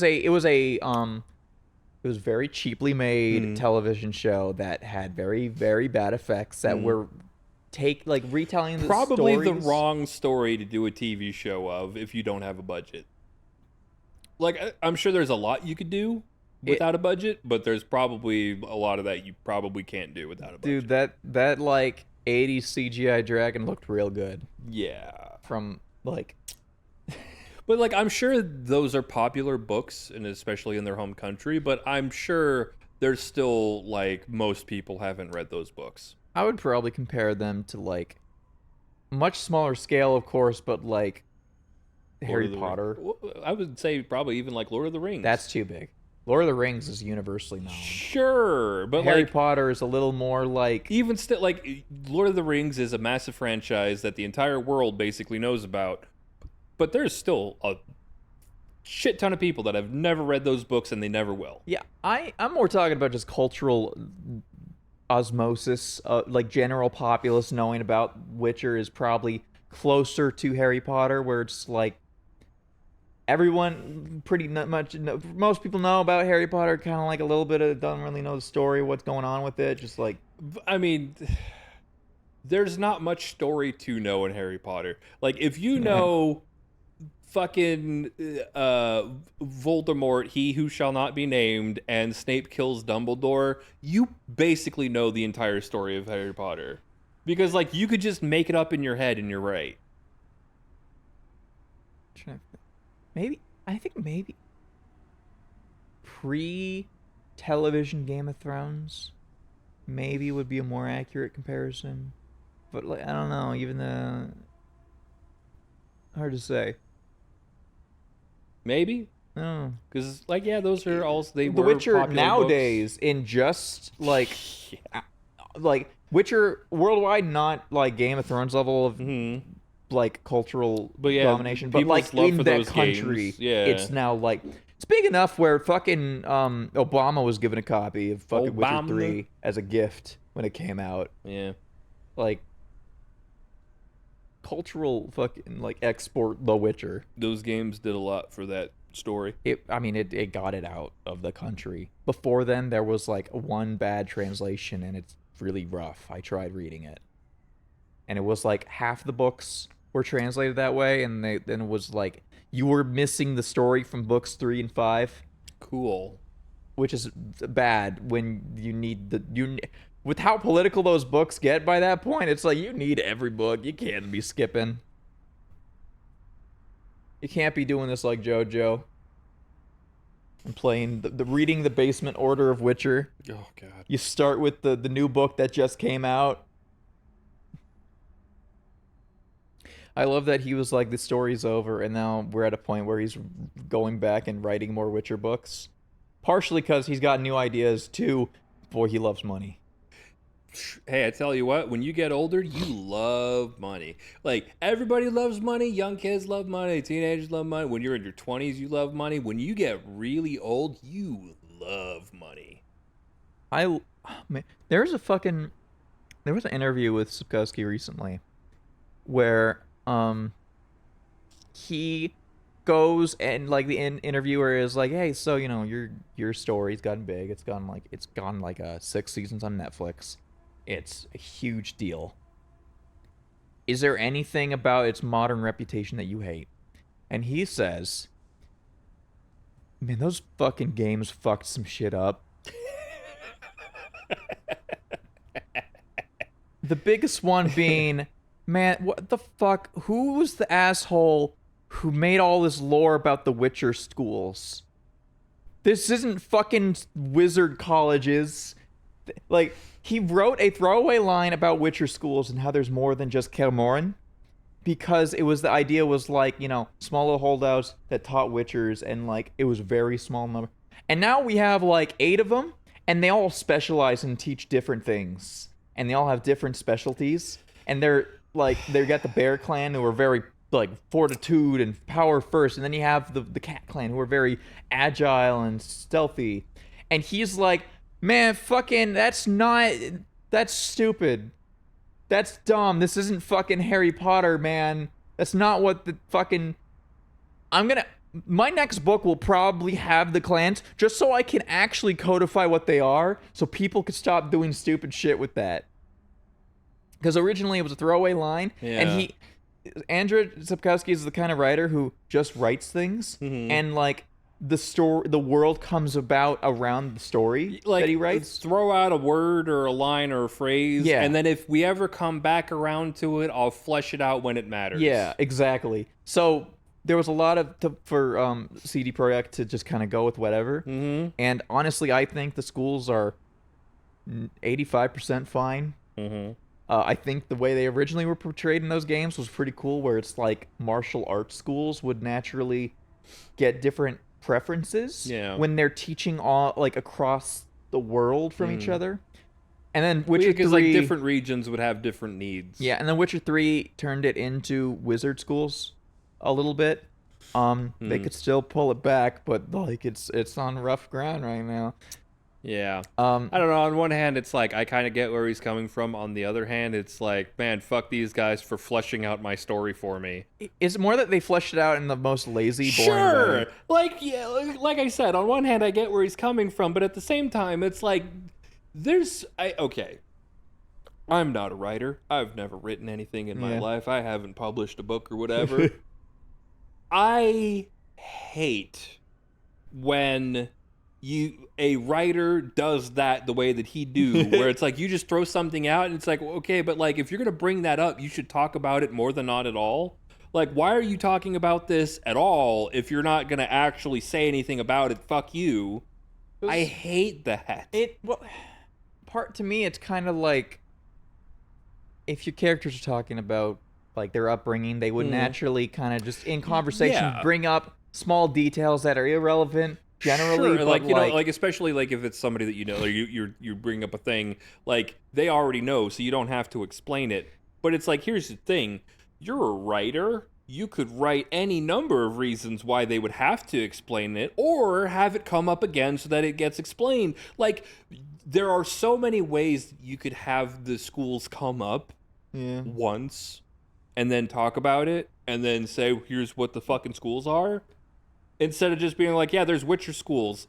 I'm never going to say anything else about them. And it's because, like, why the fuck? Like, why are there Witcher schools? Why is that even a thing? Why wouldn't it just be, like, fucking, you know, a guy in the woods or whatever the fuck, you know? A little Yoda out there? It could be Witcher fucking, Yoda? yeah, like, it could be a Yoda, or it could be something that, like, you people just fucking figure out. There actually is partially a reason why they wouldn't go into it after that, because, like, in The Witcher, the games give you a bad idea of what is going on in the Witcher world. Magic is dying in the Witcher world, very Tolkien-like.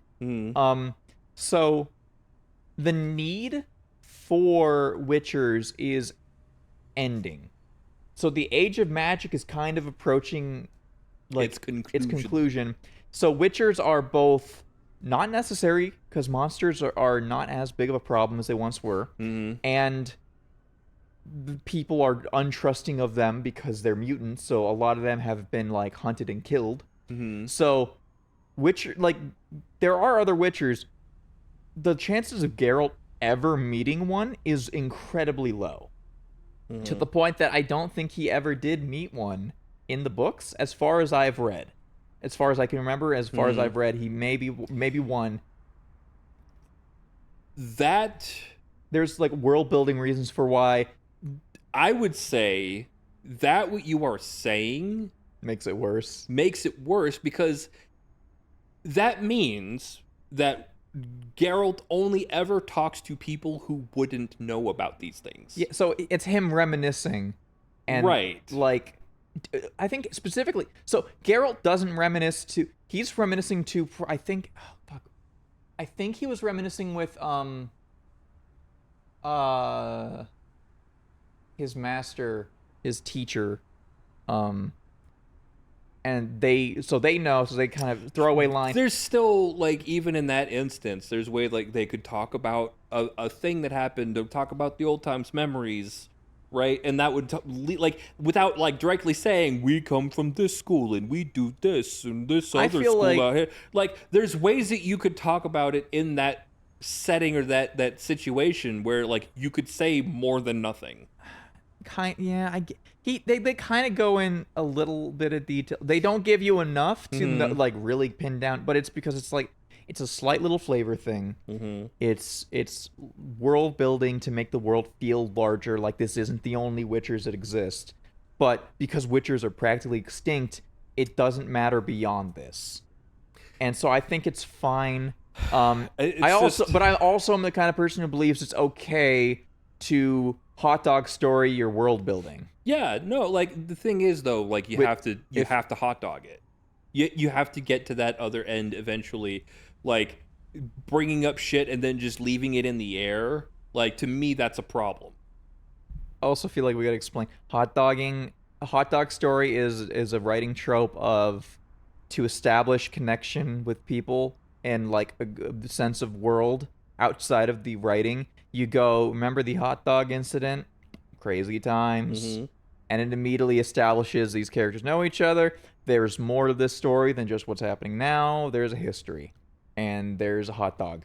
The hot dogs exist in this universe. That's important to know sometimes. No, it's fine. Actually, it's cool, actually. It's cool. But apparently, you are proven right, because Sapkowski agrees with you that he regrets not building out the world more. Yeah. Because now there's 8.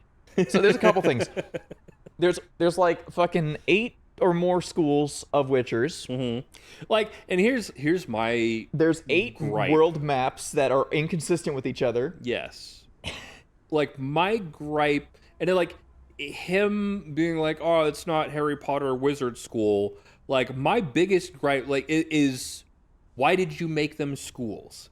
Like, that to me is a problem. It shouldn't have been schools. So it should have been, like, you know, okay, like if you're giving it, like, a martial arts flavor, I understand that it's like, oh, it's like a dojo, and it's like the school. So I think but like, it could be a translation thing, to be fair.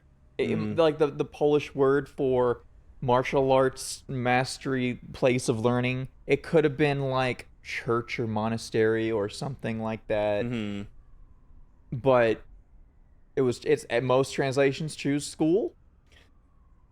Yeah, it's just, it being a school at all is weird to me, because if there are so few Witchers, there probably wouldn't be like a whole classroom of students. Like, it would be like a couple, like 2, 3, 4, maybe 5 Witchers are learning under this guy. And is that really a school? Is that a dojo? Or is this just like fucking like, it starts off with like 30 kids that are trained, and then they go under the Path of Leaves, which is essentially, if you survive this mutation thing, you're a Witcher, brother. It's like a 95% mortality rate. Cool. Or something like that. So usually, there's like only 8 Witchers that survive by the end. And then after that, people are so traumatized, after a few generations, people go, we are not asking for donations for children anymore. We're not doing that. This is awful. Geralt says it as a joke because he just didn't want to deal with these fucking noblemen. And it's a really good... I love how the Netflix show season 1 did this scene where it's like he asked for a child in surprise, because he's like, she's not gonna have a child. It's fine. It's fine. She's fucking like a werewolf or whatever. It's not gonna happen. And then she immediately has morning sickness in that scene, like as a beat, like a comedy beat. And then fucking Geralt just looks over and is like, fuck. And that's how Ciri happened. Man, we should maybe... No. We shouldn't watch season 1, because then I'm going to get upset, because I had to remember season 2 exists. I mean... Season 1's great. I fucking love everything about it, and even how cheap it is. And then season 2 really... And fucking... Superman makes a great Geralt, honestly. I love that. I mean, he's a big fan, ain't he? Yeah, and they told him, you need to stop pretending to be Geralt from the video game. He's like, no. You can't make me stop. Because, like, that voice for Geralt is so... It's a Batman voice, but, like, that's iconic. J.C. Denton's voice is a Batman voice, self-admitted. Like, that's funny, because, like, I get it, I see it, but that's not a Batman voice. That's like a G-Man Batman. I don't know what the fuck that is. It's so weird. I forget the voice actor's name. He has, like, a weird, like, hyphenated double name thing going on. Do you have a single set of snack to satisfact that fact up? Fuck. Yeah. But yeah, like, he was doing a con panel in Australia, because he lives in Australia now. And it's a self-admitted, like, yeah, I was just doing a Batman voice, and, like, I was just supposed to be a placeholder because I was doing QA at Ion Storm. Oh, that's really fun. He does, you know what? You know what's funny? He does sound like a placeholder voice, honestly. Yeah. But, like, the kind that's, like, so fun and charismatic and the fucked up. He was a quote-unquote actor. He was on a TV show. as like the heartthrob boyfriend character. And so when he was doing QA at Eidos, Yeah. they called him in to be the temp voice as a joke. Because it's like, hey, fucking Mr. Heartthrob, get in here, record these lines. And then so he's just like, fucking whatever, man, and he's doing his growly Batman voice. And then they're like, that works too well. Actually, why don't you just voice this character? Would you like to be hired for a product and get money? Would you like payment and income? Yeah, how instead of doing QA, how about you voice the main character? And also do QA. He might have done both. No. No? Okay. But he voices JC and he voices Paul, the brother. That's genuinely shocking because I always thought they were two different voice actors. Yeah, same guy. His Paul voice is more of his normal speaking voice. Yeah, I can hear that now. Yeah. That's why it sounds like they're brothers. Yeah, it's the because same it's the motherfucker. same guy. It's one guy. Yeah. It's not two guy, it's one guy. It's one guy. Two guy. One guy. Which is, it's also funny because, like, I feel like Paul sounds way more I mean, obviously, like, he's not doing a Batman voice, but, like, even the way that he's, like, delivering lines sounds very natural. Yeah, Paul feels like more like a human being. Yeah. Because JC's a weird freak. Which is, like, that's canon. That's a good characterization. I fucking love that. Oh, and then Celestial Cage also brings up, yeah, he got the voice for Paul. It's crazy. Fucking, oh, man. Yeah. That's the same guy. It's fascinating seeing, like, because, like, that was a professional actor they got to be a joke test voice, and then Well, I mean, professional. Like, he was not going to have an acting career. Like, his one role on that TV show was... That was not going to be a career, which is why he got into QA in the first place, was that it's like, yeah, I'm not going to be an actor. This isn't going to work out for me. I would rather be in video games because video games are cool. Yeah, but that's still, like, a resume. He did something more than nothing. Yeah, I don't know. I know Geralt's actor has, like, a history of acting before that, but you couldn't tell by that first game? That is some of the most stilted fucking acting I've ever seen. Am I mistaken in that he was a theater actor? Or was he not? That's shocking. I'm honestly not sure. I need to find out now, though. Voice actor wiki. Doug Cockle. Let's see now. I forgot he voices Geralt in the fucking Witcher animated film, though. I might need to watch that after this stream, whenever we decide to finish this. So his first role I can find in film is 2001. His first appearance in a game is 2001 in Independence War 2, Edge of Chaos.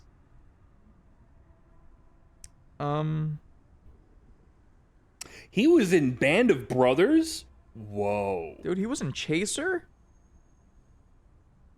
Man, he was in quite a lot of projects before Witcher 1, which is crazy, because Witcher 1 feels like a first-time actor, honestly, with how... That voice director must really not have been good. Yeah, probably. God damn. Time Splitters 2, I mean, just as additional voices. But so it's like, he did do fairly known stuff. Like, Band of Brothers is crazy. Like, 2 episodes of Band of Brothers, but being in Band of Brothers is crazy. This is nuts seeing his full, like, because it's not, like, amazing, but it's still, like, way more acting than I thought, given my experience with Witcher 1. Clearly a dude that has talent. Somebody fucked up real bad. Oh, Or he did a not great job in everything, but that's probably not the case. It also could just be he wasn't very used to voice acting yet. Could have been. There's a lot of things that could have been. I'm gonna personally just at this point blame the voice director, because nobody does a good job in Witcher 1. And people who do a good job in Witcher 2 do a good job and do bad in the first one. Like the improvement, especially for Geralt, like between 1 and 2, is fucking phenomenal. And then Dandelion, like between 1 and 2, like it's the same kind of stilted Otacon voice. I don't think it actually is Otacon. No, I don't think so. But like it's very Otacon-esque. And then like he kind of has the same voice and cadence in 2, but like it feels more like a character, more natural. And then 3 is fucking I love Dandelion in 3. Man. Coin for your Witcher. Oh, you wouldn't get that. You didn't watch that. You didn't watch that show. I know the clip. I've seen it. I've seen it. I love they took like a paragraph from that book and made a full thing, and like, just it's really funny because it's like, yeah, no, that's very Dandelion actually making this fucking shitty song. It's intentionally shitty but catchy. Oh man, God, I'm getting mad thinking about the Netflix show again because I'm like, the first season was the first collection of short stories and skipping a couple of them, and I was like, oh, season 2 will get into the ones that they're missing, right? Oh, you're going straight to the first novel. Oh, which is a shame because some of my favorite stories are from the second short story collection. Well, technically it's the first short story collection, but like they're published out of order for reasons. Because like there's some really good stories in Sword of Destiny that just did not, as far as I'm aware, get adapted into Netflix unless it's like happened out of time and out of place. What do those animated shows adapt? I don't know. I have no fucking clue. I was not paying attention to them because I'm gonna be honest. Until I heard Doug Cockle is in the Witcher animated thing, I just shut it all out because it's like after season 2 where they bastardized some of my favorite characters and ruined. I feel like they made a character a rapist for no reason. And I still don't know why they did that. That's weird. Yeah. I feel like when we were browsing Netflix, we came across those and we found out that Doug Cockle was the voice of those. But... And I put it on your watch list. Oh yeah, you did do that. So let's watch it. No. I'll watch it by myself then. Okay. I'll watch it in bed, so you'll vicariously watch with me. You keep thinking that that's how that works. Sometimes it's how it works. You'll like occasionally watch it like for a few minutes and then go back to your thing with me. A few minutes is generous. It'll be like 10-15 seconds. Sometimes more. It depends what's being watched. It depends. Should we wrap this up now? Yeah, we did hour and a half podcast, almost 2-hour podcast, I think. Yeah. But hour and a half at least of a podcast. Yeah.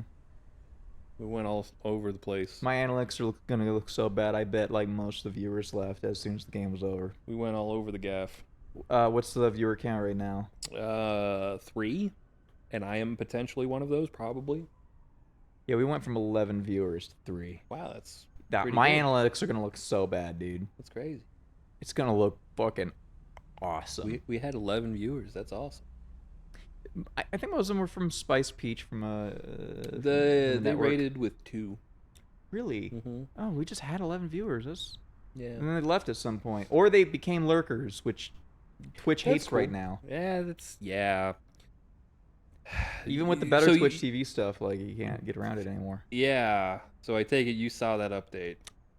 That's an incredibly shitty thing to do. To be fair, most of my viewers were already lurkers who didn't use better Twitch TV, so like my viewer counts have always been shit. But now it removes their names from the viewer list too. Yeah. Oh, it just straight up removes them as a viewer. So like I'll be like, hey, is like Duke and Ian still here? And I look, it's like, nah, it's just Sklorgo.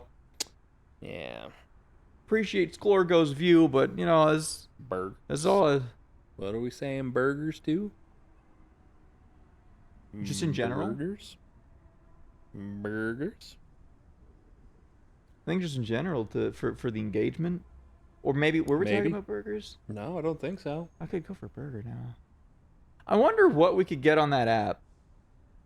Oh, it's probably way too late. Fuck, you're right. Last What if things that close at 1 or 12? Lurkers. Do people call lurkers burgers? I never heard of that, but that's funny. Do you think that anything might be closing around 1 a.m.? I don't think so, because like the last time we looked at it, we got Mediterranean, everything was closed at 9. Out of curiosity, what would show up right now? Probably nothing. Probably stuff that you could pick up tomorrow.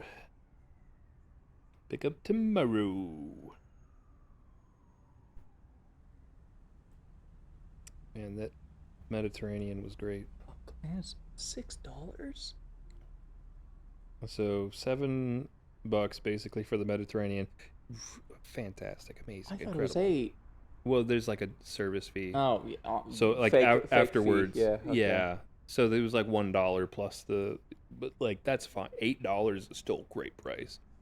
And then California Fish Grill. But yeah, this is all pickup tomorrow. You filter by pickup now?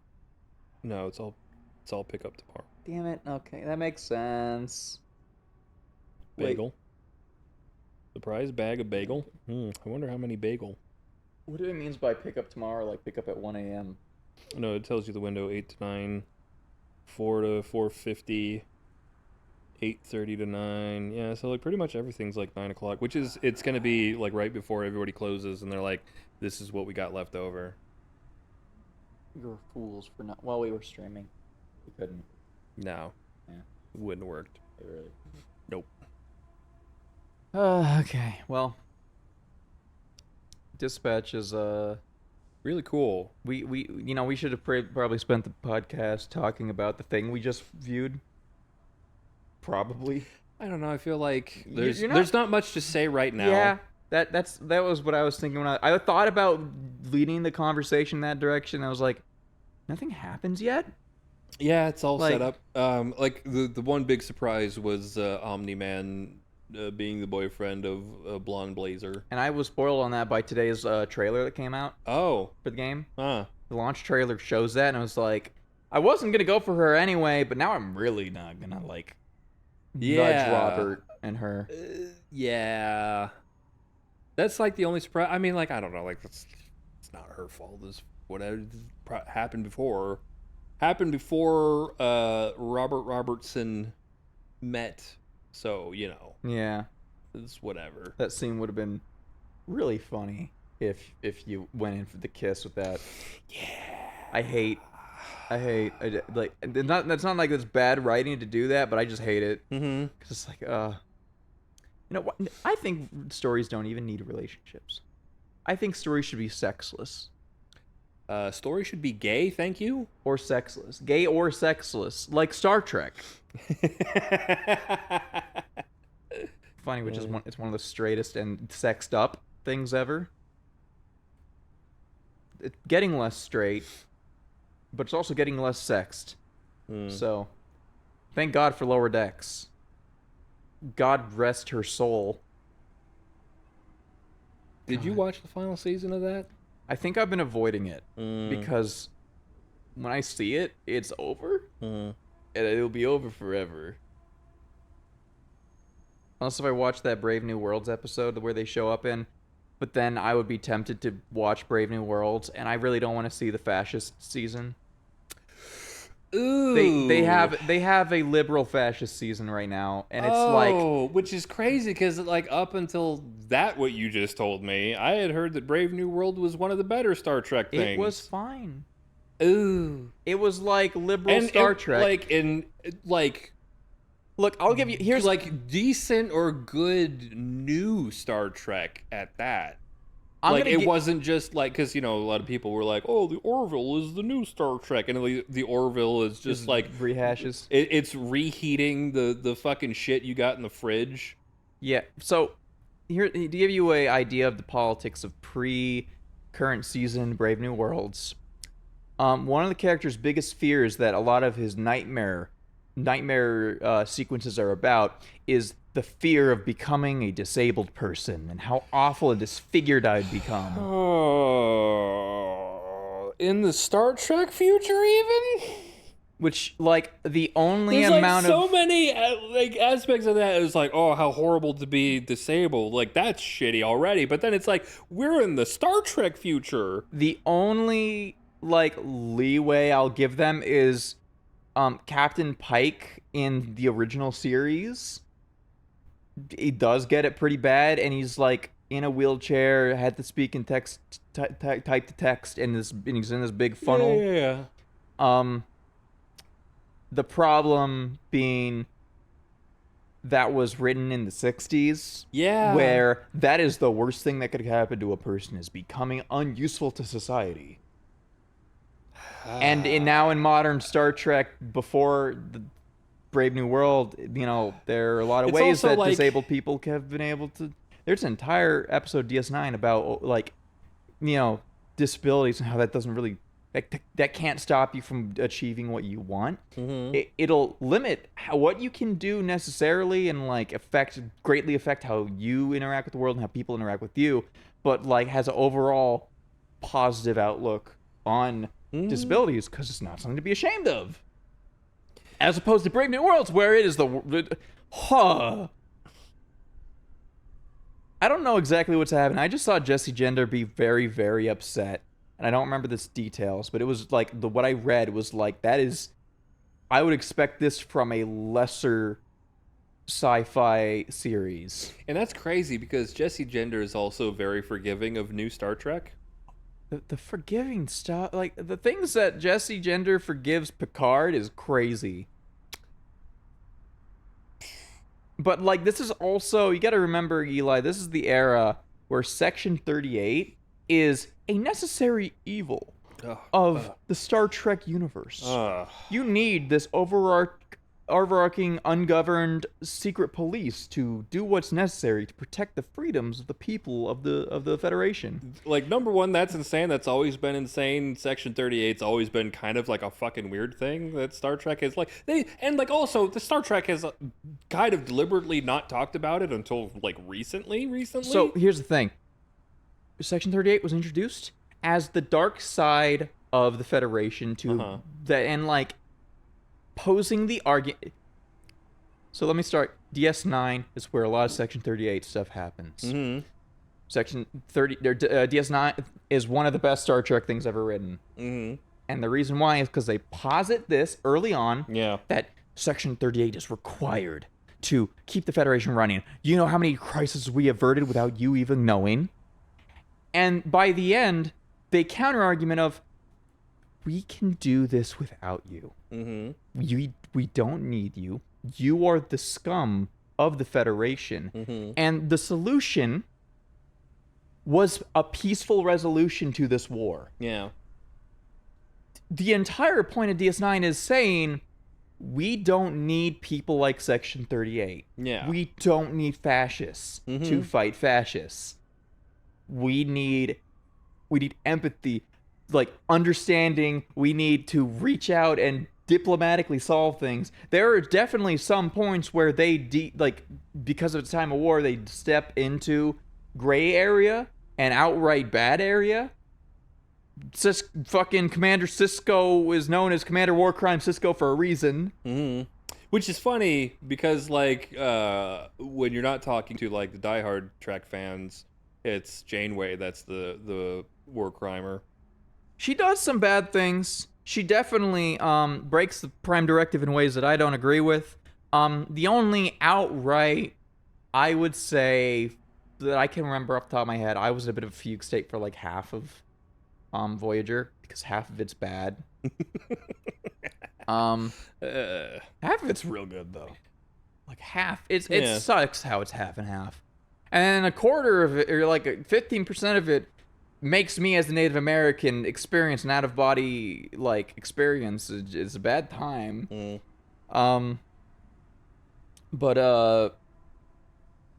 Like, no, Cisco, like, there are arguments for Janeway's war crimes that you could, like, you know, for the most part that I remember, except for Tuvix, that was fucked up. Yeah. That was fucked up what they did. That was fucked up what they did. I remember we watched the Lower Decks episode of Tuvix, right? And they were like, is this really the solution they came up with? Oh, yeah. And everyone that gets a hold of that document's like, oh my god. What the fuck? I don't remember how they solved it. I think they had to do the same thing because they didn't have the time to solve it any other way. Because the Tuvixes were going, oh god, we're gonna get Tuvixed. We have to rebel now. Yeah. But fucking yeah, no, it's just go. He poisoned like 2 planets with bioweapons. He went to such an extreme that a terrorist literally looked at him and said, "Oh my god, dude, stop." That was the whole like that big scene of him like telling Worf to load the torpedoes with like bioweapons and launch them onto civilian planets was literally him trying to get a terrorist to reveal himself, and the terrorist is like, "Dude, what the fuck? Okay, I'm giving myself up because holy shit." Mm-hmm. And like there were 0 casualties from this because what he did was essentially bionuke 2 planets, but made it safe for the populations of the opposite planets to move over, so that it would be like a net 0 loss in this conflict. But also, you bionuked a planet, that's still a war crime. It was also a non-combatant planet, both of them. So it was double war. I think he racked up at least 3 to 5 war crimes in that one episode. But they were good ones. His score is so high.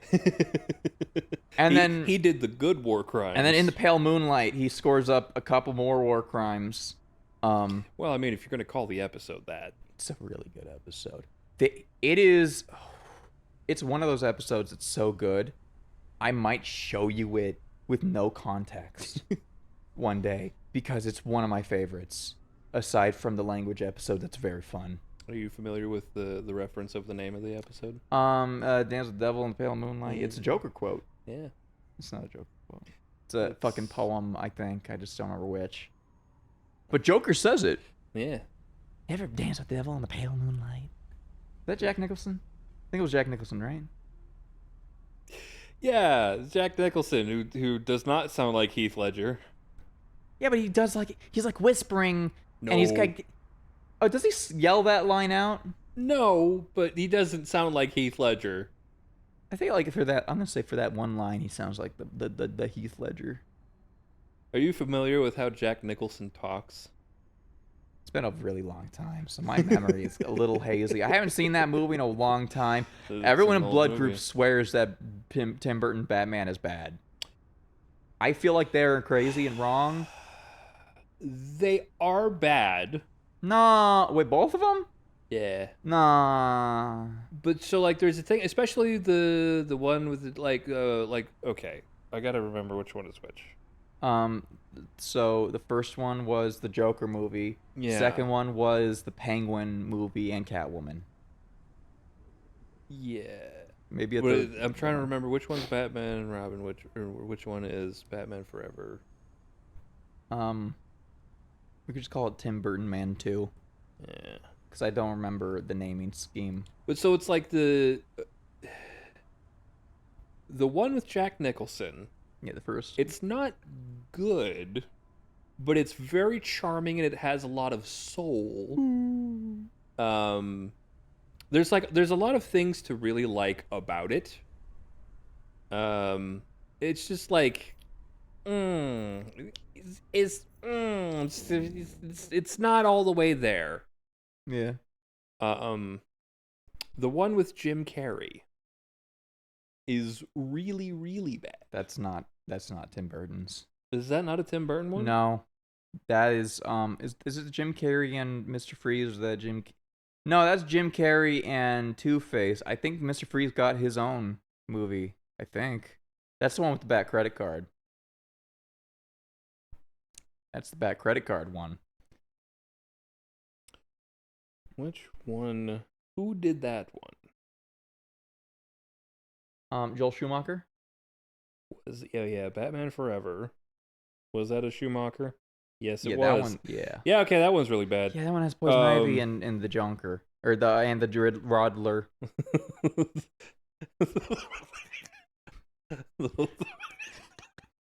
The Rodler. That's stupid. I love the Riddler, man. The Jiddler. Oh, that's if the Riddler did a different type of crime. Oh no.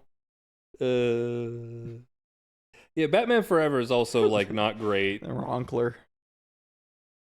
The Mr. Freeze. I hear that one has a camp appeal to it. A little, but it's pretty bad throughout. Bad credit card.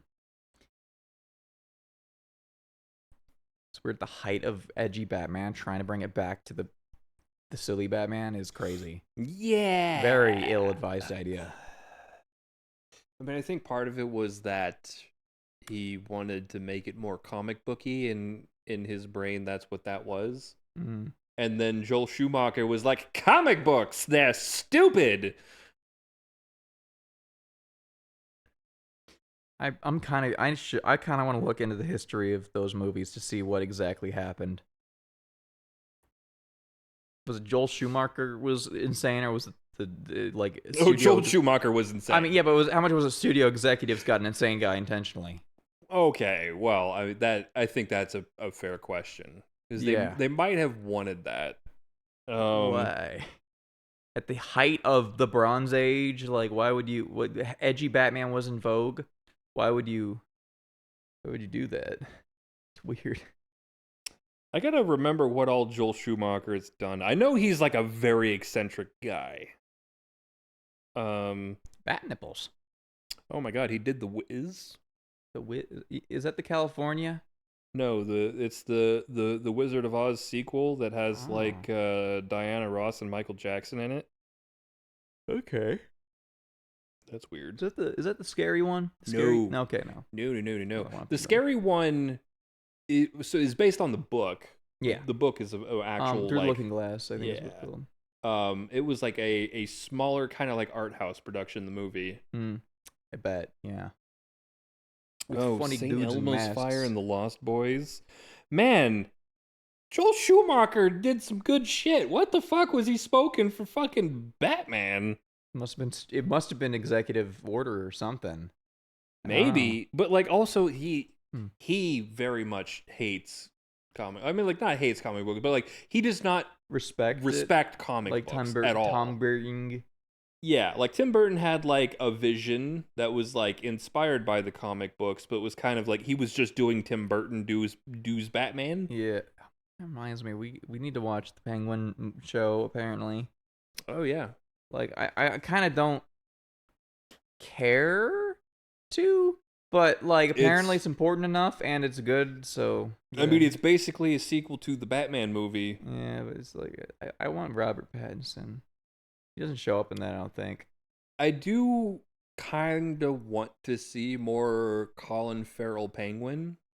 Because, like... He was good. He's good. He's excellent in that. And I feel like he doesn't get enough play in the movie. Like, he gets a decent amount. That's but, true. like, I could have used more Colin Farrell Penguin. Speaking of the Batman and the Penguin under a car that's on fire, I wonder when that Batman Lego game comes out. Next year, probably. Speaking of Batman Lego game that comes out next year, probably, we should watch the Batman Lego movies. No. I keep being told that they're good. I've only ever been told the opposite. Really? Yeah, that it's like those are the bad Lego movies.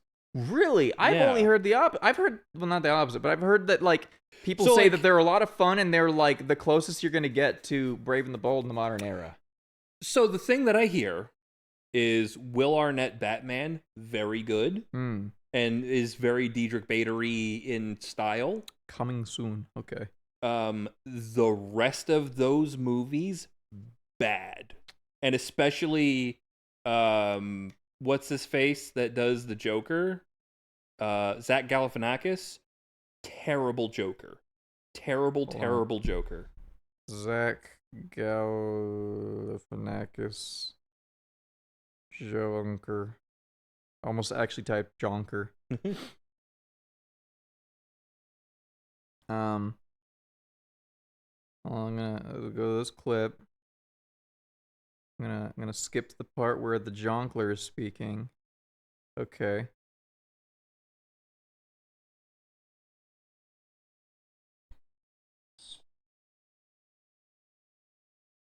Okay.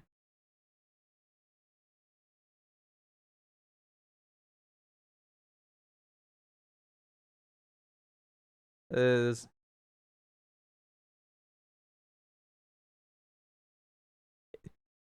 I could see how it could work. I don't know if it will though. If a lot of people are saying it doesn't work, then like yeah, like consistently people say that Zach Galifianakis Joker is the worst Joker of anything ever, which is crazy. That's a high bar, or I guess a low bar to cross. Like, there's been some bad Jokers. Is the thing that you're trying to say? There's been some damaged Jokers. Yeah, that's because like a comedy Joker that's not funny and is not believable as the Joker, right? Like, say what you will about Jared Leto, and there's a lot to say, and none of it's good, and he's a terrible Joker.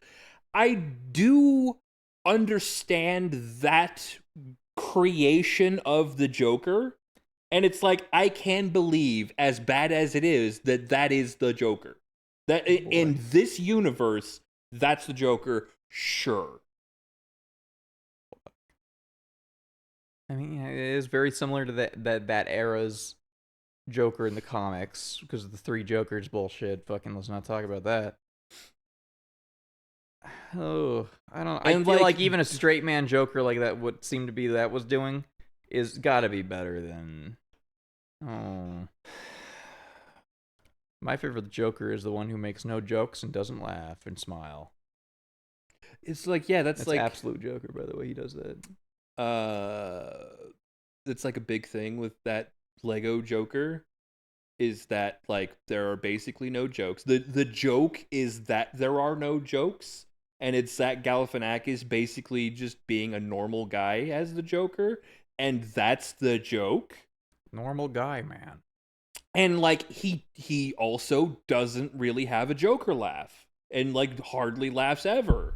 If ever, like there might be like a couple, but like basically doesn't laugh as the Joker, which is like the thing the Joker is known to do.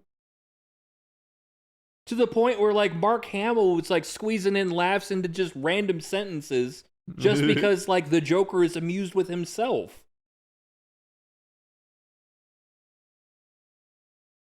Look, I'm not gonna judge Joker till I see the Jonkler in action, because there's a lot of interpretations, and a lot of people are very. Joker's a weird thing where people are very purist about Joker while also being purist about a thing that has never been consistent. Yeah. To the point that I saw people be really upset about everything with Absolute Batman's Joker. When, like, so far it's fine. It's fine. It's not the Joker, but, right. you know, it's a more serious character, I take it. He makes, like, kind of... He's, like, charming in the few scenes that I've seen him, and he's, like, making casual, like, kind of, like, jokes, but he never laughs at his own things, and he hates other people laughing. That's an interesting take. Like two like dudes who were prepping his like helicopter for leaving, like they were like, one of them's like, if I heard this guy's a real jokester, he's like, dude, don't make jokes around him, man. Dude, like he'll fucking gut you right there, dude. And when he meets Bane, he is on a beach, in like a very nice suit, very like pure white suit. And he's like welcoming these like freedom fighters back to their homeland, and he smiles and has like a kind of a fake smile the entire time, and like saying some jokes, and like, you know, clearly like saying something jokingly with joviality, but then like, you know, being very downplaying, like kind of weird charismatic type of angle. But I also haven't seen the most recent chapters, and I've seen the new Joker design, which I don't know how that's going to play into all this after what I've seen. Maybe he becomes funny, haha, joke man as the big monster creepy guy. Who knows? Man, that Batman should be allowed to kill. That's fucked up. Like... He's like, this Batman's cut people's arms off and done some shit, But like, I feel like this guy should be allowed to not have a no kill rule because the things he's fighting is fucked. Interesting. I mean, like, I'm not really like a purist for the Joker. I'm pretty open to a lot of interpretations. Like the Telltale Joker. Oh, he's so good. Drastically different take of the Joker. Really good take on the Joker. I love that Joker. Because like he's just like kind of just like klutzy and just like nice. And just like a nice guy. Like not struggling really bad. Yeah, struggling. Not really like a jokey guy, but like pretty like lighthearted and chipper. Yeah. He's just a little dog guy. He's a little fella. I'm surprised I haven't seen that much BL porn of those two. Because I mean, that would be the way. I feel it's just that it was a Telltale game. So nobody played it. And especially like during that era where Telltale did not have the best reputation. Especially with like any progressive groups. Yeah. Like they didn't have a negative one either, but they just like... didn't have a strong reputation. Oh, man. What the fuck is happening in Gotham, bro? Dude, it's fucked. It's fucked. Like, thank God, so far, Killer Croc is on good terms with the Batman. But, like, Killer Croc is not Bane still. Yeah. And Bane is, like... jacked up before the drugs and before the experiments. The experiments made him more fucked up, and then the drugs push him even further over that like line. I mean, like it's absolute. Yeah, I was gonna say like Bane was fucking jacked before Absolute, and then Batman got jacked. So of course, like Bane has to be jacked by Batman standards. Bane, like most renditions of Bane on Venom, yeah, is about on par with Bane before he learns about Venom in this. He's a fucking thick motherfucker. He's kind of charming looking too before he gets all the weird experimentation, looks like a fucking freak. There's a cool panel of what if of like Bane Batman if he took the government's deal or the corporate deal to become the Bane of Gotham. And he's fucking, they somehow made that man even more wide, and he looks like he came from a fucking, like, Bara artist's, like, porn. He's so fucking thick and muscularly. I think he has a bulge. I don't really remember, though. It's been, like, months. Oh, man. We said we were going to wrap up, and then we talked for another 30 minutes. What's the next conversation topic we want to... What do we want to talk about? Just going down the list. I'm hungry. I'm also hungry. Should we make food home or order food? I don't know that we have a ton of stuff to make. Because we got I think we got like 2 hot dogs left. We don't really have the like sandwich meat. About that. Okay, no more sandwich meat. All right. Yeah, I knew we only had turkey left. I told you that, and I wasn't sure. And then when I was out buying groceries myself, I wasn't sure either. Yeah. Yeah, we're out of turkey. Yeah. There's like 3 slices in that thing. Probably gotta order something.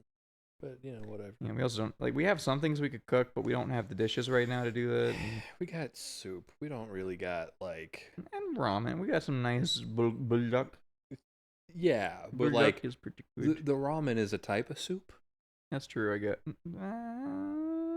There's a broth. Don't even tell me there's not a broth. Like, the carbonara is more of like a cheese sauce. If you boil out all of the water... Yeah. It becomes noodles.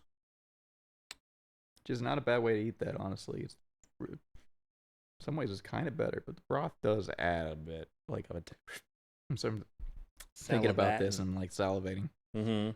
But yeah, we also don't like. I did some dishes today. Wow. Yeah. Thank you. For anyone watching the VOD though, that's gonna be like, wow, that's so impressive. It's like, nah. Me doing things. I cleaned the fucking living room a little bit, not as much as I could. I did things. Thank you. Yeah. I love you. I didn't do that many. Okay. I love just like, thank you. I didn't do many. Okay. So yeah. Anyway. Yeah. What's open? I mean, a lot of stuff. Del Taco, Jack in the Box. Del Taco was the thing that came to my mind because we haven't had it in a while. Yeah. And we can get like a billion burritos for $2. Should we do that? Yeah. Should we keep the podcast going while we're waiting? I don't think we got topics lined up like that. Yeah, but you say that, but like whenever we're just hanging out and talking, Yeah. and we're like, Yeah, we just talk. we just for end hours. up finding a new conversation piece. Like I can't. Nothing coming to me right now though. But like, Yeah, it'll probably hit in like 30 minutes. yeah, in like 30 minutes, we'll have something like I'll be like, "Have you played Pokemon Legends yet? Pretty good." I told you where that vocal stim thing of mine came from. No. Please stop talking. In one of the episodes, Mr. Sir Mal Music, mutual of the stream. That's not true. That's not misinformation. true. Sir Meow Music, told people about how he was playing a game. I think it was like Call of Duty or like League or something. I don't know. Some competitive game. And he would Rainbow Six Siege probably. And he kept going on the voice chat and going like, "Have you guys seen Nuki? Pretty good." And they'll just like Nuki kept bringing the fucking in-game chat conversation back to like Nuki or Gooby or something. I don't remember which one of these fucking movies. Do you care about the Del Dorado chicken? What is it? It's a chicken. I don't know what it is. Spicy? It's like a grilled chicken, marinated chicken. Last time we had marinated chicken from them, it was pretty good. It was a carnitas though. Is carnitas chicken? Is it not? I don't think carnitas is chicken. It feels like shredded chicken though. Or like, at least the kind that they gave. I mean, carnitas is a specific type of pork. Really? It's like a shredded pork. Yeah. Carnitas specifically just means like little meats. Yeah, but like their meat. I thought it was chicken. It tasted kind of chicken. It was like chunks of marinated pork. God, that was really good. We could like So I was thinking, they have like the epic burrito. I think like one of those each, and then a bunch of bean and cheese. I was thinking like we share one one of the chicken just to get a taste, and then a bunch of the. You want all of it? I'd want it. What if it's bad and we both don't finish it? I will stomach it. Okay, all right then. Sure, yeah. Well, I guess you're paying. You can do whatever you want. Do you want one as well? I almost feel like I should take a bite of yours. If I get one, I would need the. What is that? Yeah, all that green stuff has to go. I'll make sure to remove let's see. Onion's good, sour cream good, spicy jack cheese. Oh, cabbage. Interesting. Was cabbage instead? Yeah, it's not lettuce, it's cabbage. I'll take the tomatoes out because nobody likes tomatoes. Nobody likes tomatoes. Especially people who are allergic. Yes. I am allergic, but also nobody likes tomatoes. I'm trying to think, is cabbage the thing I liked? I mean, kimchi. But, No, but it's that's- it's a very different thing. Yes, but there is cabbage that you have enjoyed.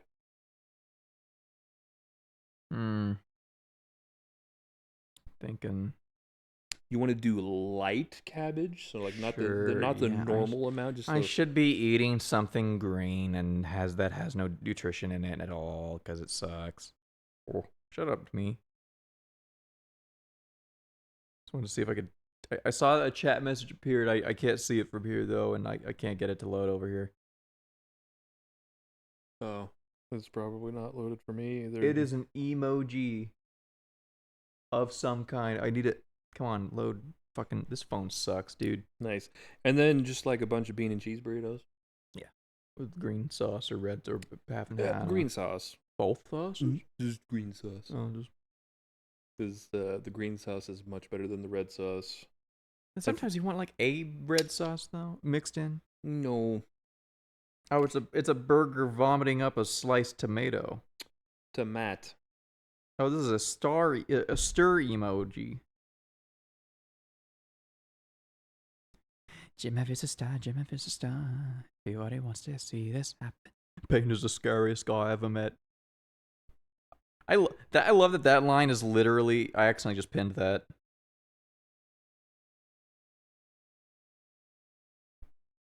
Nice. Yeah, I'm keeping that. Yeah, no, I'm keeping that. It's funny. Fucking, I love that like meme is like 100%. Literally, is an entire issue of Absolute Batman. That is just Alfred going, he is the scariest guy I've ever met in my life.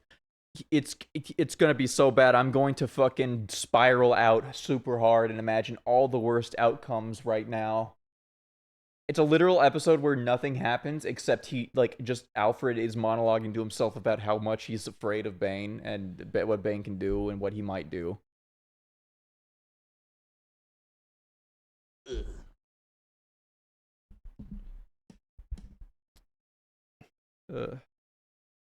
Thank you, Postmates, for the coupon.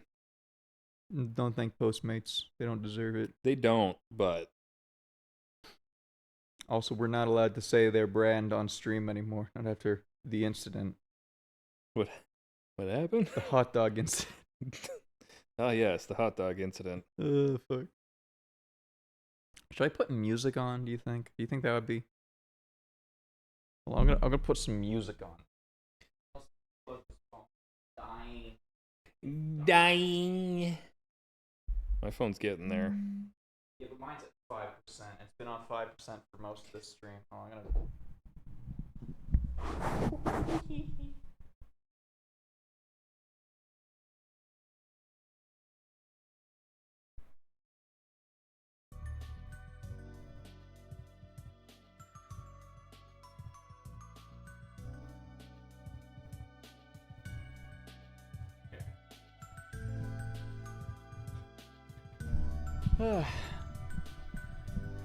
You know what's funny? What's that? I kind of forgot that Dispatch is a new game explicitly because it was running well. I mean, we don't know how good or bad it's running because it's basically an FMV. But it is real-time rendering. It is, and it looks crisp and clean and great. Yeah. Well, I might...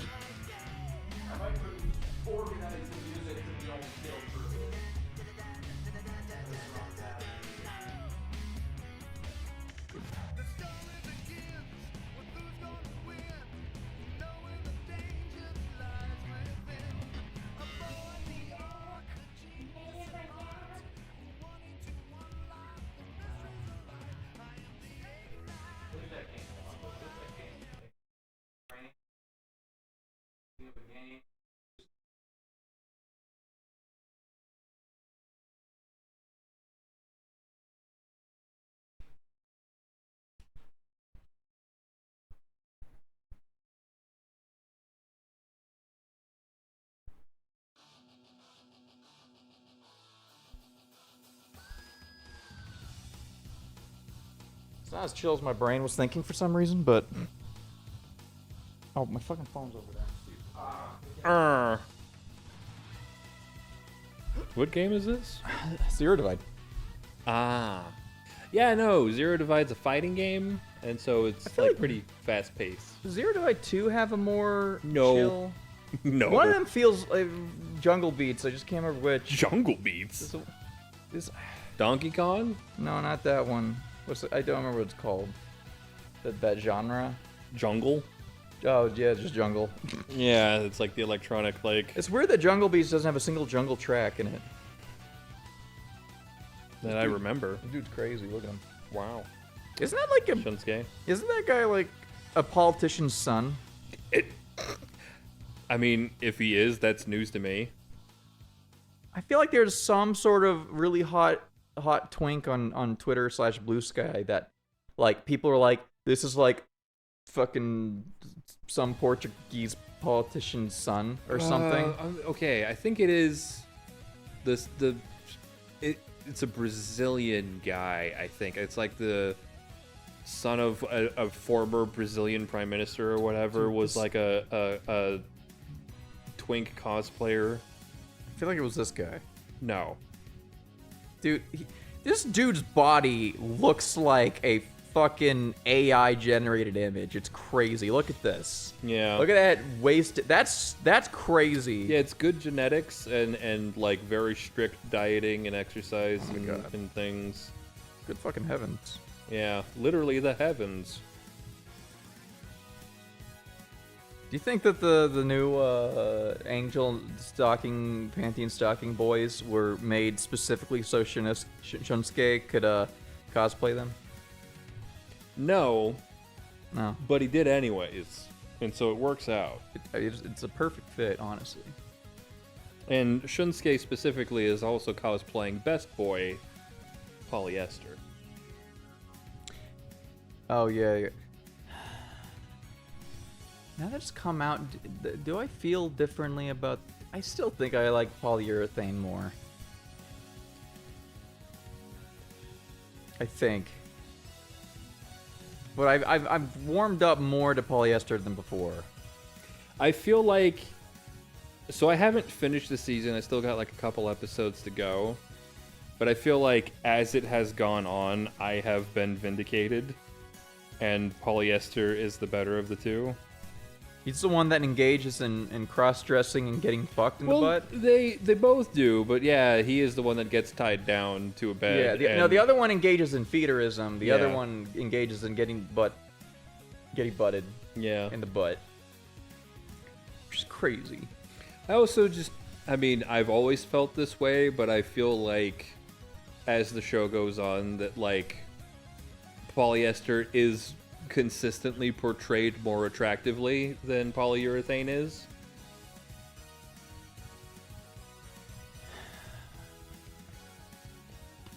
I've never liked polyurethane's hair, and I feel like it doesn't get better as the show goes on.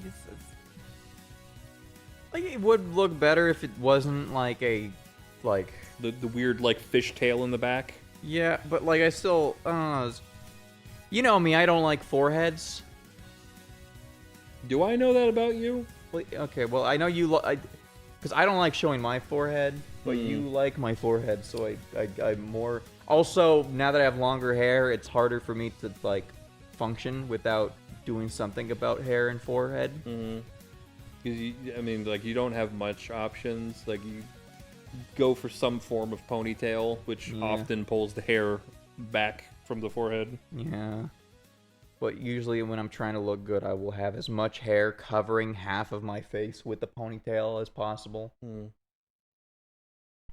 Back as a kid, I just had like a big cloudy poof on my head, right? Especially in the forehead area. Had that anime pro tag hair going on. Or a Jufro by accident that one time.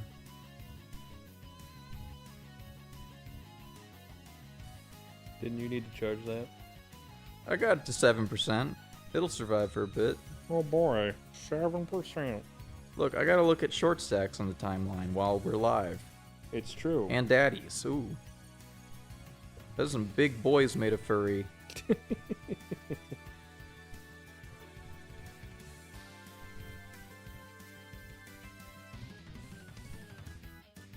Oh my god, that was Umpi's dick that I just saw.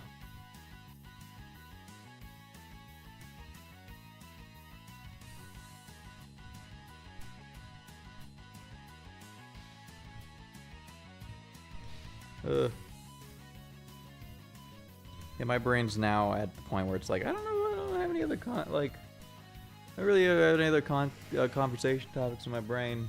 Yeah. Four Strike. I played the demo for Four Strike. Yeah. I told you a little bit about it. It's like... I mean, you booted it up. I looked at it, and it clearly is like a normal game, but it reminds me for some reason of... what the hell was that game called? Two Finger Death Punch? Yeah, I thought it was gonna be a two-finger death punch type thing too, but no, it's more like a.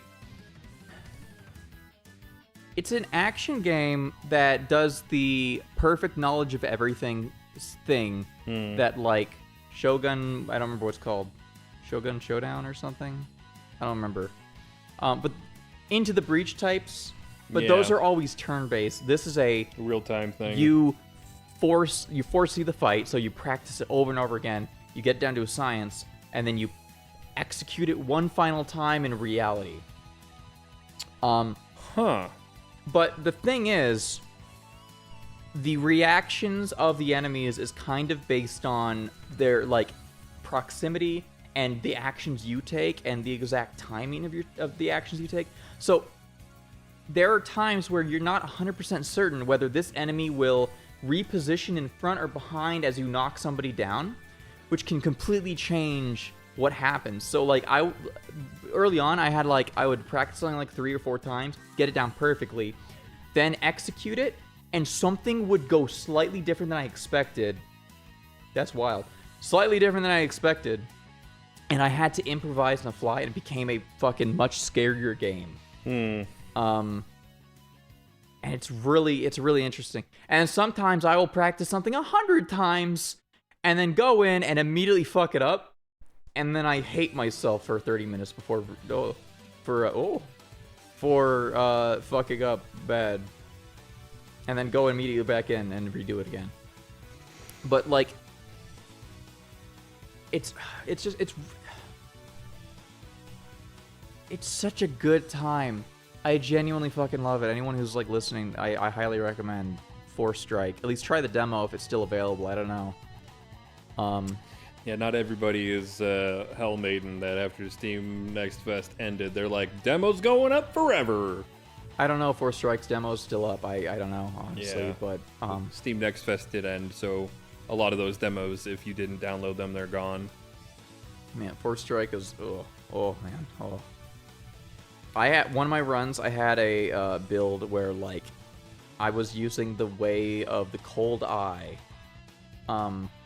which essentially like you have resources you can use to do different abilities. The Cold Eye is mostly focusing on blocking and then throwing or punching a dude to death. I had a build where I would throw them to do like 8 points of damage, which killed everything that is throwable. And every time somebody died, I would heal a life point. So I got to the point where I was just fucking throwing motherfuckers. It was judo maxing that shit. It was crazy. But then the other option for Cold Eye is like you give enemies resources so you can steal them. Yeah. Okay, that's kind of a neat idea. It's so weird. And it eventually got to the point where I had a build accidentally where I got to the final boss of the demo and I hit him like 3 times. I was like, wait, doesn't he have a block? What happened to that? And it's like, oh, right, I steal resources. And he was the one with the most resources. So I stole all of his block points. And I kicked his fucking ass. I fucking killed him hard. Oh, man, it's such a good... I want to play more of it. And I've done all the content in it. There's nothing more for me to do. It's funny that, like, how I feel about Hell Maiden is how you feel about Force Strike. Yeah, it's crazy. We both hate roguelikes. Yeah. And here we are both playing a demo for a roguelike and going, this is going to be game of the year, maybe. It's like, I already had the itch to play more Hell Maiden, so I mean, you saw me. You came down the stairs and watched me play a demo that I had already beaten. And see more dialogue that I didn't know was in the game. Yeah. Same thing with Force Strike, by the way. Ooh. Do you know what Cloud's been playing? Sometimes on stream as a bit. A game called Blank Sword. Okay. It is a roguelike turn-based RPG that has fucking 15 hours of content in the demo, and Cloud beat it.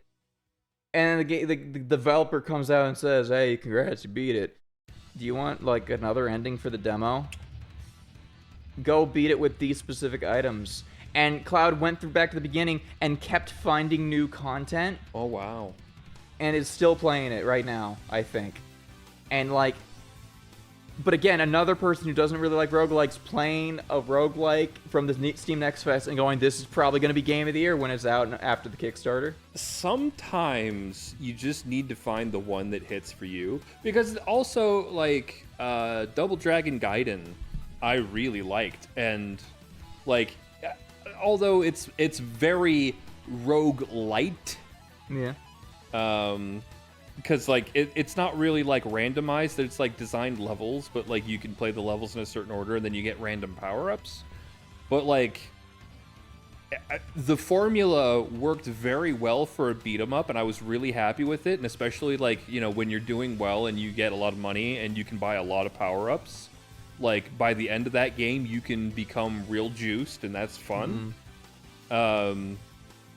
Like, that, you know, hey, I kind of just feel like roguelike as a genre works very well for beat 'em ups, because then, like, the Streets of Rage 4 DLC came out, and it's As a like roguelike? it is the most bare bones nothing roguelike mode ever, because, like, you just get teleported into a random room, not a level, a room, and then you fight random enemies, and then, like, every 10 rooms you fight a boss, and that's the whole thing. I mean, that's, like, kind of distilling beat 'em ups down to their bare essentials. Yeah, it sure is. 'Cause they're already kind of a roguelike back in the arcade. But, like, there are levels, and you learn the levels, Yeah. and, like, the enemy spawns are consistent, and so, like, you learn the patterns of the enemy spawns and how to deal with them.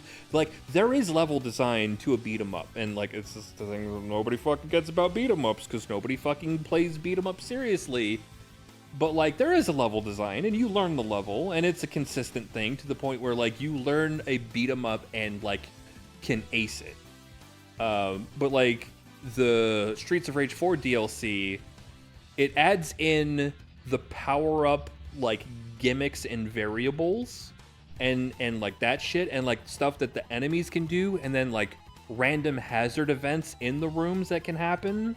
Like, it's like fucking meteors falling from the sky, or like balls on chains and they swing in, and you got to dodge the balls because they're just like plowing through the environment. But like, you're also getting like super crazy shit of like, you're playing a beat 'em up and you unlock double jump, and so your basic air combo now turns into a Marvel aerial rave, and then you get another double jump, so now you have 2 double jumps in the air. And like, not just does like your damage output goes through the fucking roof, because like you're just like styling on people in the sky, but like your mobility goes up crazy style, and like the way that you can dodge enemies is crazy. And then like you're also getting like fucking like poison on your attacks, or like health. Like, one of my favorite things in the Streets of Rage 4 DLC is a power-up that permanently makes you a vampire. So every time you punch some, you get health from attacking enemies. You steal health. It's not a lot of health, but you steal health by damaging enemies, and the health pickups no longer heal you. Because it's food, and you're a vampire, so food doesn't heal you anymore. Do you only take damage also over time, or no? Okay, so just not a bad deal if you play decent. If you play very well, it is really, really good. Oh man. So like, it's so basic, but like it hits all of the notes. And like, God, I really want to play Absolem so bad. I really want to play it so bad, because it's like, hey, what if that DLC was a full game, and we actually designed levels and shit, and it was a game? What if we do that right now? What if we do that tomorrow? That's tomorrow's stream. What if we do that? Oh man. I know a friend who could gift me a copy. Somebody said something and I can't read it from you. Social made 2 posts I could see either. I do need like a laptop over here and put it up on Bobble D.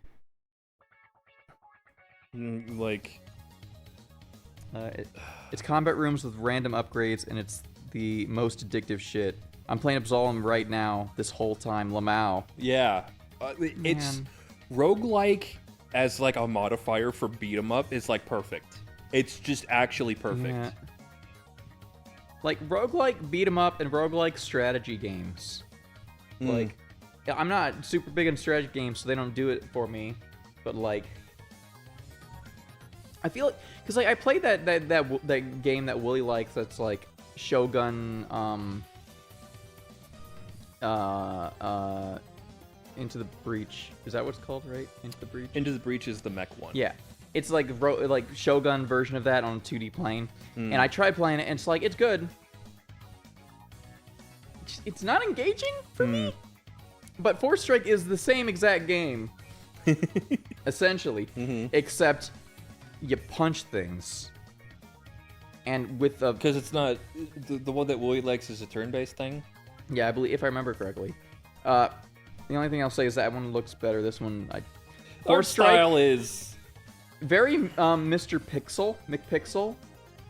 That indie pixel Mutant Mud. Sure, I don't know what that one is. Anytime I see an indie game that I think of either, what's it called? Not Dispatch. The one where you're a jumping noir detective who hacks things. Oh, I don't know that one, but like kind of Gunpoint maybe. Yeah, that's the one I'm thinking. Gunpoint. Mutant Mud. It's like bright and colorful, but it's like very like rudimentary. Yeah. So that's not like, I'm talking about the art style of like indie RP, like indie, not RPG, indie pixel game where like we don't really have an artist, but we can do like these pixel stick figures. Yeah. Gunpoint. This art style. Like, I know there's differences, but like every time I see anything that's like designed like that, I just immediately think of Gunpoint and McPixel, I think. And that's the one thing I don't like the art style of Force Strike, because it is that indie pixel stickman thing. Yeah, no face. And then it's really a shame because right next to it, every time dialogue happens, you have these beautiful illustrations of these really cool character designs. And it's like, oh, man. I wish you guys had the budget to do that the entire everywhere. But that's not realistic. That's also the thing with, like, Absolem that's fucking crazy, is that Absolem looks like a cartoon that you play. Yeah. Oh, God. I want to fucking... I just had a funny idea. My mom's coming to town next week. Uh-huh. Do you think she would want to live stream Epsilon? Hey mom, pick up this controller. You could be like a little wizard. It'd be funny. It would be really funny. That's not happening. It'd be really funny though. Mama Gob. I'd have to design Mama Goblin design though. Of course, you would spend way too much time and go way overboard. It would be easier because it would be just two sprites like that little guy. I could even copy that little guy for the screaming. I could just like edit my sprite a little bit, and it'd be that like it makes sense because like this is Mama Gob. I just hired a goblin. His name is Older. Older! Like, that's another thing about fucking Absolem is, like, I didn't play the demo, and I haven't been watching gameplay footage of it. Yeah. People keep saying things that happen in Absolem that I'm like, what the fuck are you talking about? You did that. Like... That's a part of that game? What the fuck? You mean, like, getting I party hired members? a thing. Like, what are you fucking talking about? You hired a goblin. What the fuck? From what I saw of Chesto and Milo playing, it was very much like a, it's the true sequel to Dungeons and Dragons beat 'em up. No, because and Dragon's also Crown. Dragon's Crown. Yeah, they're all. That's a straight line. It's a straight line of improvement. Yeah. But like, it's almost like almost certainly inspired by Dragon's Crown. Oh yeah, because that was the whole thing with Dragon's Crown. So like, Dragon's Crown is a spiritual successor to Dungeons & Dragons, the Capcom beat 'em up, Shadow over Mystara. And like the whole thing with that was that there was a beat 'em up campaign that was like a normal beat 'em up campaign, and you play that and you fight the dragon at the end, just like in Shadow over Mystara. and you kill the dragon and you save the day. And then after you do that, you unlock the infinite dungeon. And like things like it's not a roguelike. You're just replaying the levels, but they have like stat buffs and things to enemies, and you get gear.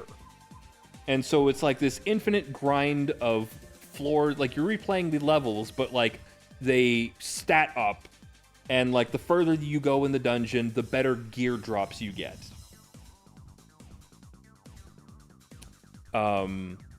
And so like I was expecting like that kind of shit, and it's like, oh, it's a roguelike. So like I'm expecting like Dragon's Crown and the Streets of Rage 4 DLC as like kind of like this like weird combined experience.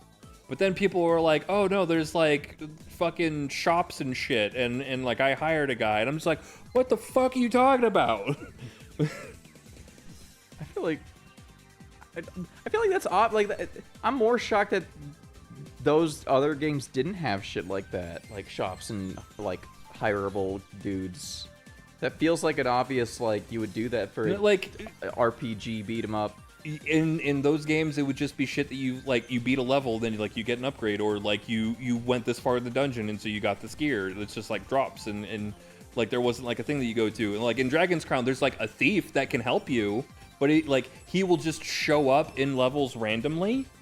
And like you have to just go up to him and like be like, hey, help us out, and then like he'll open doors and chests for you, or if like they're trapped, he can like disarm traps. But it would just be shit that shows up in the level. There wasn't like a thing like there was no like hiring system or whatever the fuck. Oh man, you weren't hiring a follower. Finally, somebody has made good on the promise of RPG beat 'em up. Oh man. What if we do the Shadow of Mystara Chronicles, the Mystara Chronicles beat 'em ups instead on stream tomorrow? I mean, that takes like an hour. Okay, and then we also do Dragon's Crown after that on stream. Dragon's Crown takes a lot longer, even like without the. Oh, I hope that wasn't important. Wasn't the Ray-Bans worth it?